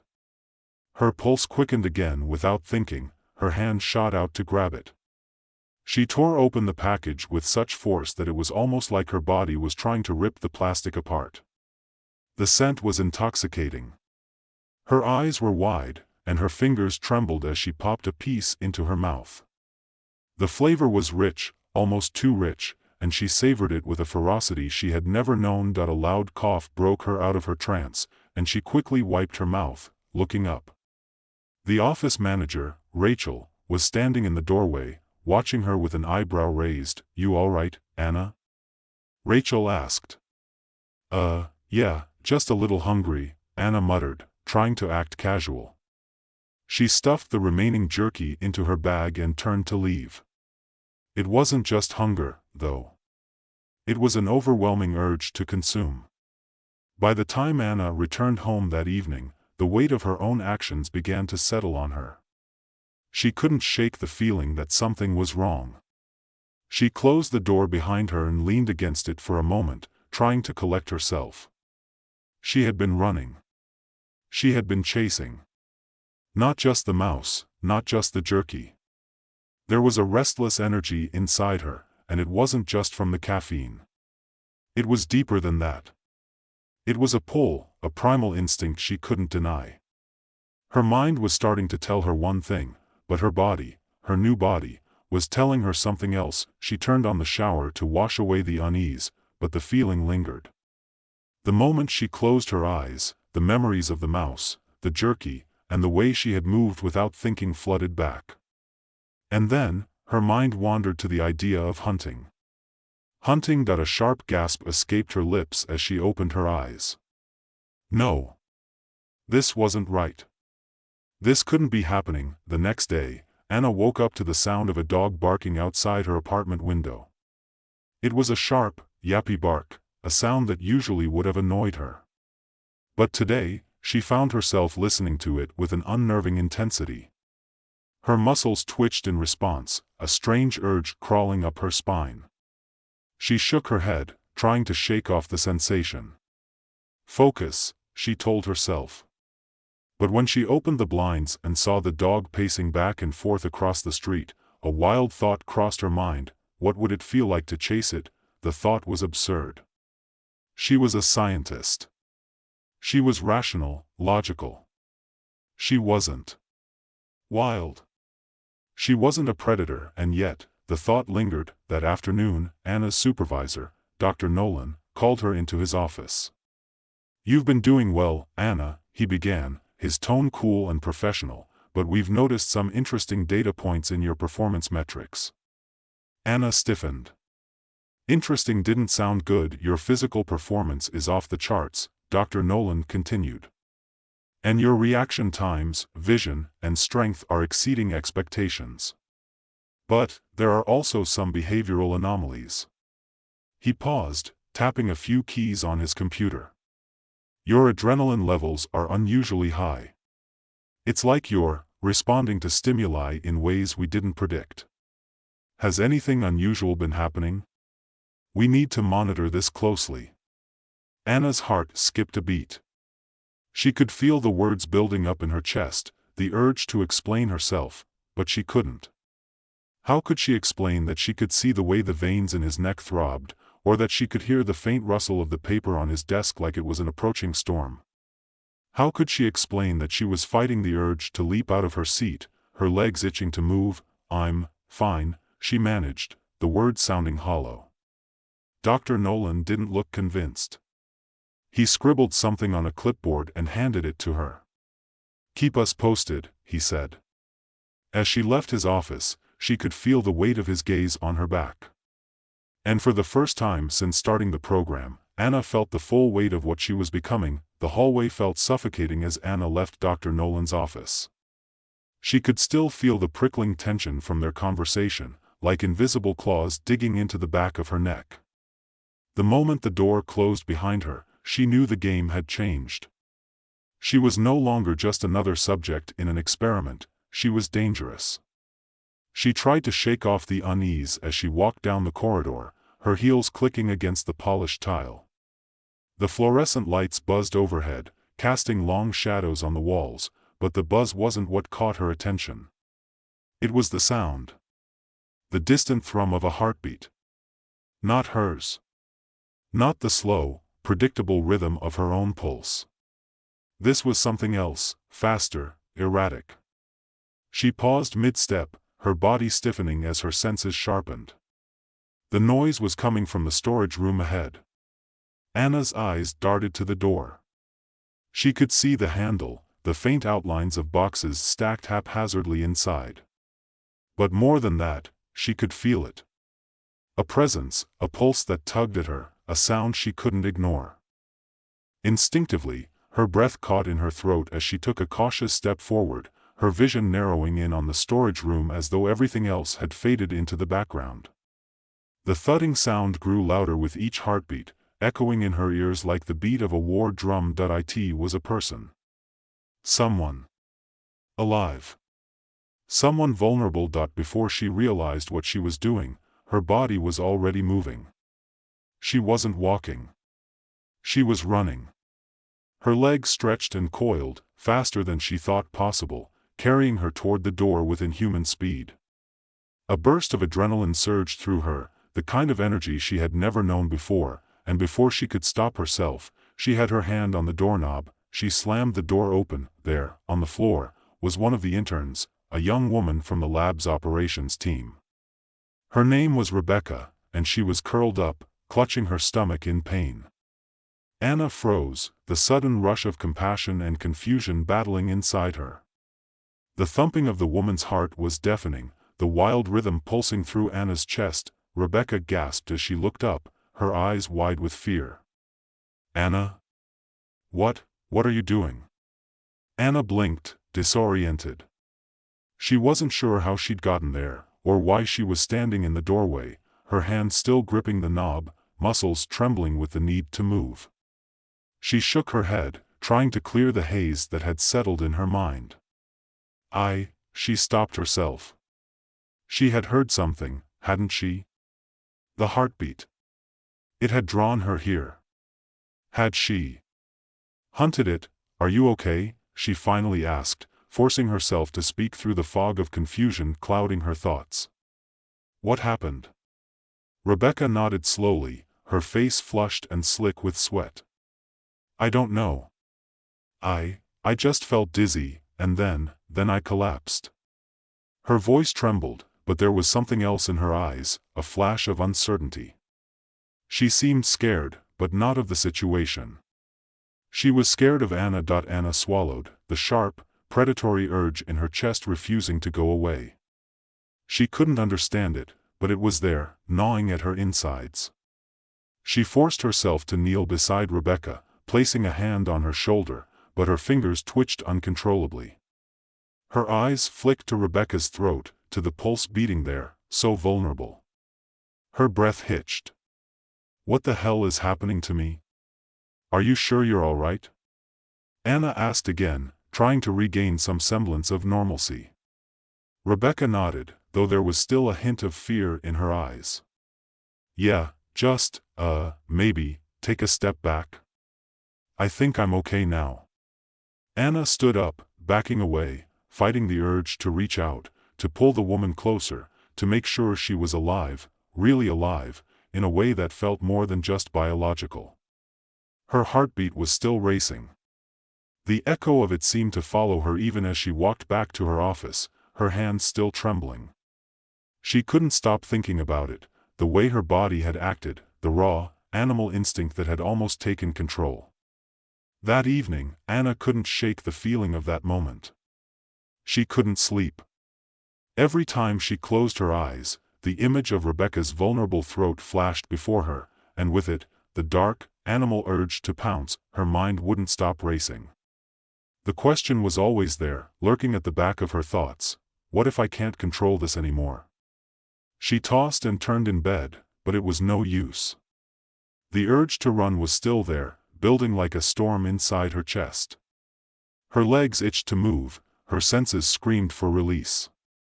She felt like a caged animal, pacing back and forth in a tiny cell, driven by an impulse she could neither understand nor control. The next day, Anna's behavior began to shift in subtle, unnerving ways. Her colleagues started to notice the change. Her supervisor, Dr. Nolan, pulled her aside after her morning briefing. Anna, we need to talk, he said, his voice more concerned than usual. He motioned for her to sit, his eyes scanning her face with an intensity that felt almost invasive. We've been monitoring your vital signs, and I've got to say, your adrenaline levels are through the roof. We also noticed some irregularities in your behavior. You've become erratic. And I'm not sure we're ready for this. Anna stiffened. Erratic? I'm fine. I've been working hard, that's all. Dr. Nolan frowned, unconvinced. It's more than that. You've been acting out of character. Last week, you had a small incident in the break room. We noticed you were fixated on something, almost obsessively. And then there was the, situation with Rebecca yesterday. It's concerning, Anna. The words landed like a blow. She opened her mouth to deny it, but the truth was already creeping up behind her, whispering in the back of her mind. He was right. The urges were getting harder to suppress, harder to ignore. And no matter how much she tried to push them down, they were always there, bubbling beneath the surface. I can handle it, Anna said, forcing the words out. She stood up, her palms suddenly sweaty. I just need some time to adjust. It's all new. But I'm fine. Dr. Nolan studied her for a long moment before nodding slowly. All right, Anna. But if it happens again, we're pulling you out of the program. No more tests until we're sure this isn't going to get worse. Later that afternoon, Anna walked down the familiar hallways of the lab, the sterile environment feeling more oppressive than ever. The walls felt like they were closing in, the sharp, artificial lights digging into her skin. She could feel the stirrings of something inside her again, something restless, something that wasn't quite human. It was too much. She needed space, air, freedom. Without thinking, she stepped out of the lab and into the open city street. The cool evening air hit her face like a wave, and for a moment, she could breathe again. She felt a brief sense of relief, until the scent of something caught her attention. She froze. A man was walking down the street, holding a takeout bag in one hand, his free arm swinging at his side. He was alone, and the smell of the food, it was intoxicating. Anna's mouth watered. Her eyes locked onto the man, and before she could stop herself, she was walking toward him. Her body moved of its own accord, driven by some primal force that she couldn't deny. He glanced up just as she approached, his eyes widening. Can I help you?" he asked, his voice tentative. Anna's chest heaved. She could see the way his muscles tensed. The food. The scent. The air was thick with something she couldn't name, and her heart pounded in her chest as her body screamed to reach out. The man took a step back. "Okay, this is weird." He looked confused, and maybe even a little scared, but Anna could see the way his heart raced in his chest. She could feel the thrum of it, pulsing like a beacon in the air. She stepped forward again, almost instinctively. "Stop," she whispered to herself, but the words felt weak, distant. The wildness inside her refused to listen. The man stumbled backward, his eyes wide with confusion and fear. Anna's hands clenched into fists at her sides, her heart hammering in her chest as she fought to regain control. The urge to chase, to grab him, to pull him close, it was overwhelming. She could hear his pulse, the rush of blood through his veins, and it filled her ears like a siren, drowning out everything else. She took a step forward, and then another, but her legs trembled with the effort of holding back, of keeping herself from breaking into a full sprint. "What the hell am I doing?" The man's gaze flickered nervously to the street, his body jerking like he was trying to decide whether to run. But she wasn't going to let him. She needed to breathe. She needed to stop. "Hey!" He raised his voice, stepping back with his hands up in a gesture of both defense and confusion. "What's wrong with you? Are you?" The sound of his voice made something snap inside her. She flinched, the last remnants of her self-control crumbling like sand. She was so close, the heat, the pulse, the undeniable need. She could feel the air around him vibrating, every movement of his body becoming an invitation, a challenge. "Stay back," she managed, her voice coming out in a strained whisper. Just stay back." The man didn't listen. He took another step back, then turned, running down the street as if he could outrun her. For a moment, Anna didn't move. She just stood there, chest heaving, eyes locked on his retreating form. The instinct was still there, like a string pulling at her, tugging her forward, urging her to chase him down. But something in her head clicked. Something in her brain forced her to take a breath, to center herself, to remember who she was, who she used to be. She had control. She had to. If she didn't, there would be nothing left of her. The man rounded the corner, disappearing into the night, and with him, Anna's last shred of sanity seemed to snap back into place. She turned, her knees weak as she stumbled back toward the lab, but her body was shaking. The animal inside her was clawing to be set free, and she could feel the battle inside her escalating. Her pulse thrummed in her ears, and her mind raced with the awareness of her transformation, her growing animal urges, her inability to control them. "You're losing yourself," she thought. "You're becoming something else." The lab loomed ahead like a prison. She wanted to go inside, wanted to escape from the chaos of the outside world, but something else stopped her. The parking lot was empty now, save for a few scattered cars, the streetlights casting long shadows across the concrete. It should have been quiet, peaceful even, but there was a tension in the air that felt wrong. Anna stopped, turning her head sharply as she noticed a figure standing near the corner of the building. It was Dr. Nolan. She froze. He was watching her, his hands tucked in his coat pockets, his expression unreadable. "I saw you," he said, his voice carrying the weight of something unspoken. Anna's heart skipped. "What are you talking about?" "I saw you earlier," Dr. Nolan repeated, his gaze piercing. "I saw what you did. How you reacted. I saw the animal in you, Anna." Her breath caught in her throat. The weight of his words felt like a blow, but it wasn't what he said, it was the way he said it. He was calm, too calm. His voice was almost knowing. "You don't understand," she whispered, the words escaping before she could stop them. She took a step back, suddenly aware of the height of the building behind her, the closeness of the walls, as if they were closing in on her.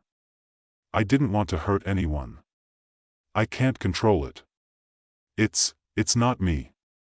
Dr. Nolan's face softened, but there was no sympathy in his eyes. "That's where you're wrong, Anna. It is you. This is who you are now." "No," she shook her head violently. "No, it's not. I can still control this. I can still," his eyes narrowed. "You can't, Anna. Not anymore. You've passed the point of no return. The more you resist, the stronger it will get. The instinct is already taking over." Anna clenched her fists, feeling the heat of her body rise, the tension in her muscles like a coiled spring. Her instincts were shouting at her now, telling her to fight, to flee, to act. To survive. "You're wrong," she spat, her voice trembling with fury and fear. "I'm still human. I haven't lost who I am." "You have, Anna," Dr. Nolan said, stepping forward, his voice low and final. "You just don't realize it yet." A sudden sharp pain split through her chest, and she gasped, clutching at her ribs. It was as though the animal inside her was fighting to escape, to break free of its cage. It was too much. The primal energy inside her surged violently, and for a split second, Anna felt like she might shatter into 1,000 pieces. And then, without warning, she was on the ground, her hands scraped against the asphalt as she tried to push herself up. The power surging through her was too much, too raw, too unrelenting. Her body wasn't hers anymore. It was a vessel for something else, something untamed. "You need to leave," Dr. Nolan's voice cut through the chaos. "Before you hurt anyone else." Anna's heart pounded in her chest as the urge to fight, to tear him apart, surged within her. She could feel the sharpness of her vision, the strength in her muscles, the speed in her limbs, all of it was pushing her toward him, toward violence. But something inside her fought against it. It wasn't too late. She could still hold on. She could still be human. With an enormous effort, she pushed herself up, backing away, her breath ragged. "I'm not you," she said through gritted teeth. "I'm not like you." Dr. Nolan's eyes darkened. "You are exactly like me, Anna. Exactly." The following days blurred into a haze of confusion and fear. Anna didn't trust herself anymore. She couldn't go back to the lab. She couldn't go back to them. Her mind felt like it was unraveling, her thoughts scattered like leaves in a storm. Every day, the animal inside her was growing stronger, clawing its way to the surface. She tried to avoid people. She stayed inside, locked away in her apartment, but the world outside kept pressing in on her. It didn't matter how many locks she put on the door, how many shades she drew across the windows. The instinct was always there. Always watching. One evening, she stood in front of her bathroom mirror, staring at her reflection. Her eyes were sharper now, more intense. She looked different. She could see the animal in herself, see the predatory gleam in her gaze. She could hear the faintest echo of her heartbeat in her ears. The wildness was closer than ever. The question that had haunted her since this all began echoed louder than ever in her mind. How much of me is left? She wasn't sure she had an answer anymore. In the end, Anna knew that her fight wasn't just against her new abilities. It was against something far deeper, far older. It was a fight for her humanity, and she wasn't sure she was going to win. Zhang Lei had never been much of a standout in the world.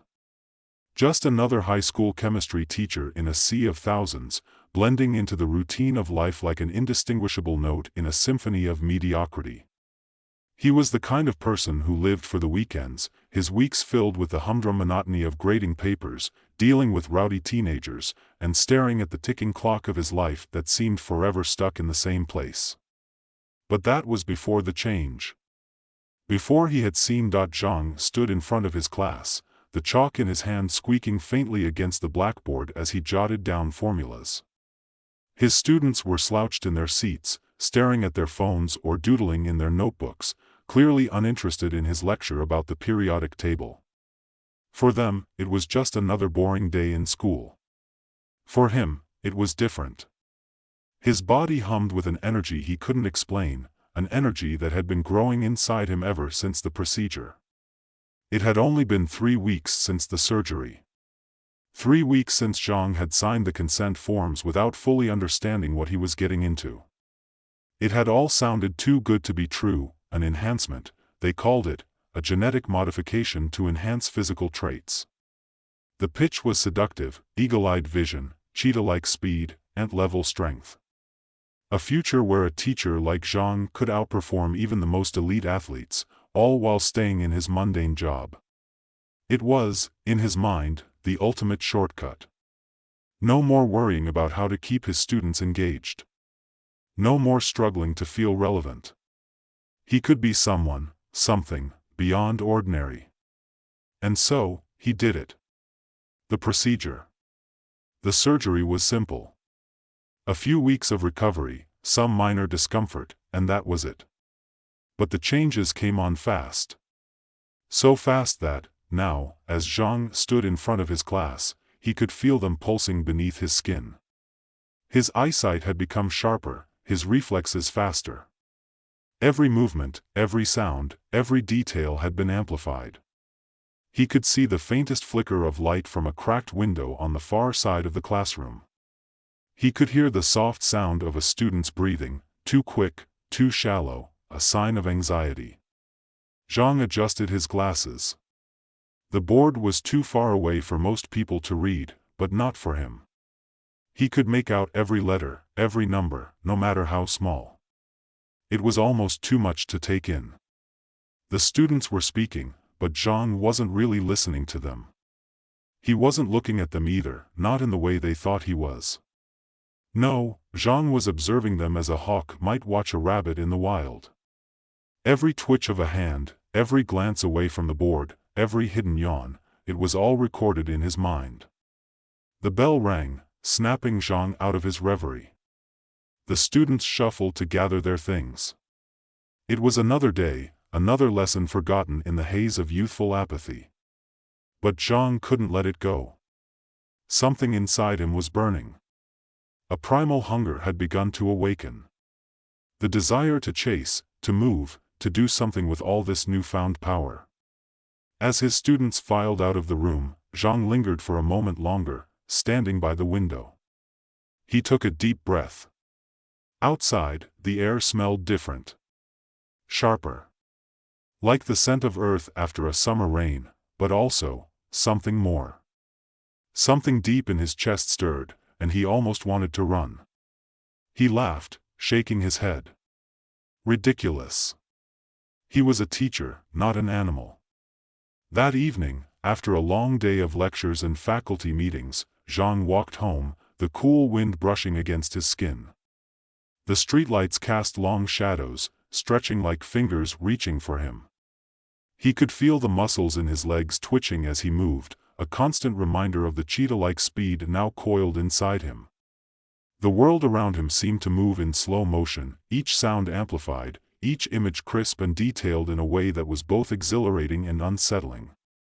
As he passed a street corner, he saw a group of teenagers gathered around a parked car, laughing loudly. Zhang's eyes fixed on them for just a moment too long, and one of the boys, noticing his gaze, suddenly stiffened. Zhang caught the movement instantly, like a predator sensing its prey. But then, just as quickly, he let it go. Control. Focus. He repeated the mantra in his head. The last thing he needed was to act on impulse. But deep down, something inside him wanted to. The next day at school, Zhang found himself growing increasingly restless. The classroom, once his domain, felt suffocating. His speed made him antsy, and his heightened sense of perception was a constant distraction. He could hear the faint heartbeat of a student in the back row, could smell the faint trace of perfume lingering in the air. It was all too much. During a test, one of his students, a boy named Xiao Li, began to fidget nervously. Zhang could see the boy's pupils dilating, his hands shaking slightly. He knew, without a doubt, that Xiao Li was cheating. He could almost hear the thoughts racing in the boy's mind. Zhang's heart began to pound in his chest, the pulse almost too loud for him to ignore. For a moment, it was as if time itself had slowed down. He locked eyes with Xiao Li. The boy's face paled. "Xiao Li," Zhang said, his voice calm, too calm. "Are you cheating?" The boy froze. The other students were silent now, watching. Zhang's gaze never wavered. His eyes locked onto the boy's hand, which was trembling ever so slightly, just enough to confirm his suspicions. There was a brief pause, then Xiao Li muttered, I wasn't." Before he could finish his sentence, Zhang was already at his desk, faster than anyone could process. He had moved like a blur, his hands coming down firmly on Xiao Li's cheating sheet, and in that instant, the room went quiet. The students stared. The air felt thick. Zhang's chest rose and fell with shallow breaths, his pulse pounding in his ears. For a split second, he wanted to snap the sheet in half, to do something far more animalistic than what he had just done. But then, he inhaled deeply and took control of himself. He let go of the sheet. "You can leave now, Xiao Li," Zhang said. His voice was cold, almost detached. The boy quickly packed his things and fled. The students didn't speak. They didn't even dare. Zhang stood there, feeling the weight of the silence in the room, knowing that something deep within him was changing, something he couldn't control. That evening, as Zhang walked home again, he found himself drawn to the same alley where the stray dogs had fought the cat the day before. The scent of something feral hung in the air, and Zhang's eyes flicked to the shadows where he had seen the fight. The alley was empty now, but his senses were on high alert, as if expecting the confrontation to happen again. His heart raced, his body itching to move. He clenched his fists, feeling the power of the ants inside him, the strength that had once been theoretical now surging through his veins. He could feel the urge to act, to intervene, to do something more than just observe. He exhaled slowly. "Control, Zhang. You need control." But what if control wasn't enough? That night, in his apartment, Zhang lay awake in his bed, staring at the ceiling. He could hear the hum of the city outside, but it felt distant now, as though it belonged to a different world. Inside, his mind was racing, his heart beating with an intensity that matched his animal instincts. What am I becoming? He asked himself that question a dozen times, but each time, the answer seemed more and more elusive. The power inside him was undeniable, but it was also dangerous. It was wild. It wasn't just something he could turn off. For the first time in his life, Zhang felt like he was no longer in control. Zhang's world was beginning to warp, each detail increasingly vivid, each moment stretching out longer than it had before. It wasn't that he wanted to be different. He hadn't asked for this. But every day, every second, the power inside him grew, and with it, the tension in his mind. The urge to move, to run, to leap from rooftop to rooftop like some kind of animal was growing unbearable. It wasn't something he could ignore anymore. Not with the way his muscles burned with the need for speed, not with the way his senses buzzed, craving more. His reflection in the bathroom mirror had become unsettling. His eyes, sharper than they should be, glinted unnaturally under the fluorescent light. His pupils no longer looked like those of a regular man, they were deep, unblinking, like the eyes of a predator. Every time he caught a glimpse of himself, a fleeting thought passed through his mind: "Who are you?" It was that voice again, the one that had started speaking to him when he'd first undergone the procedure, when the DNA alterations had been completed. It wasn't a voice, really. It was more of a pull, an instinct, something inside him that had been buried for years. Now it was clawing its way to the surface. That afternoon, as Zhang entered the school building, he felt it again, the tightness in his chest, the heat building in his veins. The scent of chalk dust, the sound of sneakers against the tiled floor, the murmurs of students passing between classes, everything felt exaggerated, amplified. His eyes darted around, trying to calm himself, trying to anchor himself to something familiar, but it was impossible. The first bell rang, signaling the start of class. Zhang shuffled into the room, his thoughts scattered. The students were waiting, as usual, half engaged, half interested. A few students greeted him with a half-hearted wave, but most kept their heads down, pretending to focus on the clock. Zhang, however, was no longer paying attention to the clock. He was watching his students too closely. He saw every movement, every subtle shift in posture, every micro-expression.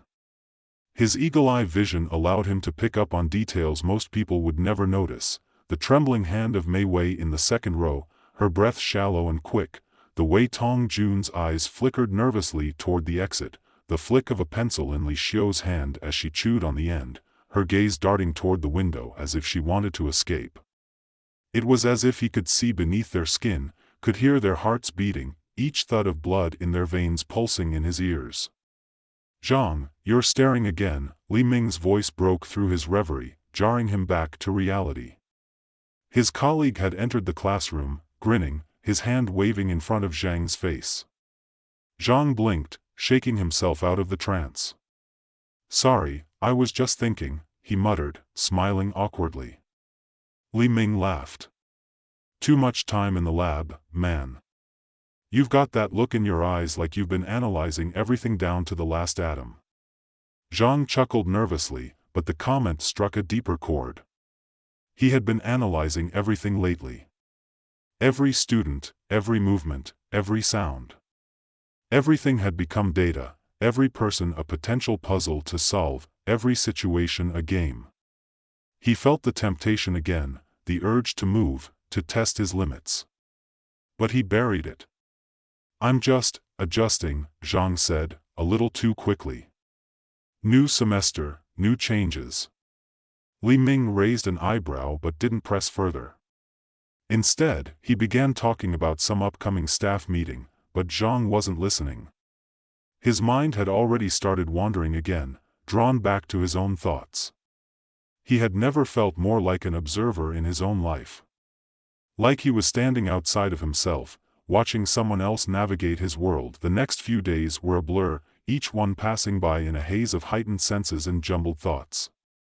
Zhang couldn't escape the way his body felt, every part of him hyper-aware, hypersensitive. The students had begun to notice the difference. They couldn't quite pinpoint what had changed, but they could tell. They saw it in the way Zhang moved, in the way he spoke to them with such quiet authority.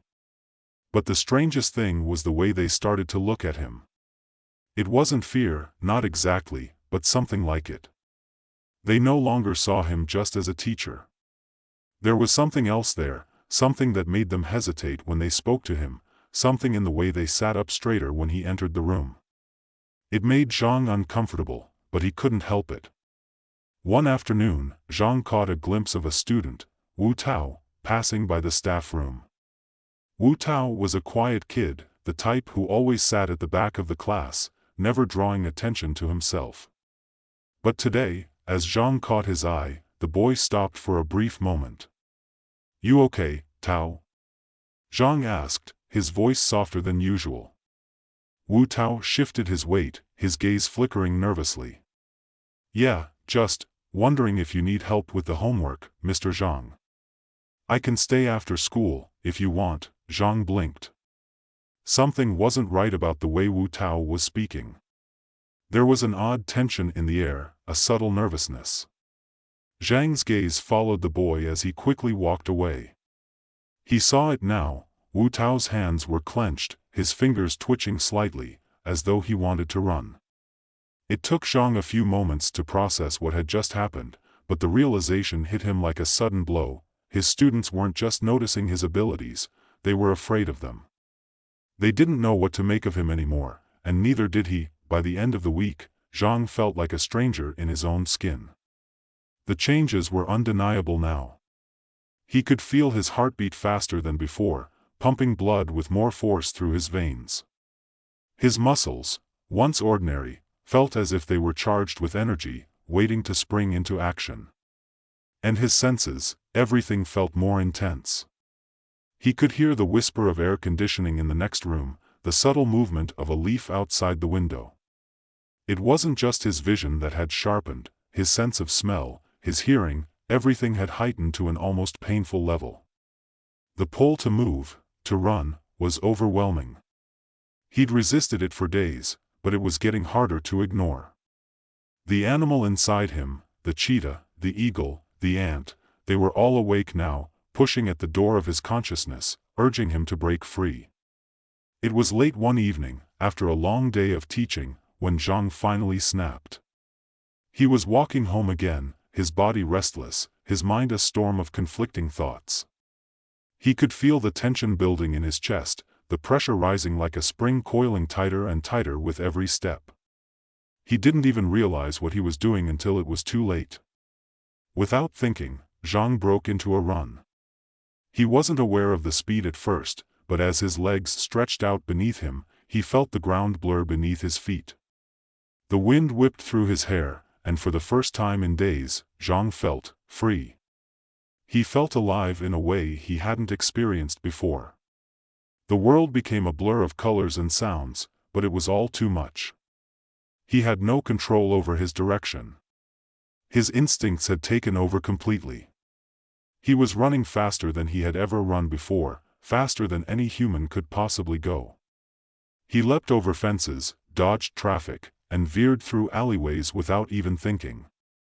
His body moved as if it knew what to do, as if it had been training for this moment for years. He felt the power of the cheetah surge through him with each step, each bound, each twist of his body. But then, in a sudden flash of clarity, Zhang slammed into something solid.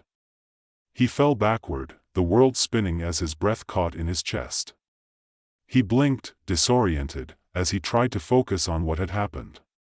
It wasn't until he looked up that he realized he had crashed into a street lamp. Zhang lay on the ground for a moment, trying to steady himself, to catch his breath.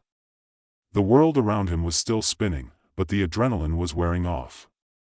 And with that fading rush, came the horror. What had he just done? Zhang lay on the ground, his breath coming in short gasps, staring up at the blurry street lamp above him. His chest heaved, the sound of his own heartbeat thumping in his ears. He blinked, trying to focus, but his head was spinning. His legs felt like they were still moving, still running, even though he was lying on the sidewalk, half-dazed and unsure of what had just happened. His hands trembled as he pushed himself up, palms scraping against the rough asphalt. He felt a dull ache in his shoulder where he had collided with the street lamp, but that pain was nothing compared to the one in his chest. Something deep inside him was breaking apart, splintering like a dam under too much pressure. He had felt the rush, the power, the exhilaration, the speed, but now, as he stood there in the silence of the empty street, he felt the weight of what he had done. He had lost control, the cheetah inside him had taken over, and now he was left in the aftermath, trying to piece together what that meant. The animal instincts were stronger than he had realized. They were more demanding, more uncontrollable than he had ever imagined. He had felt them creeping up on him in small ways, but this was different. This was a break, a complete rupture from the man he had once been. Zhang took a deep breath, wiping sweat from his forehead. He had to regain control. He had to get a grip on this before it consumed him completely. He started walking, forcing his legs to move at a normal pace, but even that felt like a struggle. He was hyper-aware of everything around him, the soft shuffle of his shoes on the concrete, the distant hum of the city, the faintest smell of fried food from a nearby vendor. It was too much, too loud, too fast. He wanted to scream at the world to slow down, but there was no one to listen. As he walked, he heard footsteps behind him. A shadow crossed his path, and instinctively, he tensed. He turned around sharply, his body poised like a predator, ready to spring. His heightened senses were on full alert. But when he saw who it was, he relaxed, just slightly. It was Li Ming, his colleague from school. Li Ming's face was flushed, his hands held up in mock surrender, as if to say, "I'm no threat." Zhang noticed the slight tremble in his friend's eyes, the way he was watching Zhang, sizing him up. "Hey, man," Li Ming said, his voice cautious. "You okay? I saw you running earlier. Didn't look like you were in a hurry to catch the bus." Zhang felt his pulse quicken again, the impulse to flee almost overwhelming. He took another deep breath, focusing on the words, not the frantic rush of his own mind. "I'm fine," Zhang said, forcing a smile that felt thin and hollow. "Just needed to blow off some steam." Li Ming studied him for a moment, his gaze flicking to Zhang's eyes. For a split second, Zhang saw it, the flash of recognition, the brief moment of realization that Li Ming knew something was wrong. But it passed just as quickly, replaced by a more familiar look, concern, maybe, or pity. Li Ming had always been the type to try and comfort others, to smooth over awkward situations, but tonight, Zhang couldn't help but feel the distance between them growing wider. "You sure?" Li Ming pressed. "You don't look like you're okay." Zhang's eyes flicked away. He didn't want to talk about this. He didn't want to explain himself. "I'm fine," Zhang repeated. "Really?" But even as the words left his mouth, he knew they weren't true. He wasn't fine. He was more than just not fine, he was falling apart. His body, his mind, everything was changing, and he didn't know how to stop it. Li Ming didn't seem convinced, but he nodded slowly, letting the subject drop. "All right," he said, his voice softer now. "Just, if you need someone to talk to, you know where I am." Zhang didn't answer. He couldn't. Because deep down, he knew there was no one who could help him. No one who could understand what he was going through. This wasn't something you could talk about over a drink or a friendly chat. This was a transformation, something far beyond anything he had ever experienced. And the longer he ignored it, the harder it would be to control. That night, Zhang lay in bed again, his eyes wide open in the dark. He was too wired to sleep, too restless to calm down. His mind raced with 1,000 thoughts, most of them scattered and nonsensical, but one kept repeating itself over and over again: "What am I going to do?" His thoughts spiraled back to the moments when he had felt free, the moments when his body had moved with the speed of a cheetah, when his senses had sharpened to the point where he could see the smallest details, hear the faintest sounds. The power had been intoxicating, thrilling, and yet terrifying. But there was another part of him, a quieter part, that was beginning to recognize the danger in all of this. He was losing himself. The man he had been, the teacher, the calm, rational man, was slipping away, replaced by something wild, something primal. And he didn't know how to stop it. In the darkness, Zhang closed his eyes, trying to shut out the racing thoughts. But it was no use. Every time he tried to sleep, his body refused to cooperate. His muscles itched with the need for movement, and his mind kept circling back to the one undeniable truth: he wasn't in control anymore. He got out of bed and walked to the window. Outside, the city sprawled before him, its lights flickering like stars in the distance. He could see everything, the smallest details, the shape of the tree in the yard, the flickering neon sign across the street. His vision was too clear. It was like his mind was overwhelmed by it all, unable to filter out the noise, and yet, as he stood there, looking out at the world he no longer felt connected to, something inside him whispered, "This is what you were meant for." The voice, the animal side of him, was growing stronger. It was no longer something he could ignore. It had become a part of him, just as real and as alive as his own thoughts. Zhang clenched his fists, feeling the rush of power coursing through his veins. The ant's strength, the cheetah speed, the eagle's vision, they were all still inside him, simmering just beneath the surface. He had never felt more alive. But he had never felt more afraid. The question that haunted him now was no longer just who am I? It was what will I become? The next day at school, Zhang stood in front of his class, trying to regain some sense of normalcy. He had to pretend, for the sake of his students, for the sake of everyone who still believed he was the same man he had been before. But as he scanned the room, he saw their faces, eyes wide, uncomfortable, unsure. He could see it in the way they looked at him now, in the way they flinched when he spoke too sharply, the way they recoiled when his gaze lingered a moment too long. He knew what they were thinking. They weren't just seeing their teacher anymore. They were seeing something else. Something they didn't understand, and he didn't either. He glanced at the clock, his mind swirling with thoughts he couldn't keep straight. He needed to leave. He needed to run. But he knew that, if he did, he would be chasing something that might never let him go. The bell rang, and the students began to file out of the room. But Zhang didn't move. He just stood there, looking at the empty seats, his mind lost in the vastness of everything that had changed. There was no going back. Not anymore.